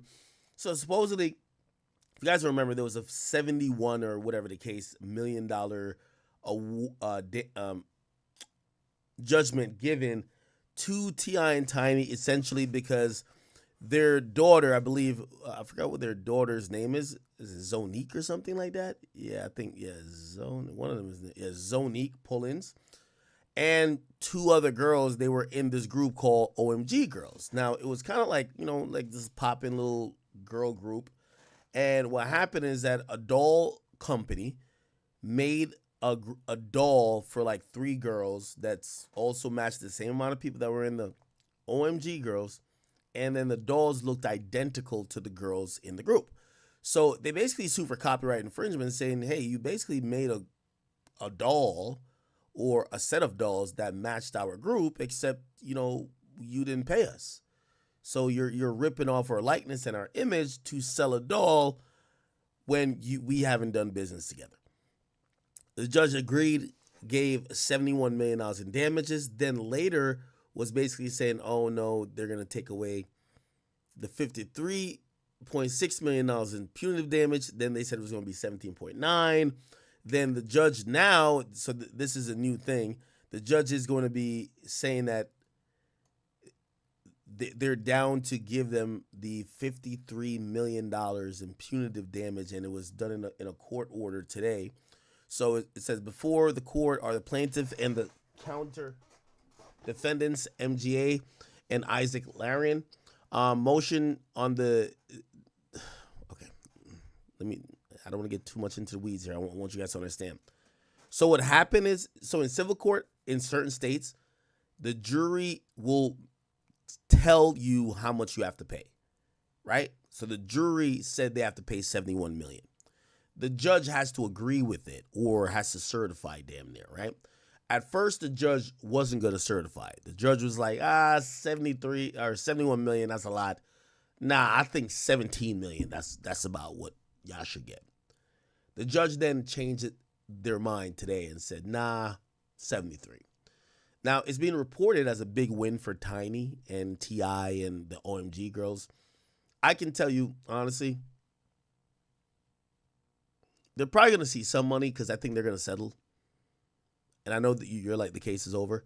No, this thing is going to get appealed all the way as much as it can.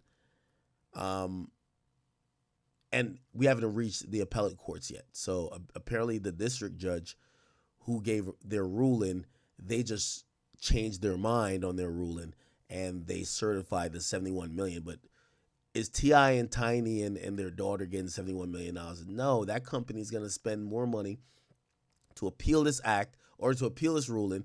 And hopefully they could either get it all thrown out, get a new situation where their arguments have to be reheard, or essentially get it super lowered.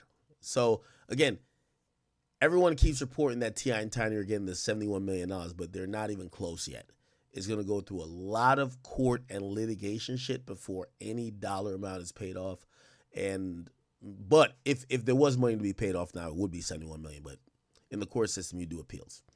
So I seen a bunch of people reporting this. It's just not accurate. Like, no one's paying them $53 million. No, not happening.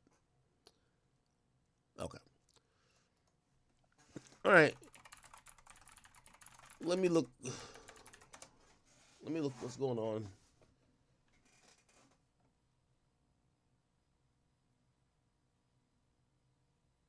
Did y'all see Luka? Y'all seen Luka go to Luka went to the Lakers? Chat, give me a few topics. Matter of fact, I do got a few topics. Give me some topics. I got through the Drake shit. I got through all the Kendrick Grammy stuff. Throw me a few topics, chat. Let me see. Oh, I'll do this one. Yo, chat. Why 50 Cent on Big Meech's head top like this? So, I don't know if this the complete origination of this beef, but if you go on Ricky Rose's page, we all know that 50 Cent don't like Rick Ross. Rick Ross posted him and Big Meech, and basically they were promoting this car Ricky Rose, the time has come. Meech on February 13th. Get your tickets right now. It's going down. We know Florida gonna be there. Actually, it's not a car show. There's a Big Meech concert, like a welcome back concert. Miami gonna be there. Now we all know, Rick Ross has a record called "I Think I'm Big Meech," Larry Hoover. You know what I mean? So everybody's been showing this guy love since he got out, but some people believe that 50, who by the way has done like some almost like spin-off or like, you know, touched on the metaverse of BMF, they would think that he was going to link with Big Meech and do like the official thing. You know, he's done stuff with Little Meech, right? However, people feel like he was offended when he saw Big Meech get out and link with Rick Ross for this video. The legend himself gonna be in the building, making history. Meech, who else coming? The whole nation. Detroit, St. Louis, California, everybody. Atlanta, Georgia, ATL, stand up. Woo. We gonna make history. Get your tickets right now. Y'all better be there February 13th. Meech on. I think I'm Big Meech. Okay, look at this lineup here. We got Le Bebe, Rick Ross. We got 21 Savage, Sexy Red, who, by the way, back in, like, she had said she would perform for free. This is how much she was excited. Sexy Red perform free Big Meech. Like, she had let it be known. She says, this is what she had said. Oh. What the fuck? I thought they had the picture here. They don't. She says, I'm trying to perform for the free ski. You get what I'm saying? So she was advertising. She was down to perform for free. That's how much she loved Sexy Red. No, not Sexy Red. I mean Big Meech. Here we go. She said, where the welcome home party at? I'm trying to perform for the free ski. Oh, man, you can't see the bottom of it. But yeah. She was down to perform for free. Let me see if I can. Yeah.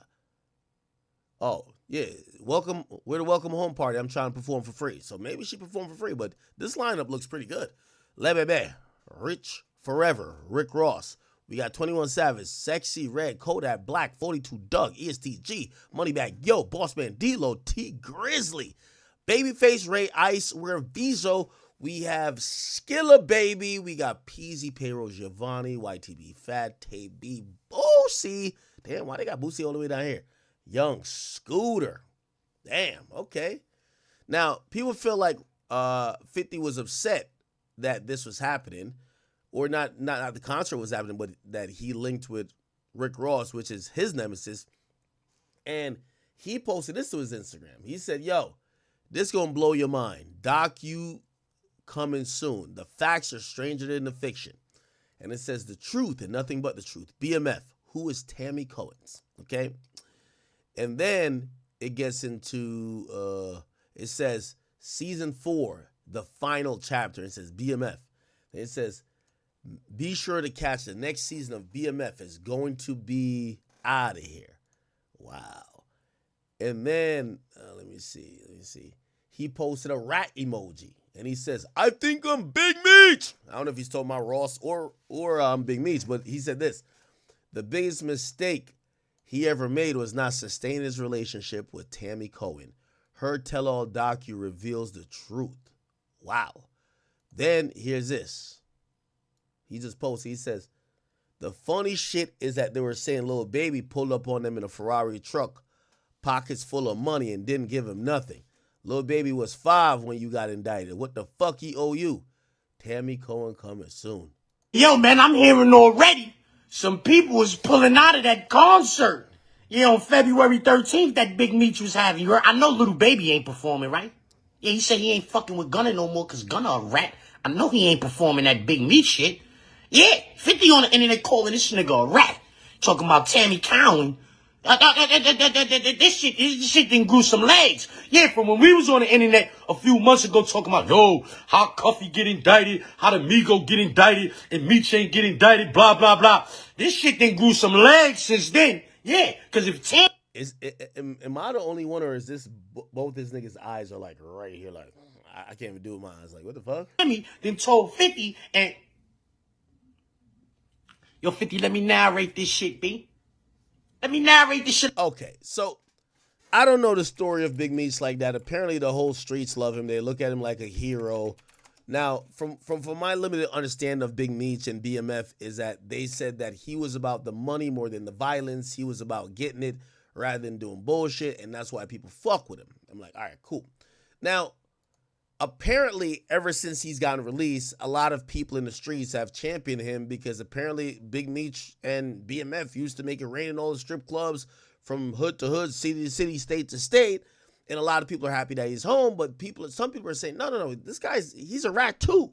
And they're calling him a rat, or they're saying it's some funny shit with him because some person named Tammy Cohen's. Now, that's what 50's talking about. Let's try to Google it. Tammy Cohen's, let's see.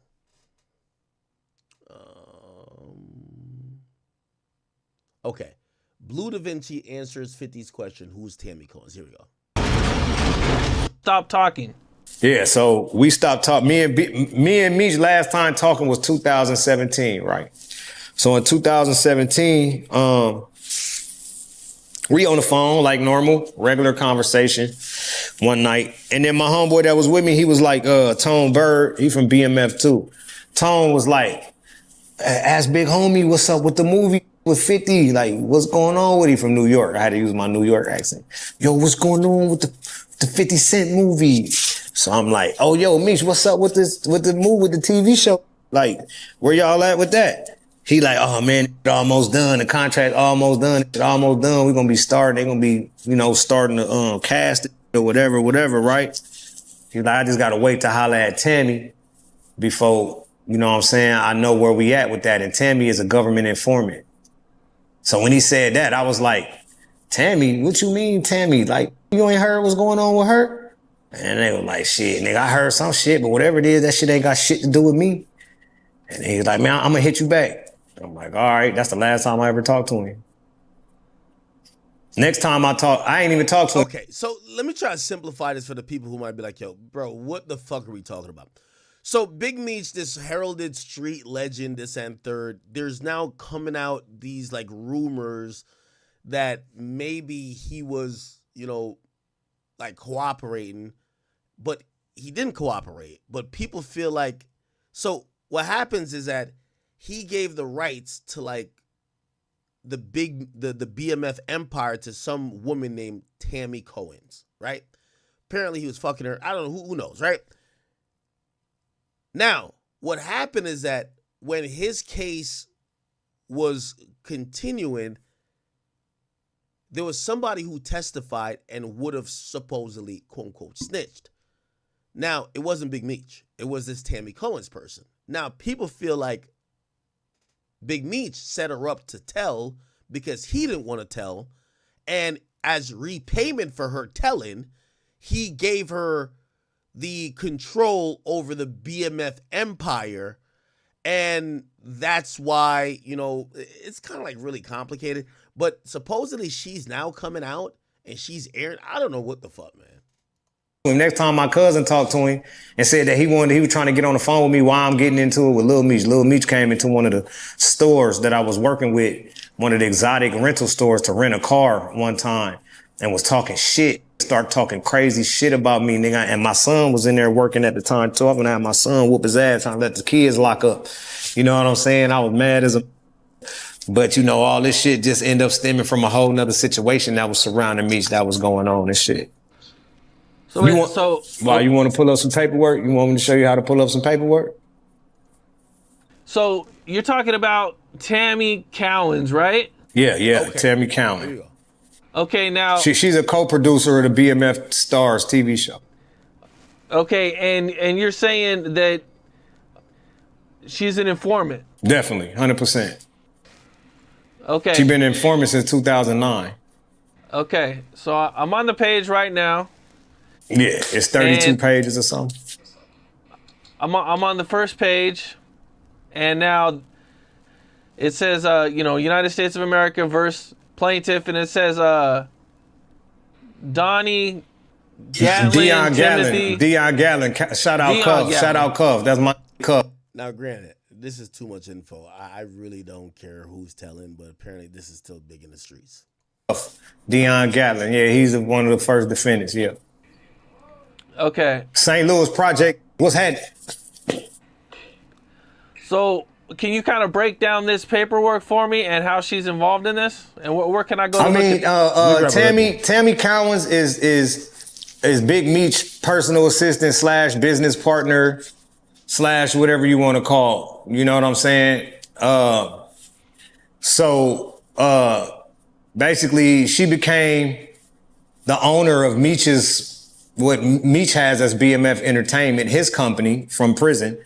His company, she became the owner of it in 2008. And in 2009, she became a government informant. In 2010, she did a case that was pertaining to a guy that Meech met in prison and one of Meech's homeboys of 26 years. Okay. Now, in this paperwork, it doesn't actually say her name. Right, yeah. You will have to it don't say her name. It say her name on paper on the cover sheet, her actual name. But this is a case, so they're not gonna be saying the witnesses' names in the case. They're gonna call them CS1 or CSOI or something like that, confidential source or whatever. It's confidential, bro. It's not public. That, you know what I'm saying? The snitch on the case is not public. You feel me? Until maybe after the case and the people was put away in prison and they out of government hiding and all that shit, and then you get some paperwork and then you might see it. Outside of that, you got to be tapped in. You got to have that pacer. Got to be able to pull cover sheets and shit like that. But when people read the affidavit, it explains to you exactly who she is. And then when people follow or know, or once you get to understand this situation, then you'll get to see exactly who Tammy Cowens is. Okay, I'm gonna read a little part of it real quick, man. It says CS1's relationship with Flannery, Suarez, and Gatling. When CSI became a DA informant, CSI... All right, man. This is where Whack 100 comes in. Whack 100 talks Big Meech. Chat, we'll call Whack tomorrow or something like that. Not today. Oh, you didn't know? I got the content. Right, so get your tickets right now. And was messing with Supreme. Understand how 50 worked though. You know, you got to think of this too, man. Meech had paper before all that. He was already up there balling the boss, so he looking at it like, I do what I want to do. I've been a boss. You know, he still got that mentality. That's how he looking at it. Yeah, remember they was looking up to him, making songs about him when they was trying to come up. Right. You know what I'm saying? They called me big. You know what I'm saying? They was shouting his name out when he was already gone because of, whatever he had did. So, I kind of feel like he just feels like, man, I'm getting my money, man. I just got out. 50 needs to understand I'm trying to get to a bag, and if he don't understand, I'm gonna holler at him when I get a chance. Maybe that's how he's feeling. Yeah. I think so. I don't even think he was thinking about getting no money. I just think it was a nigga showing him some love and respect. That's all. I don't think it go no further. So more like he just a boss. He gonna deal with who he gonna deal with. I mean, bro, you just did 19 years. Your whole dream was to get in the music game. That was his dream, right? And now you got the biggest of the rappers reaching out to you, wanting to holler at you. And they throwing him back. Don't let that part. All right, I'm trying to get like an explanation, but goddamn. What's going on behind his face? It's just looking like Too, man, Meech. Don't understand. Don't let that part. They breaking him off. Is it a bigger bag than 10 seasons in Power? Come on now. He could have. All right, this is book and on air where you can have some. Okay, I'm good.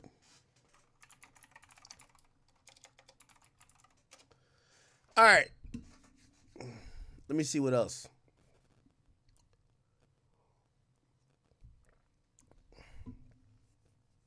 What is this?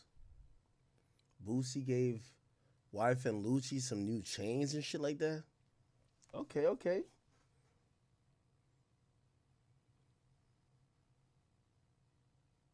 Kanye wants to fuck Kamala. Oh, this is a good debate. So, did y'all see this? So, Central C claims he made Nike Techs, like he probably influenced Nike Techs. Central C. Here we go.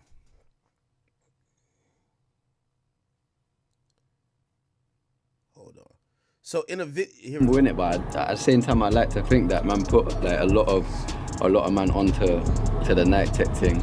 And you see the influence even in like America and that now. Like, people be rocking the text like it's like they're us. It's perfect timing as well, really. Like you can't. It's the same. I guess the same thing applies. And you can't rush straight then.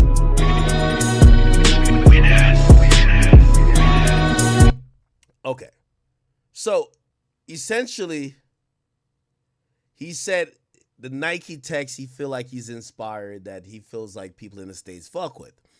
Now, apparently Talil confronted him about this. The wise words of Central B, because he wasn't thinking correct when he said that. He did. Bro, I ain't trying to create a phone.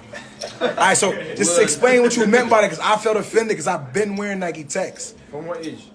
What? 10, 11, 12, the camouflage ones, the green ones, gray, navy blue, black, yellow, red. What year did you start wearing? Huh? What year did you start wearing? It's up for debate, man. Just leave it as that. The wise words of Central. Okay. All right. So a lot of people are disagreeing with him. Actually, I think people are saying New Yorkers really kind of like popularized and like kind of push forward Nike text. But of course, we had Queen Von who jumped in, who said, Americans don't pay the UK no attention. This is crazy to say. And why is a white man the face of UK rap? That's the real question. God damn. Anyway, I'll say this. I actually disagree. I feel like Pop Smoke style of beats was influenced by UK. I think people sleep on the UK on some of their influences in the US. I think there was, let me not tweak out by saying, I feel like when drill kind of not died down, but faded a little bit from Chicago and it was going elsewhere and other places were trying to grab the baton and run with it, I do think that the UK was trying to do their thing. So I definitely give the UK a lot of credit in certain senses. Not a Nike tech shit. I think that's just kind of crazy. I think either this nigga Central C ain't never seen a smartphone before 2 years ago, or he don't realize that him wearing some shit like that probably was influenced by New York. But again, there are influences back and forth. Like I think UK changed the sound of drill. Like some of those beats that we started hearing that a lot of New York rappers hopped on became those synonymous beats with New York drill, and it came from UK producers. So we got to give people from the UK their credit. It's just that Nike text, I don't know, bro. Central C, I fuck with you, but you probably got to stand down with this one, brother. Same time, I like to think that man put like a lot of man onto the night tech thing. And you see the influence even in like America and that now. Nah, brother. Nah.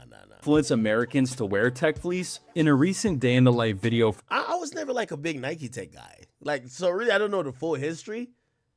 Let me hear what this guy got to say. For Spotify's Rap Caviar, Central C made a bold claim. Yeah, I'm humble in it, but at the same time, I like to think that man put like a lot of man onto the night tech thing. And you see the influence even in like America and that now. Like, people be rocking the text like it's like they're us. With this take, Central C is insinuating that Americans were influenced by him and his crew to wear Nike tech fleece. With the timing of his Cineworld Nike collab, which included Air Max 95s and tech fleece, his statement immediately sparked debate. Some backed him up, while others weren't having it, arguing that tech fleece had been a staple in the US long before Centra's rise. So let's break it down. Nike tech fleece wasn't just an overnight trend. It evolved from the Nike Tech Pack, which launched in 2007 and was reintroduced in 2013 with lightweight, no-seam fleece construction. The goal? To provide warmth without bulk, making it perfect for both athletic performance and everyday wear. Nike's rollout was massive, with top-tier athletes like Kyrie Irving, Neymar Jr., and Rafa Nadal fronting the campaign. This positioned tech fleece as a global staple, not just a regional trend. In America, NBA players were some of the first to embrace tech fleece, often seen rocking full sets pre-game. This aligned perfectly with Nike basketball's dominance in the mid-2010s, when signature sneakers from LeBron, Kyrie... Yo, who said I'm too chubby for them? Yo, Samoy, stop capping on me, bro. I've seen mad fat niggas wear that shit. Stop playing. Everybody, I'm not even chubby no more. Chat, you know the compliment I get the most? Like, oh, the other day me and Vlad, we went out to some restaurant in New York City. And mad people was asking for pictures and shit. And I ain't gonna lie, you know, they all said, they're like, bro, you're skinnier in person. It's like my new compliment. You're skinnier in person. I don't know why niggas think like I look like a whale. Like, niggas really do think I look like a whole whale, bro. And KD were at their peak. The mix of on-court performance and off-court style made Tech Fleece a natural extension of the era's fashion. Hip-hop followed soon after, making Tech Fleece a staple in everyday wear for. Which rapper would you give like real credit to? Wabi? Which rapper out of all rappers you think really put on people to Nike Techs?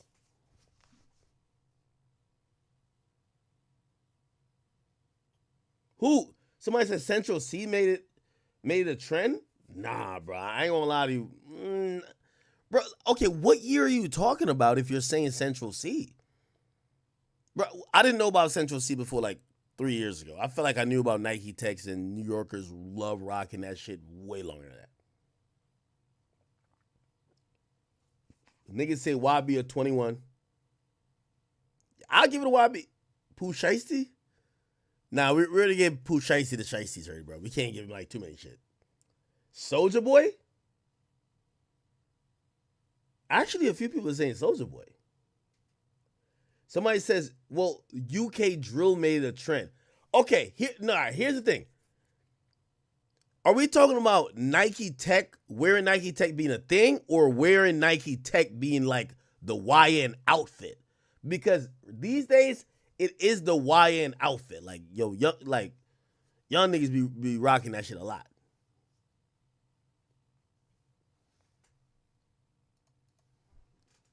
A lot of people saying 21 Savage.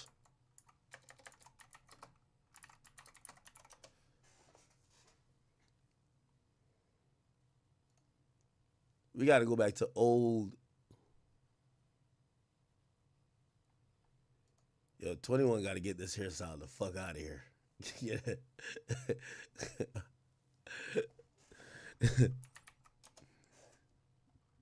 Let me see. 21 Savage, Nike Tech. Maybe he's the one who put niggas on.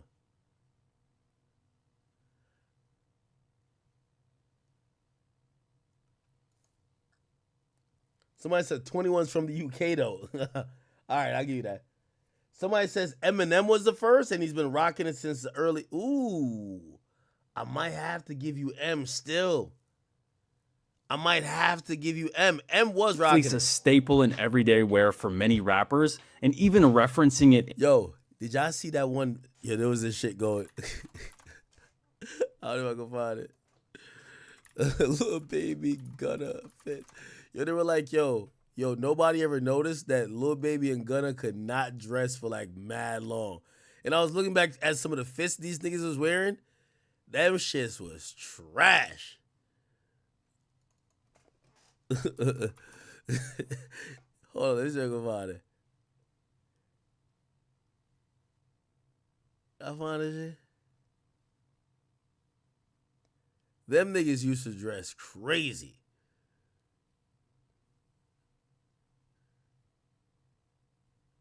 They used to dress crazy and niggas used to call that shit drip.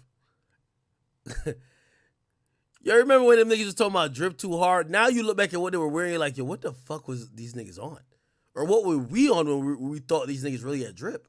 Anyway.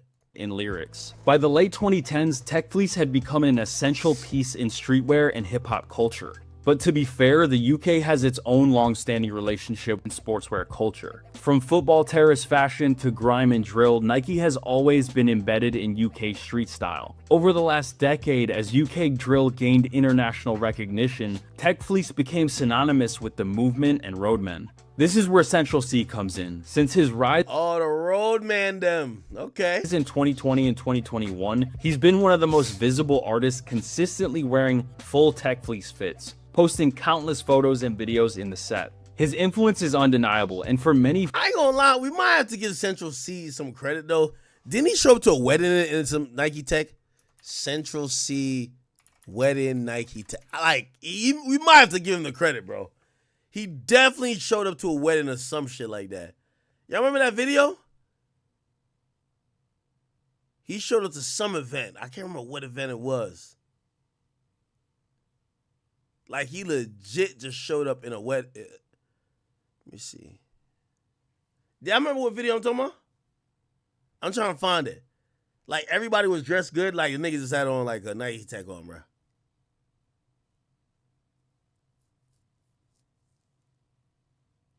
Stop using Twitter as Google. Nigga, Twitter's better than Google. I ain't even gonna lie to you.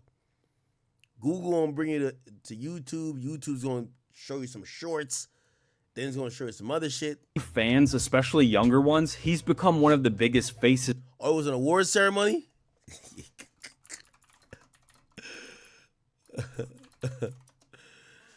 Let's see. Where was it? It was an award. Where is that video? I need to find that. Central C Nike Tech Award Ceremony. Where is it at? Oh damn! Everybody's like, oh, what? Everybody's just talking about his recent shit with Nike Techs. Yo, mad people making. Oh, is this British Awards? Right here. Maybe I do need a stylist. As I've gone onto the carpet to take this picture, I see someone looking at me from a distance. They're like, get him off, get him off. Yeah. Yo, my boy. Yo, this is a crazy look for like an award ceremony, my nigga. This is crazy, bro. This is crazy, dog. Nigga, going on the red carpet with your hand in your pants with like a side bag, a Nike Techs on, it was that do-rag, nigga. Like, that's crazy. This is a crazy outfit for like a... Bro, imagine wearing this to the Grammys, bro. This is crazy, my nigga. Yo, I might have to give him the credit just off of this crazy... Like, you got it, dog. Like, I don't think 21 Savage is doing this. Well, Wabi don't go to shit. Oh, man. Maybe I do need a stylist. As I've gone onto the carpet to take this picture, I see someone looking at me from a distance. They're like, get him off, get him off. Pointing at the security, like, get him off. I'm lucky I didn't get slide tackled.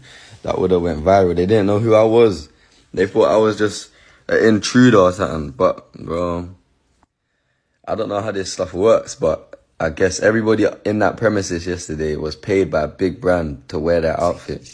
Yeah, I said to Amelia, you look nice. What is that dress? She said, it's Dior. What are you dressed in? I said, Decathlon. I was just going to make a statement and say in my defense, but I feel like that's the wrong terminology to use because it makes it seem like people had a problem with what I'm doing, but they don't. In real life, nobody ever has a problem. It's just the internet. So what I will say is I dress like this 365 days a year. I'm not changing it for one day. It's not even my wedding day. You don't love going to... Yo, he said I dress like this 360. Yo, does this nigga wear Nike Tech every fucking day?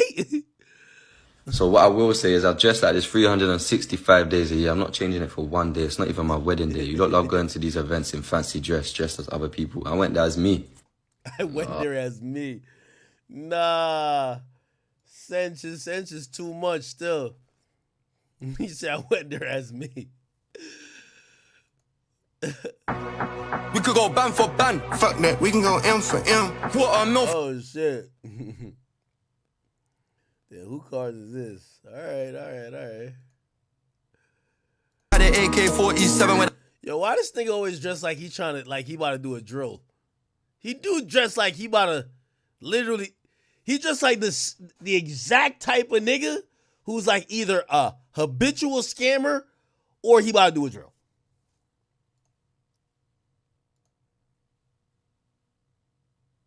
Hilarious. Of the tech fleece aesthetic. Now, claiming influence is different from claiming to start something. Tech fleece was already thriving in the US before Cinch, thanks to athletes and rappers who made it popular throughout the 2010s. But there is definitely new energy coming from the tech fleece, with Nike collaborating with Drake's line Nocta on a recent line of tech fleeces and Air Force Ones. With the rise of UK drill's global impact, it's fair to say Cench helped push tech fleece even further into the fashion conversation. So what do you think? Did Central C influence Americans to wear tech fleece, or was it already solidified? Let us know in the comments. Holy. Okay. All right. Did Central C influence? All right, so my boy realized he was tripping a little bit. He was tripping. They said Drake tour in Australia is sold out. The remaining tickets are on resale for $600 to $1,000, depending on the location. All right. This is all cap. What Ross is talking about? 5 Streamer Awards. I'm gonna host. I want to let everyone know right now. I am going to be doing a 2025 Streamer Awards. I'm gonna host my own awards. I don't know why nobody's ever competed it and done it, because I'm gonna do it the right way. And I'm gonna host my own awards. So I'm making my own stream That's fire. awards. I'm gonna host it. And I'm letting everyone know right now. We're gonna do it at the warehouse. We're gonna make it a real event, and we're gonna do my own stream awards. And it's not just gonna be, I don't know why nobody else has ever thought about and competed. Ricky, what do you think about that, by the way? Nobody's done streamer awards except for Cutie Cinderella. I think you should absolutely do that. Thank you, sir. Man, I ain't gonna lie. I think all the streamers, they be all like really, they're not real friends like that. You know what I mean? So really having an award to like go just give another man recognition, I don't think that's popping. I don't think they're gonna do it. But we'll see. All right, let me see what else is going on. Wait, niggas mad that Doechii won? A lot of people like Doechii. I ain't gonna lie to you. Let me see her awards, acceptance speech. Doechii, Grammys, acceptance. I've listened to some of her shit. And the winner is... Oh, she won Best Rap Album? Holy. See for me. Alligator Bites, never here by Doechii! Remember old dude from 2019, nice clean, did me dirty at the laundry. Took a scroll through his IG just to get it. I like Doechii though. I kind of do. I don't think she, like, mainstream wise, she's not the most lit, like, I know female artists or whatever, but I do see the talent there, 100%. I do see the talent there. And even when we talk about some of the stuff with Kendrick, I think that orbit that Kendrick is in, Doechii fits in there for females, like, completely. Which, by the way, I think that's a great pickup for TDE. The DM from I was so confused, what should Doechii do? She didn't know about me and I didn't know about Sue. I opened Ain't this the nigga they claim was getting sued? the messages and had to hit the Zoom. Turns out What the fuck is going on with... Is Jaden okay? Is this Jaden Smith? the girl was really a dude. Think he slipped back till I slipped back, got my lick back, turned it to a nick. Okay.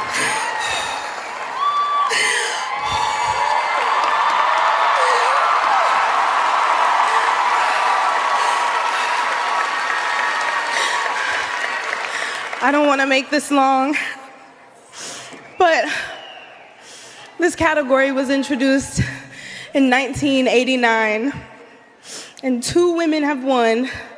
Lauryn Hill, 3 women have won. Lauryn Hill, Cardi B, and Doechii.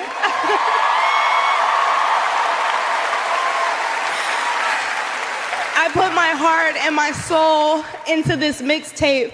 I bared my life. I went through so much. I dedicated myself to sobriety, and God told me that I would be rewarded and that He would show me just how good it can get.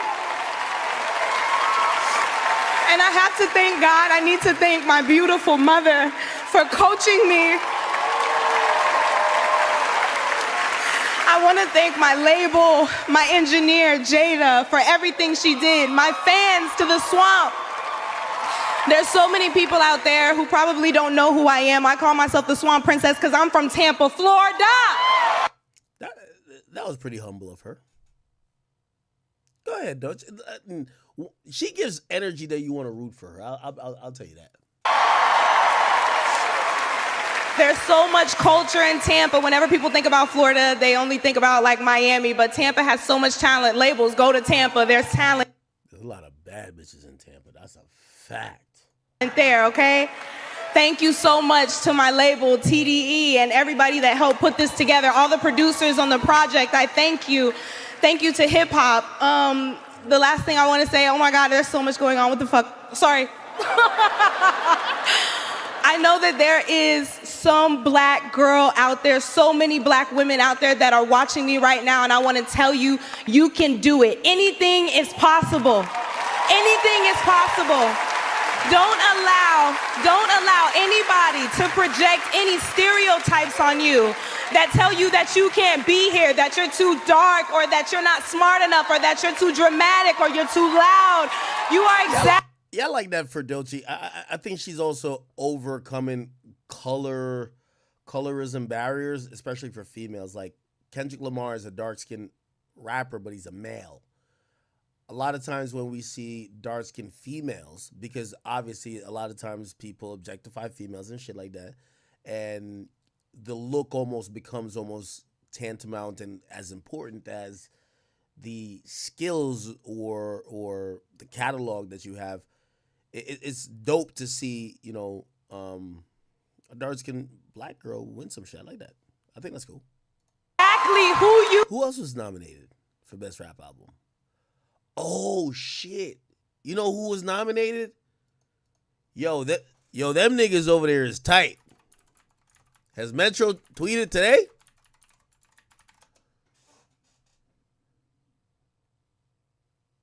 Yeah, that nigga didn't thank God for today. Yeah, hell nah. There was no thanking God today. After he lost all them shit, that nigga was not thanking nobody. He's good. Yeah, Metro and Future. I told y'all though.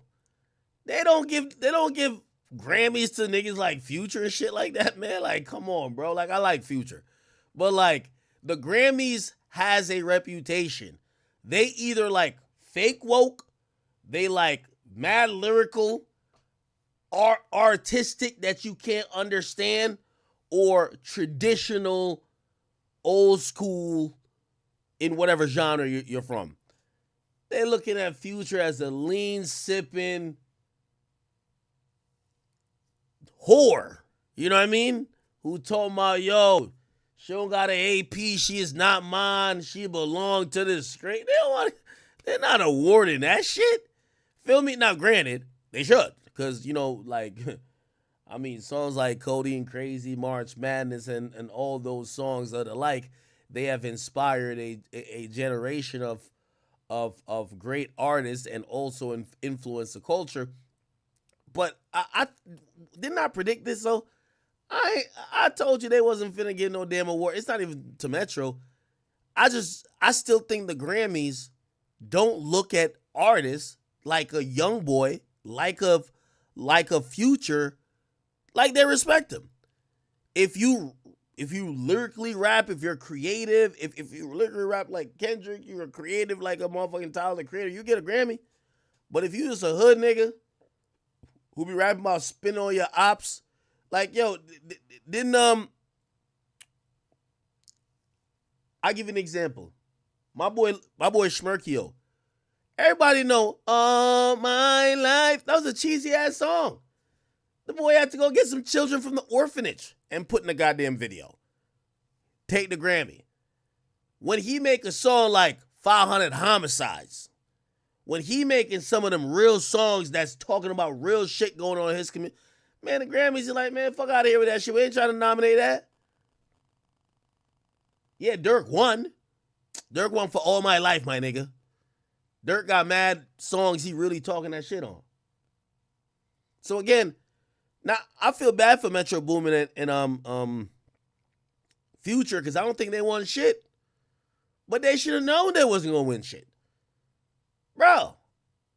Like my nigga, I think how many categories was like that Future? How many categories was it nominated for? Let's see.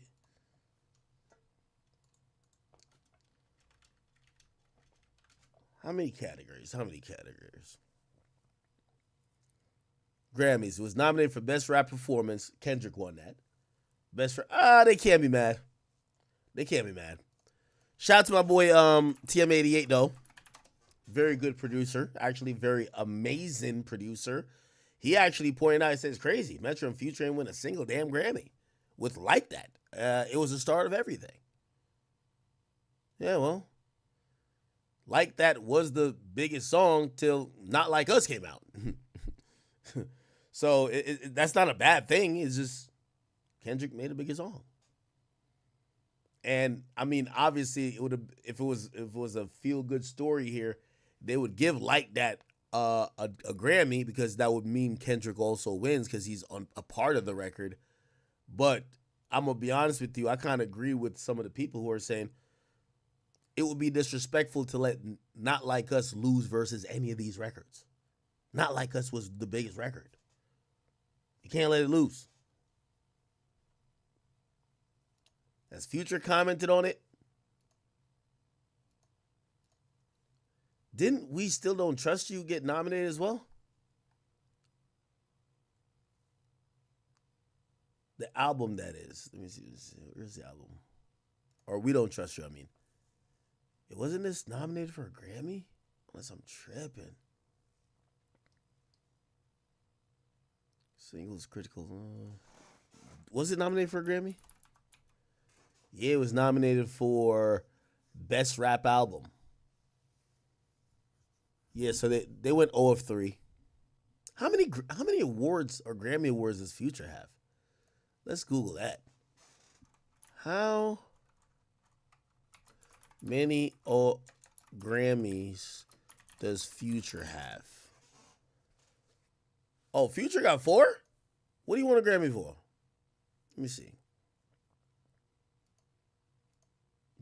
He won Best Rap Song for what song? What?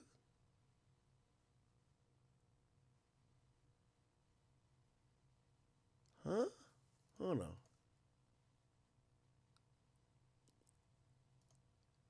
I'm trying to see his. Give me 1 second. Grammys. Okay. He won a Grammy for Best Rap Performance. What the fuck? I never even heard of this song. Scientists and Engineers? Okay. Then he won. Wait, where are the wins? Oh, Wait for You. Best Rap Melodic Performance. Wait for You. Right? Then he won with King's Dead. How many Grammy Awards does Drake have? Yeah, they was doing Drake dirty. I know Drake was tight. Yo, Drake got 5 wins and 51 nominations. They did that nigga Drake filthy. They did that nigga filthy. They just get that nigga nominations that nigga could show up. That nigga just video his face the whole night while he losing.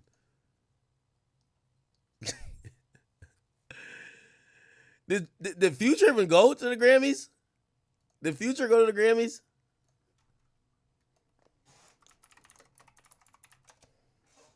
Was Metro there? It's a Future robbed again. This is why I know why it takes a Grammy serious. Yeah, I ain't gonna lie. Me personally, I would have gave it to Future over Doechii. I'm not that well versed on her album. I did hear a few songs, but I did tell y'all they love artistic shit, and it looks like Doechii came through with some artistic, pretty high level shit. And yeah, it doesn't matter if it didn't do as well as Future's album; they're gonna just give it to that. So I understand why.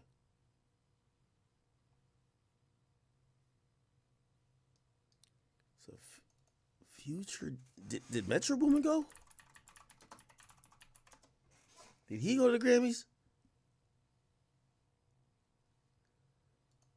I remember he was saying, yeah, her loss still keeps winning Rap Album of the Year over Heroes and Villains. Proof that award shows are just politics. Yeah, all award shows are politics, including the Grammys. I don't care about awards, honestly. True award and reward comes from knowing that the music that I spend so much time on brings joy to people's lives. All right, so he shouldn't be tripping then. But did he even show up to the award show? I don't think so. Yeah, I'm gonna be honest with you. Future, bro. You win some awards. You just gotta do it with The Weeknd, man. Make some songs with The Weeknd. I thought that song he had with The Weeknd should have been nominated for Grammy too. But I do think the Grammys have a certain type of mold in place for what they think a particular category should sound like. Best rap song, I don't think they're going to give it to your favorite leaned out rapper or a rapper who's just kind of, I believe even with Lil Baby, they ain't giving Lil Baby no damn nomination for nothing unless it was some, I think he got one for The Bigger Picture. Lil Baby Grammy nominations. Let's see. He got one win, 8 nominations, and I think the win was "It's Bigger Than Black and White," right? Oh, never mind. We win? What the fuck? What is it? Oh, no, that's some other shit.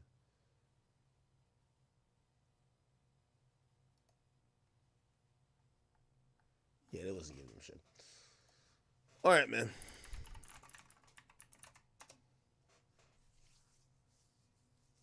What's going on this?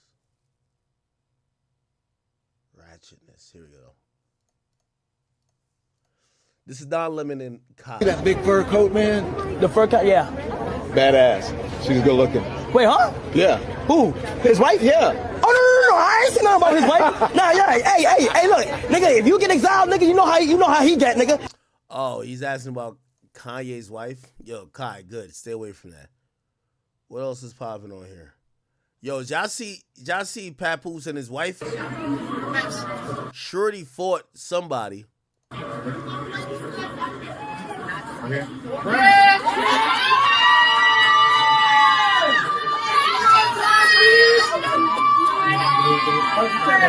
Yeah, Shorty looked like she ready to knock out motherfucking Remy Ma.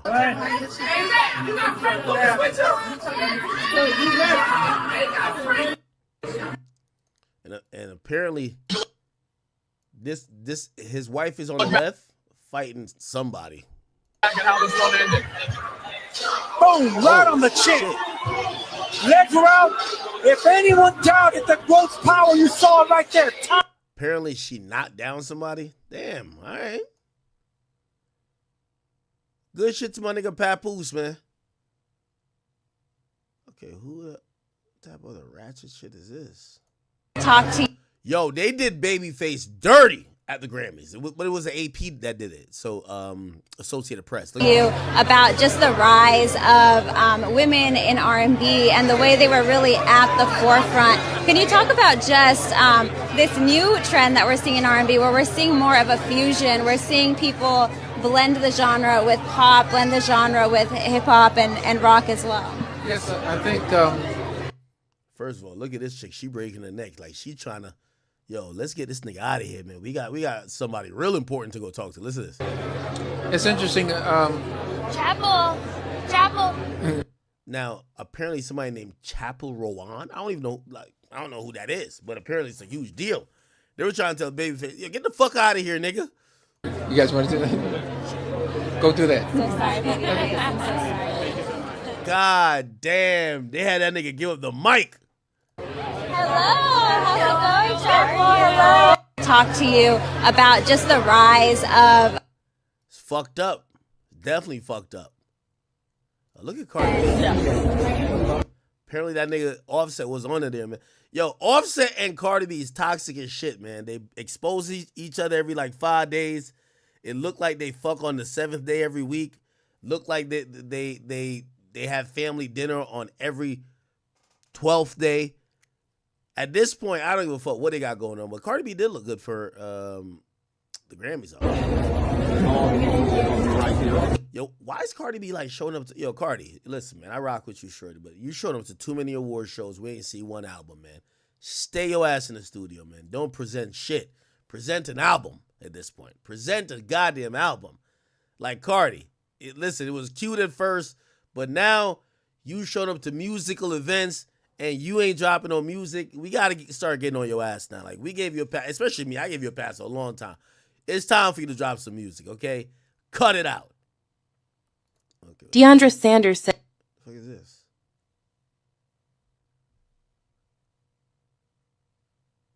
As Dej Loaf needs her man Jaquees to help her struggling career. What the fuck? In this post, DeAndre Sanders tells DJ Loaf not to call her man her twin. In this post, DeAndre Sanders says her comments under Day Loaf was deleted. In this post, fans told DeAndre... Yo, DeAndre Sanders is like the worst type of chick, bro. Like, she want to show up to her job with her man. Yo, we get it. Deion Sanders is your father, but shorty, we don't know what you do. No disrespect. We like you. You cool. Yo, if Jaquees gonna be a cheater, let him cheat in peace. Yo, listen, why can't chicks let niggas cheat in peace? What's the problem? If he gonna cheat, let him cheat in peace. You gotta dislike the women who, like, they dick watching so much, they want to show up to the job with the nigga. Like, let the nigga go work.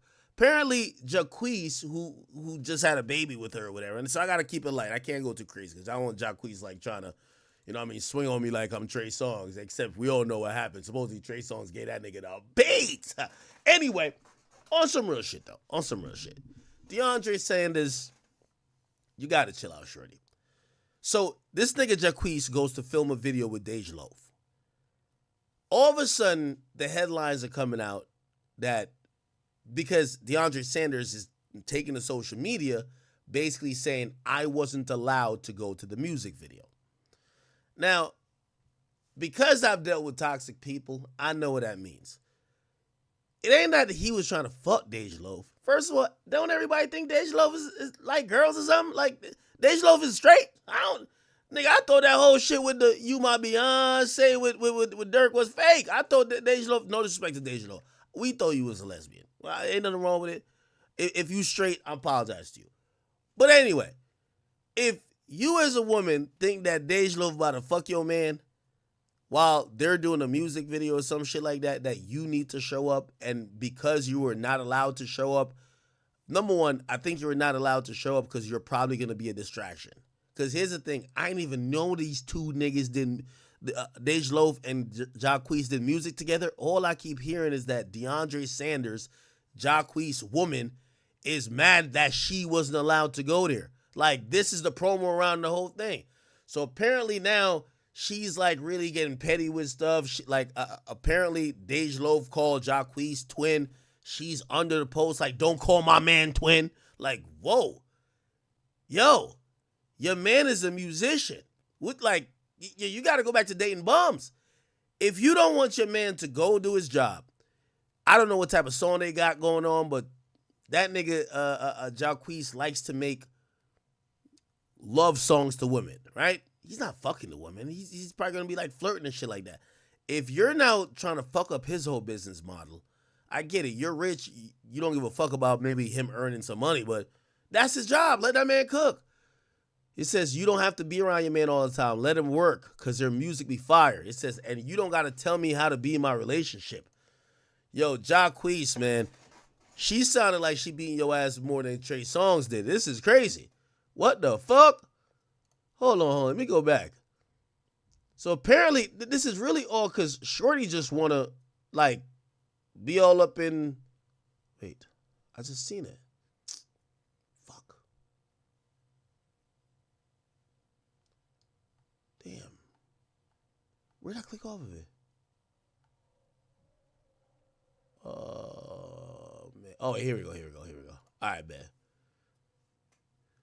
Okay. So it says, and had to let a bitch know who I was so she can too, telling his mama she jealous and she wished she was her. Y'all stop playing with me before I air everything out. She be telling Miss Rosie, yeah, I did introduce myself. Y'all done forgot. She need my nigga to help her struggling career. No one know of her but with Favs. Hopefully one day she get what she want from a nigga, but it won't be mine. What the hell?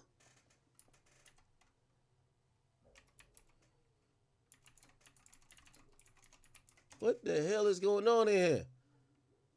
I didn't know that. I didn't know this is how they get down. Let me see.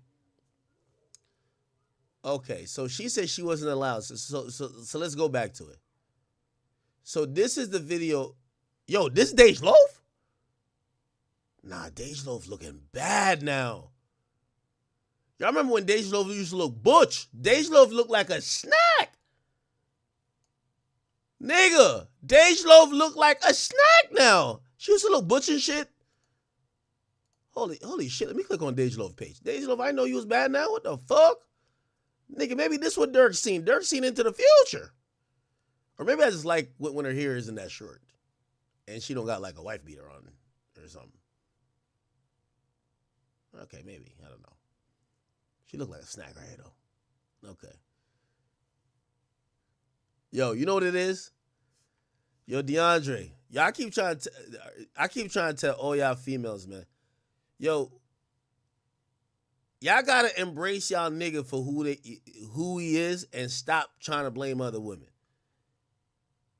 That's your cheater now. That's your cheater. Like, you know why she wildin'? Because you know this look in his face. When he start talking to a girl like that, he's macking. You tight that he probably was kicking game. Who give a fuck? So he posts these pictures, which is so funny. I don't think she even got at him like, nigga, take that picture down, nigga. Take that fucking picture off your page, nigga. So somebody said, why your baby mama not present? She be in every other picture. Why would your baby mama be in a picture when you did a music video with this woman that you're posting these pictures to kind of like almost tease and promote? And then it says, because I wasn't allowed, laughing my ass off. Then supposedly she says, I would never do something or can't be somewhere my fiance can't come. We a package deal. Holy shit.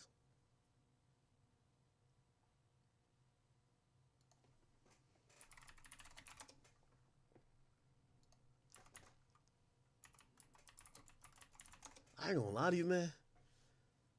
Yo, definitely got a shout out to Deion Sanders. This nigga done turned his whole family into like, they walking around like they royalty.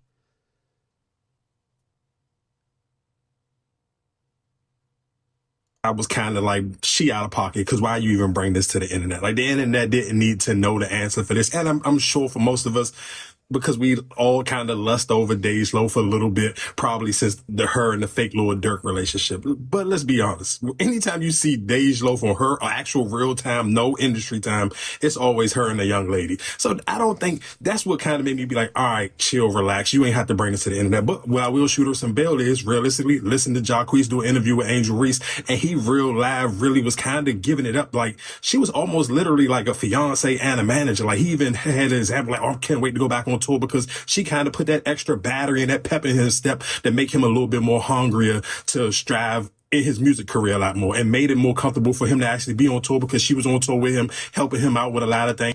All right, man.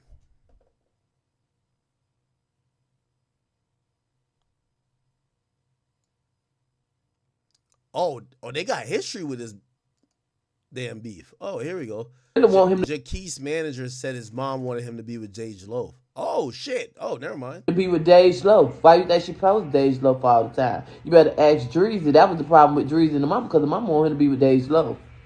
Girl, you just had the baby. You the only one that was going to have the baby. Clock that T. Yeah, they moved to Miami. After she had the baby, she moved to Miami. He knew to get her out of Atlanta. He knew that could stay in Atlanta with me. Because, baby, the gag is, all right, you down there in my territory now. She gonna be, why not take legal matters instead of talking about it consistently? When you stole my stuff. Okay, I didn't know they had a history like that. Somebody said, why you ain't say nothing, though? You too busy trying to shake her hand Claims Deja. What? So yeah, I did introduce myself. Yeah, I done. Okay, all right, man.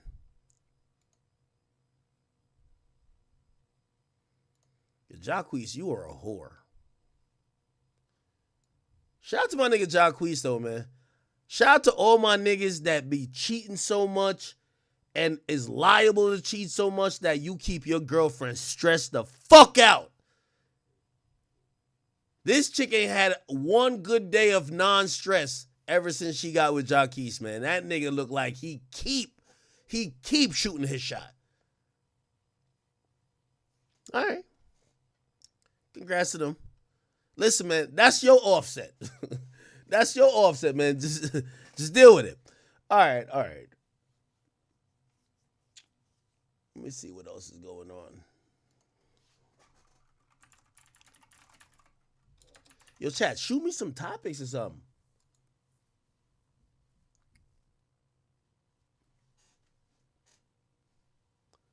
Yo, chicks begin with a nigga who you know, like, chicks begin with the biggest cheaters and expecting them to be faithful. Yo, did y'all see this other one? This nigga named Matt, what? What's that nigga name? He on All the Smoke. Matt, All the Smoke. Matt Barnes. This shit was hilarious. Matt Barnes' wife aired that nigga out. She claimed that nigga fucked 8 chicks. Look at this. She said, I once loved a man so much that fixing him was breaking me. And she said in the caption, why, Matt? 8 women in January? Holy shit. This nigga fucking twice the amount of chicks as he putting out podcasts. This nigga's great. I mean, I ain't gonna lie to you. If I was him, I'd do the same shit. God knew not to make me no 6'6" basketball player. Yo, why y'all even be dating 6'6" basketball players expecting like, yo, I ain't gonna lie to you with all due respect. And nah, I'm not trying to get on the LeBron James shit. Chill. Why these chicks be dating these type of niggas and expecting loyalty? These niggas are whores. I don't know nothing about it. I'm just saying, like, bro, like, nigga, I'd be a whore. I'm 5'9". The doctor was trying to say 5'8", but I really got 5'9". I got to 5'9". I'm 5'9". Legit 5'9". No shoes, no nothing. Yo, you give niggas a Metro card and an EBT card, and yo, niggas is just whores. Like, why the hell you think you get with a basketball player? Like, these chicks need to prioritize. Well, actually, nah. Let me not even give no bad advice. I was gonna say let's do an open relationship, but how do you get caught with 8 women though? That nigga didn't give a fuck. Chat, do y'all subscribe to the whole theory where it says it's not about the cheating, it's about concealing getting caught? That means you care. Oh, you got a newborn with her too? She ain't going to motherfucking place, man. 8 women in...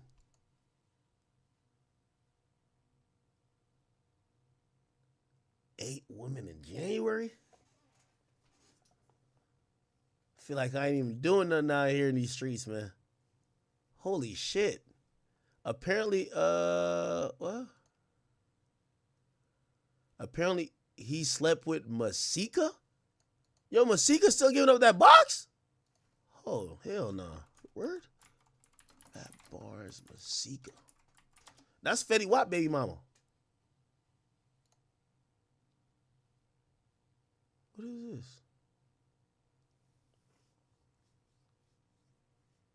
Masika denies cheating. Okay.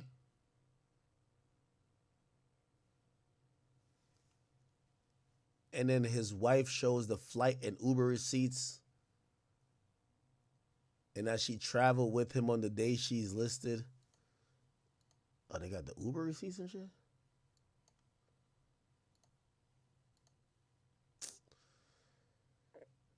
Man, Shorty, let that man cheat in peace, man. That's my motto for 2025, man. Let that man cheat in peace, man. Just let that man cheat in... Yo, chat, that's not rookie numbers. 8?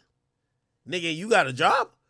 Let me tell you this, nobody fucks more chicks than broke niggas with nothing to do. When a nigga get up and he watching Sports Center in the morning, or he watching like, he got nothing to do, trust me, all he do is text chicks, pull up on chicks. Yeah, a broke nigga fuck more girls than a rich nigga. That's a fact. Trust me. Not all broke niggas, but somebody with nothing to do.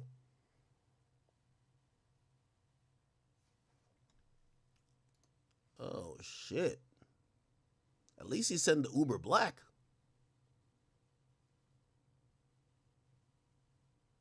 Yo, chat, I ain't even gonna lie to you. Let me tell you a fly out story. So tell me how, yo, these chicks these days, I don't know what they're used to. I really don't know. So, finna fly out this girl. Real talk. Bet.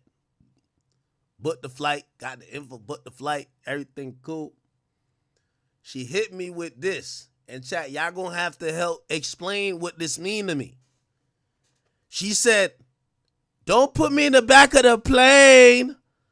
And what I said, when I thought about it, I'm like, okay, like, what does that mean? So you know me. I went on the United app. She was indeed in the back of the plane with the ticket I bought, of course. So you know what I did? I spent $20 and I put it in the middle of the plane. Problem solved. I'm a problem solver. I don't got time for, I'm a problem solver.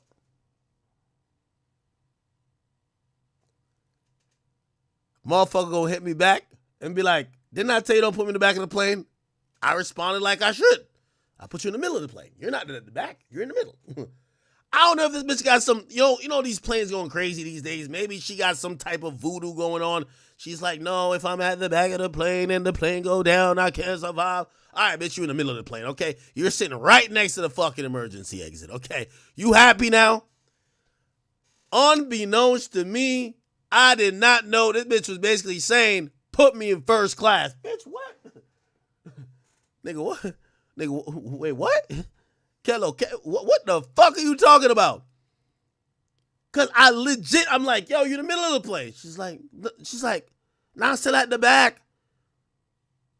And she ain't say it directly, but I realize I'm like, nigga, the only thing, I mean, there's a couple rows in front of you and shit like that, but you're right next to the exit. You know what I mean? Like, you could get off the plane first. What's the problem? This bitch was asking for first class. I'm like, these hoes is, that's another thing that's been fucking me up too. Since when did Uber eliminate Uber Pool? What's that shit called when like everybody just fit in the same car? Yeah, that shit was lit. When did they take that shit off the app? Now you try to like, you tell a chick you're gonna send a car? You know the first thing a chick tell you? Send me a black truck. So no, my stupid ass, I'm on the app. I order one Uber, because of course, I'm going to standard, whatever.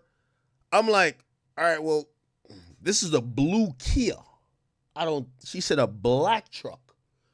All right, let me cancel this one. The next one said it's a white Hyundai. Okay, let me cancel that one. Okay, this is a black Toyota. Okay, that gotta be what she talk. These bitches is talking about Cadillacs.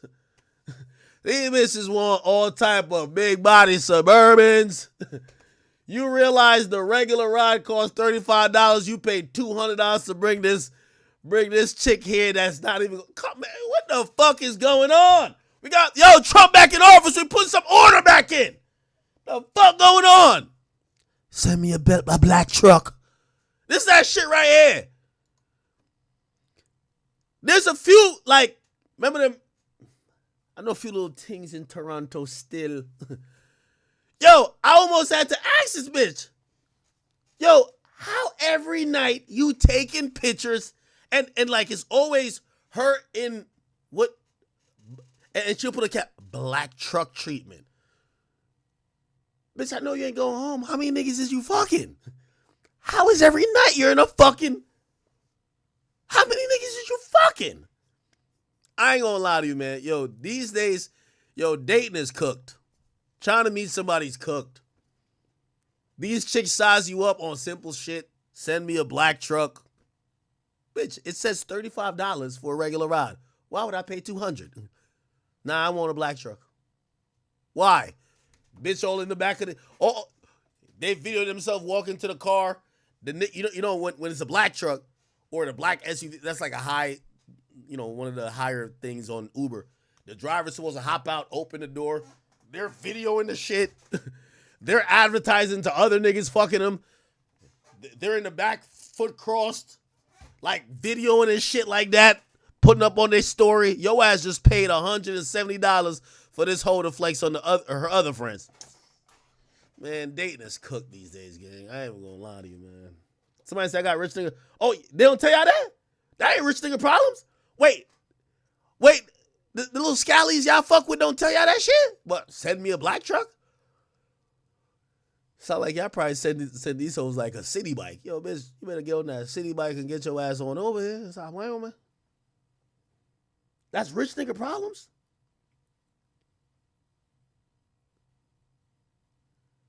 Somebody said, if Ack said you buy... No, that's my thing. That's another thing, too. I'm like, yo, I'm all right, I'm gonna just buy the ticket for you. Like, no, how about you send me the money? And that's what, like, these chicks are scammers now. Like, send me the money and I book my own ticket.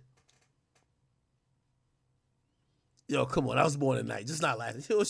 What you mean, man? Am I tripping?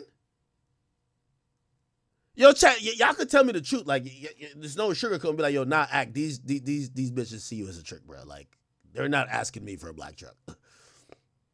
I'm pulling up in my 94 Honda and I'm beating the guts in. When they're pulling up on you, they want a black truck, nigga. Maybe that's what it is. Y'all think they look at me as a trick? Like, why the fuck would they ask me for a black truck? Like, they be asking for some bitch say, yo, don't put me in the back of the plane. All right, you're in the middle. What the fuck? Bitch, you got extra leg room. You're right next to the emergency exit. They almost asked her. You know you have to say, like, yo, you're willing to assist in case of an emergency? What? Ain't no goddamn trick. What are you talking about?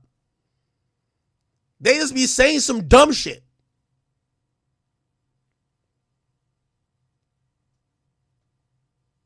I ain't gonna lie. Told this chick to come see me. She said, Zell me first.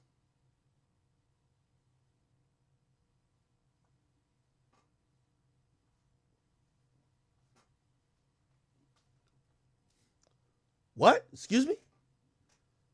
Zell me first. You know I gotta pay all type of tolls and gotta pay gas.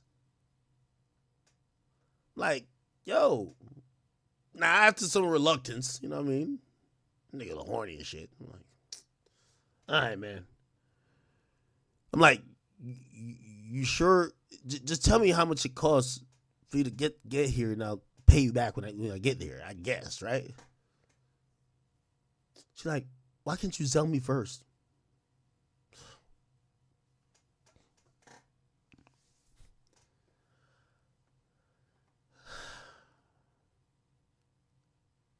Now, you know when you're down bad, chat? Like, down bad. Because me, two things you should not negotiate with: terrorists and thoughts. So I'm like, I don't got no Zell, but what up? I'll send you on the Cash App. How much is your gas? Chat, you know this bitch is going to request, I swear to you, I couldn't, this bitch requests $1,000. I couldn't fucking believe it.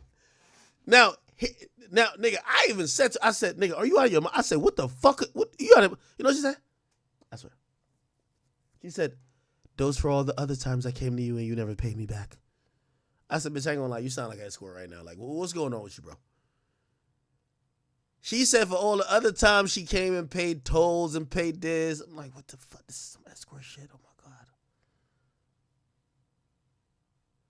Nah, it wasn't even a fly out.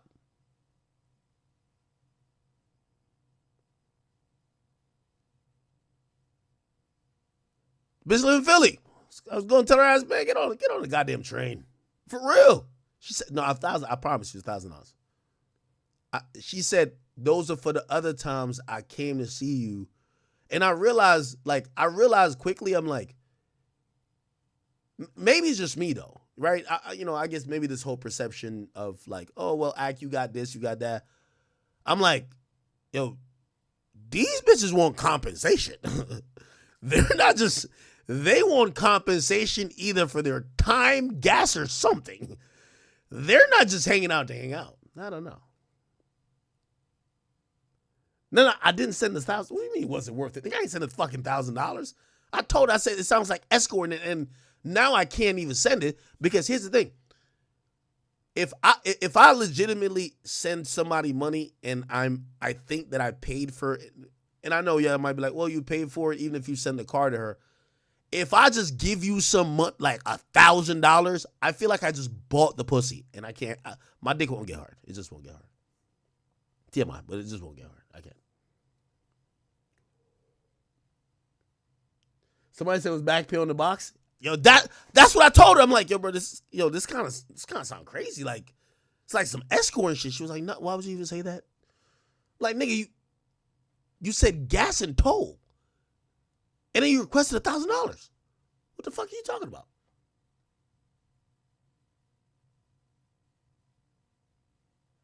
Somebody said, nigga, you cheap? Don Snaps, you think I'm cheap? It's also about, I ain't gonna lie to you, it's also about how you ask. You feel what I'm saying? Like, when people come around me, I order food for everybody. Like, nobody spends money when they're with me, right? I got no problem with like, sending a car. Not a black truck. Like, we're not, I'm not finna, nigga, first of all, a black truck from, shit, nigga. This is how much, I don't know how much Uber costs and where y'all are from, but I'm gonna tell you how much it costs where I'm from. Nigga, as I said, I went to a restaurant with Vlad, like 2 nights ago. By the way, by the way, thank you, Vlad. He actually got me at the house. I went there. I won't tell you which restaurant. Bro, I got so much love. Like, I took about like 40 pictures. I was like, damn, where all these hating ass niggas online at? I didn't see none of them. Everybody's like, oh my God, I've been watching. Let's take a picture. All the hating ass nigga, I've been online seeing dumb hate. Not one person even said nothing crazy. Like, to the point, I was telling somebody, I was like, I'm paranoid. Like, I was a little bit like on edge thinking, man, you might have to slap a nigga. So, like, they keep coming up. Everybody's coming up. Yo, take a picture. Oh, shit, it's acting. Cool. Taking pictures of everybody. A nigga come up, and he about to take a picture. Yo, and he said to me, he said, oh shit, Ack, what's up? He said, man, I fuck with you. I've been watching you for so long. He said, yo, Ack. He said, yo, Drake, he my favorite. And this is where I thought, this is how much I'm on edge. Cause I've been seeing so much fucking hate online. I'm on edge now in real life. I'm ready to check a nigga in person. So now I'm like, he said, this is all I heard. So he dabbed me. I've been watching, blah, blah. Yo, Drake. And he said this. And I'm going to tell you why, because I'm not like sticking up for Drake and nothing like that, but I'm going to tell you why. What I heard, he said, Drake, that's my favorite rat. And I was like, bro, you're not about to take no fucking picture with me and talking about, like, saying that. Because, like, nigga, now you're playing, I know how the internet works. You're going to play me in that. I'm good. So I'm trying to check him. But then he's like, bro, I said, Drake, my favorite rapper. I was like, oh, my bad. I'm over here tweaking, man. What up, nigga? We good, man. Nigga, but I'm on edge. I'm on like, you know what I'm saying? I'm on edge. Nah, it was all good, though. It was all good. That's all I heard.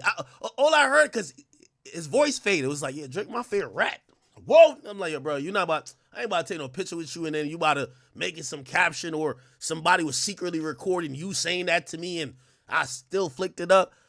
And I said, what'd you say? And he said, Drake, my favorite rapper. I'm like, oh, okay. And he wasn't being slick. He really said that. I was like, okay. Story of my life, chat. I got PTSD. No, because, nigga, I've been seeing some dumb shit online. I'm expecting somebody to be like, yeah, man, I'm expecting the troll. But it was no troll. I want to salute to everybody. I won't mention what restaurant it was. salute to everybody there. They treated me amazing, and also everybody. I feel like everybody was celebrating their birthday. Like they were absolutely kind and nice there. Don Snap says, "Ak, you never heard that good pussy gal forget things?" Well, imagine. Wait, so you gonna give a girl some shit before you even fuck? I ain't gonna lie to you. Tell me if this is cheap. I try to reserve gift giving for girlfriends. Because to me, if you give gifts to your side chick and your girlfriend, what the fuck is the difference? With me, y'all need to go grind your way to go get girlfriend status if you want gifts and shit like that. Me, I don't care. First of all, you can't trick on your girlfriend, in my opinion. Like, if somebody's my girlfriend, like, yeah, I'm gonna make she good. But some random chick you trying to knock off, like, yeah, I ain't give you shit. You get a car ride, that's about it. Am I tripping for that? Like, your girlfriend gets anything. Like, you get her a bag, you get her this, you get her whatever. That's cool. That's not tricking. That's your girlfriend. Like, bro, that's not tricking. It's your girl. But if you just trying to get some head for the night or just trying to fuck some random box for the night and you're like zelling these chicks, yo, here's 500. Like, what the fuck? Nigga. I don't know.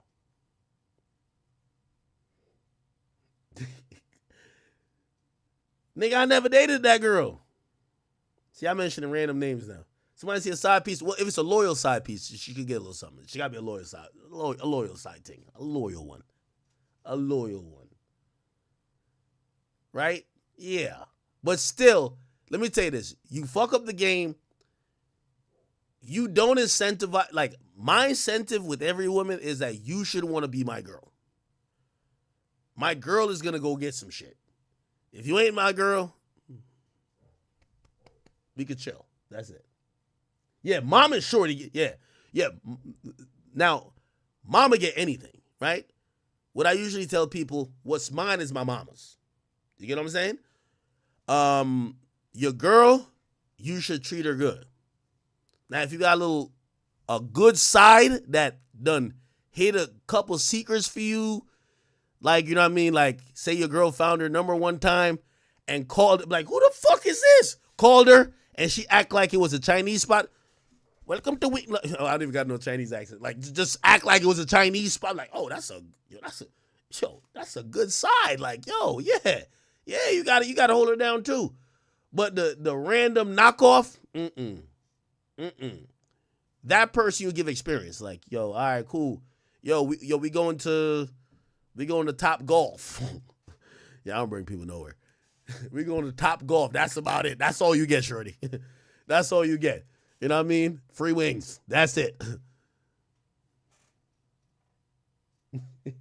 Somebody said, oh yeah, no, grandma and mama get everything. Like, grandma and mama, if you have one loaf of bread, you split it in three. Grandma and mama. Now, if your dad was like that with you too, you know, you got to judge people's actions. You split it in four because you should do it for your dad too. And your girl, depending on how locked in you are with her, you're supposed to really, you want to make her feel comfortable because she is a reflection of you. Now these other little scallies, you got to do it on a case-by-case basis. Anyway, I'm finna get out of here. I feel like we're 12 minutes short, though. Y'all enjoyed today's stream? We're getting back to it, people. We're getting back to it. Somebody says, I only like her now because she looked Jamaican. Who y'all talking about, Doechii? Nah. Listen, also, I like her. She looks like very natural. I like that too. Y'all know I don't like these chicks that's be... Yo, I don't like the GMO type of chicks in the industry, bro.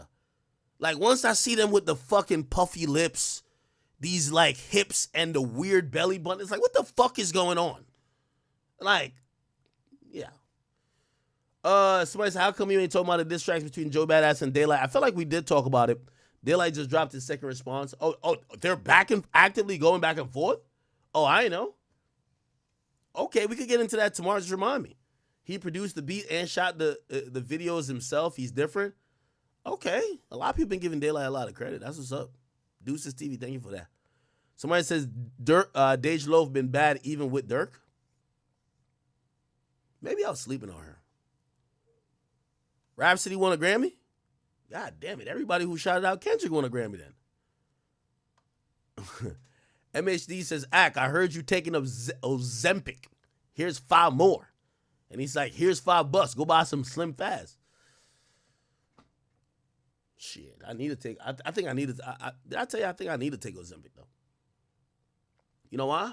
Because like, I feel like, so usually when you're pretty large or like you're pretty much a lot overweight, you could drop weight quickly, but then you hit a wall. Like, I think I just hit a wall. Like, I've been at this, like, around 3-4 pounds. I've been at this weight for the last, like, 3-4 weeks. And I'm not having no significant decreases, so. Maybe I got to hit that Oz. And by the way, y'all niggas can't shame me for getting on Ozempic. Fuck out of here. If I don't get on it, y'all say I'm fat as fuck. I get on the Ozempic, y'all niggas is going, man, stop it, man. If I get on that, man, I'm going to be on that junk chilling. Y'all ain't going to say a motherfucking thing. You get what I'm saying? Yo, Rio says, the Weeknd realized he got to kiss ass to get a Grammy. Well, I think this is kind of a song and dance. I wouldn't say call it kiss ass, but you kind of got to play the game a bit if you really want to win that shit, right? Gerald Davis says, no, I'll Be Sure made it popular. You talking about Nike Techs? From hip-hop, B-boys. That made it popular in the culture. Juice Man Vaughn says, ain't no way you're researching a denim set. No, I was researching it being called a Canadian tuxedo. Gerald Davis, why'd you say Lauryn Hill? Somebody said that see Dr. Dre high five Lucian when Dot won. Well, I mean, you know what it is. Somebody said that's not me nor Sarah super chatting. Lame man. What? What are you talking about? Gerald Davis. It says Aloha Ak. Oh, Daylight is an underground rapper that was tight with Tupac. Or D-Light? D-Light. Also, Kendrick said that because people globally look at hip-hop as disposable and it's part of black culture. Okay. Yo, Rio, I actually agree with this. Thank you for the 5. It says Beyonce got a trophy after Jay-Z cried about her not getting one. It's funny. The Grammys is a joke. Yeah, he did speak up about it last year, saying, how the hell y'all don't give my wife an award? Yeah, let's listen to what he said last time, actually. Jay-Z, Beyonce award. Remember he said that? Jay-Z calls out the Grammys for Beyonce. Let's see. Right here. I don't want to embarrass this young lady, but she has more Grammys than everyone and never won Album of the Year. So even by... Oh, and they gave her Album of the Year the next year? Album of the Year, Grammy. Oh, nah. Y'all told y'all, yo, Chad, remember when I say, yo, Jay, I want no smoke? I wasn't for no fucking reason, my nigga. I'm good. The nigga called him out last year and won this, and his woman won this year, bro. Stop fucking playing. Yeah. Stop fucking playing. By your own metric, Album of the Year. So even by your own metrics, that doesn't work. Think about that. The most Grammys, never won Album of the Year. That doesn't work. You know, some of you gonna go home tonight and feel like you've been robbed. Some of you may get robbed. Some of you don't belong in the category. All right, now. All right, okay. Chat, please, I want you guys to do me one favor. This is all I need for you guys to do. If you are on X platform, I want you guys to go to my Twitter, x.com/academics. I tweeted out, it's about like my 3rd or 4th tweet. I tweeted out the Chat Nigga Academy. This is our community. If you want to know when I'm about to stream, any type of inside info, and also talk about the things like when I'm not on stream that we're interested in, please click here, click join community. I should be in the community with this name too. Please join the community. The conversation, the conversation is always going on here, and I want you guys to contribute. Again, we're just trying to build up our community everywhere. You know, especially you guys seeing what happened. We got to make sure we have a very strong community. Make sure, you know, again, obviously, we might not be the most popular streamers, the most popular YouTubers, but clearly there's a community of people who likes what we do here. So, again, whether it's I'm on stream or not, please join this community, all right? Join this community. Join the Discord, discord.gg/academics. It will take you to a landing page, and it'll forward you to Discord, okay? You'll be able to hit continue Discord or join the Discord. Please do those things, and that's all I ask from you guys. Again, we're trying to get back into the swing of things with daily streaming. My internet is back good, and hopefully I could continue this. Again, I want to just say so much incredible thanks to especially the people in the chat, everybody who has hit me. I appreciate all you guys, and we're just going to keep doing what we're doing. And I think today was actually a pretty good outpour of support and love. Again, I think we peaked at about 17 or 18,000 people, which honestly is kind of like what we normally do even before, quote, the cancellation. So, you know, I'm trying not to watch the numbers, but, you know, let's just keep grinding, all right? Chat, love y'all. I will be seeing y'all tomorrow. Again, I think if I could stream a little bit earlier, it'll be probably better because I want to keep streaming into, like, you know, the AMs. But I'll try to get on a little bit earlier, and appreciate you for watching. Listen, thank you guys so much. Ain't nothing bigger than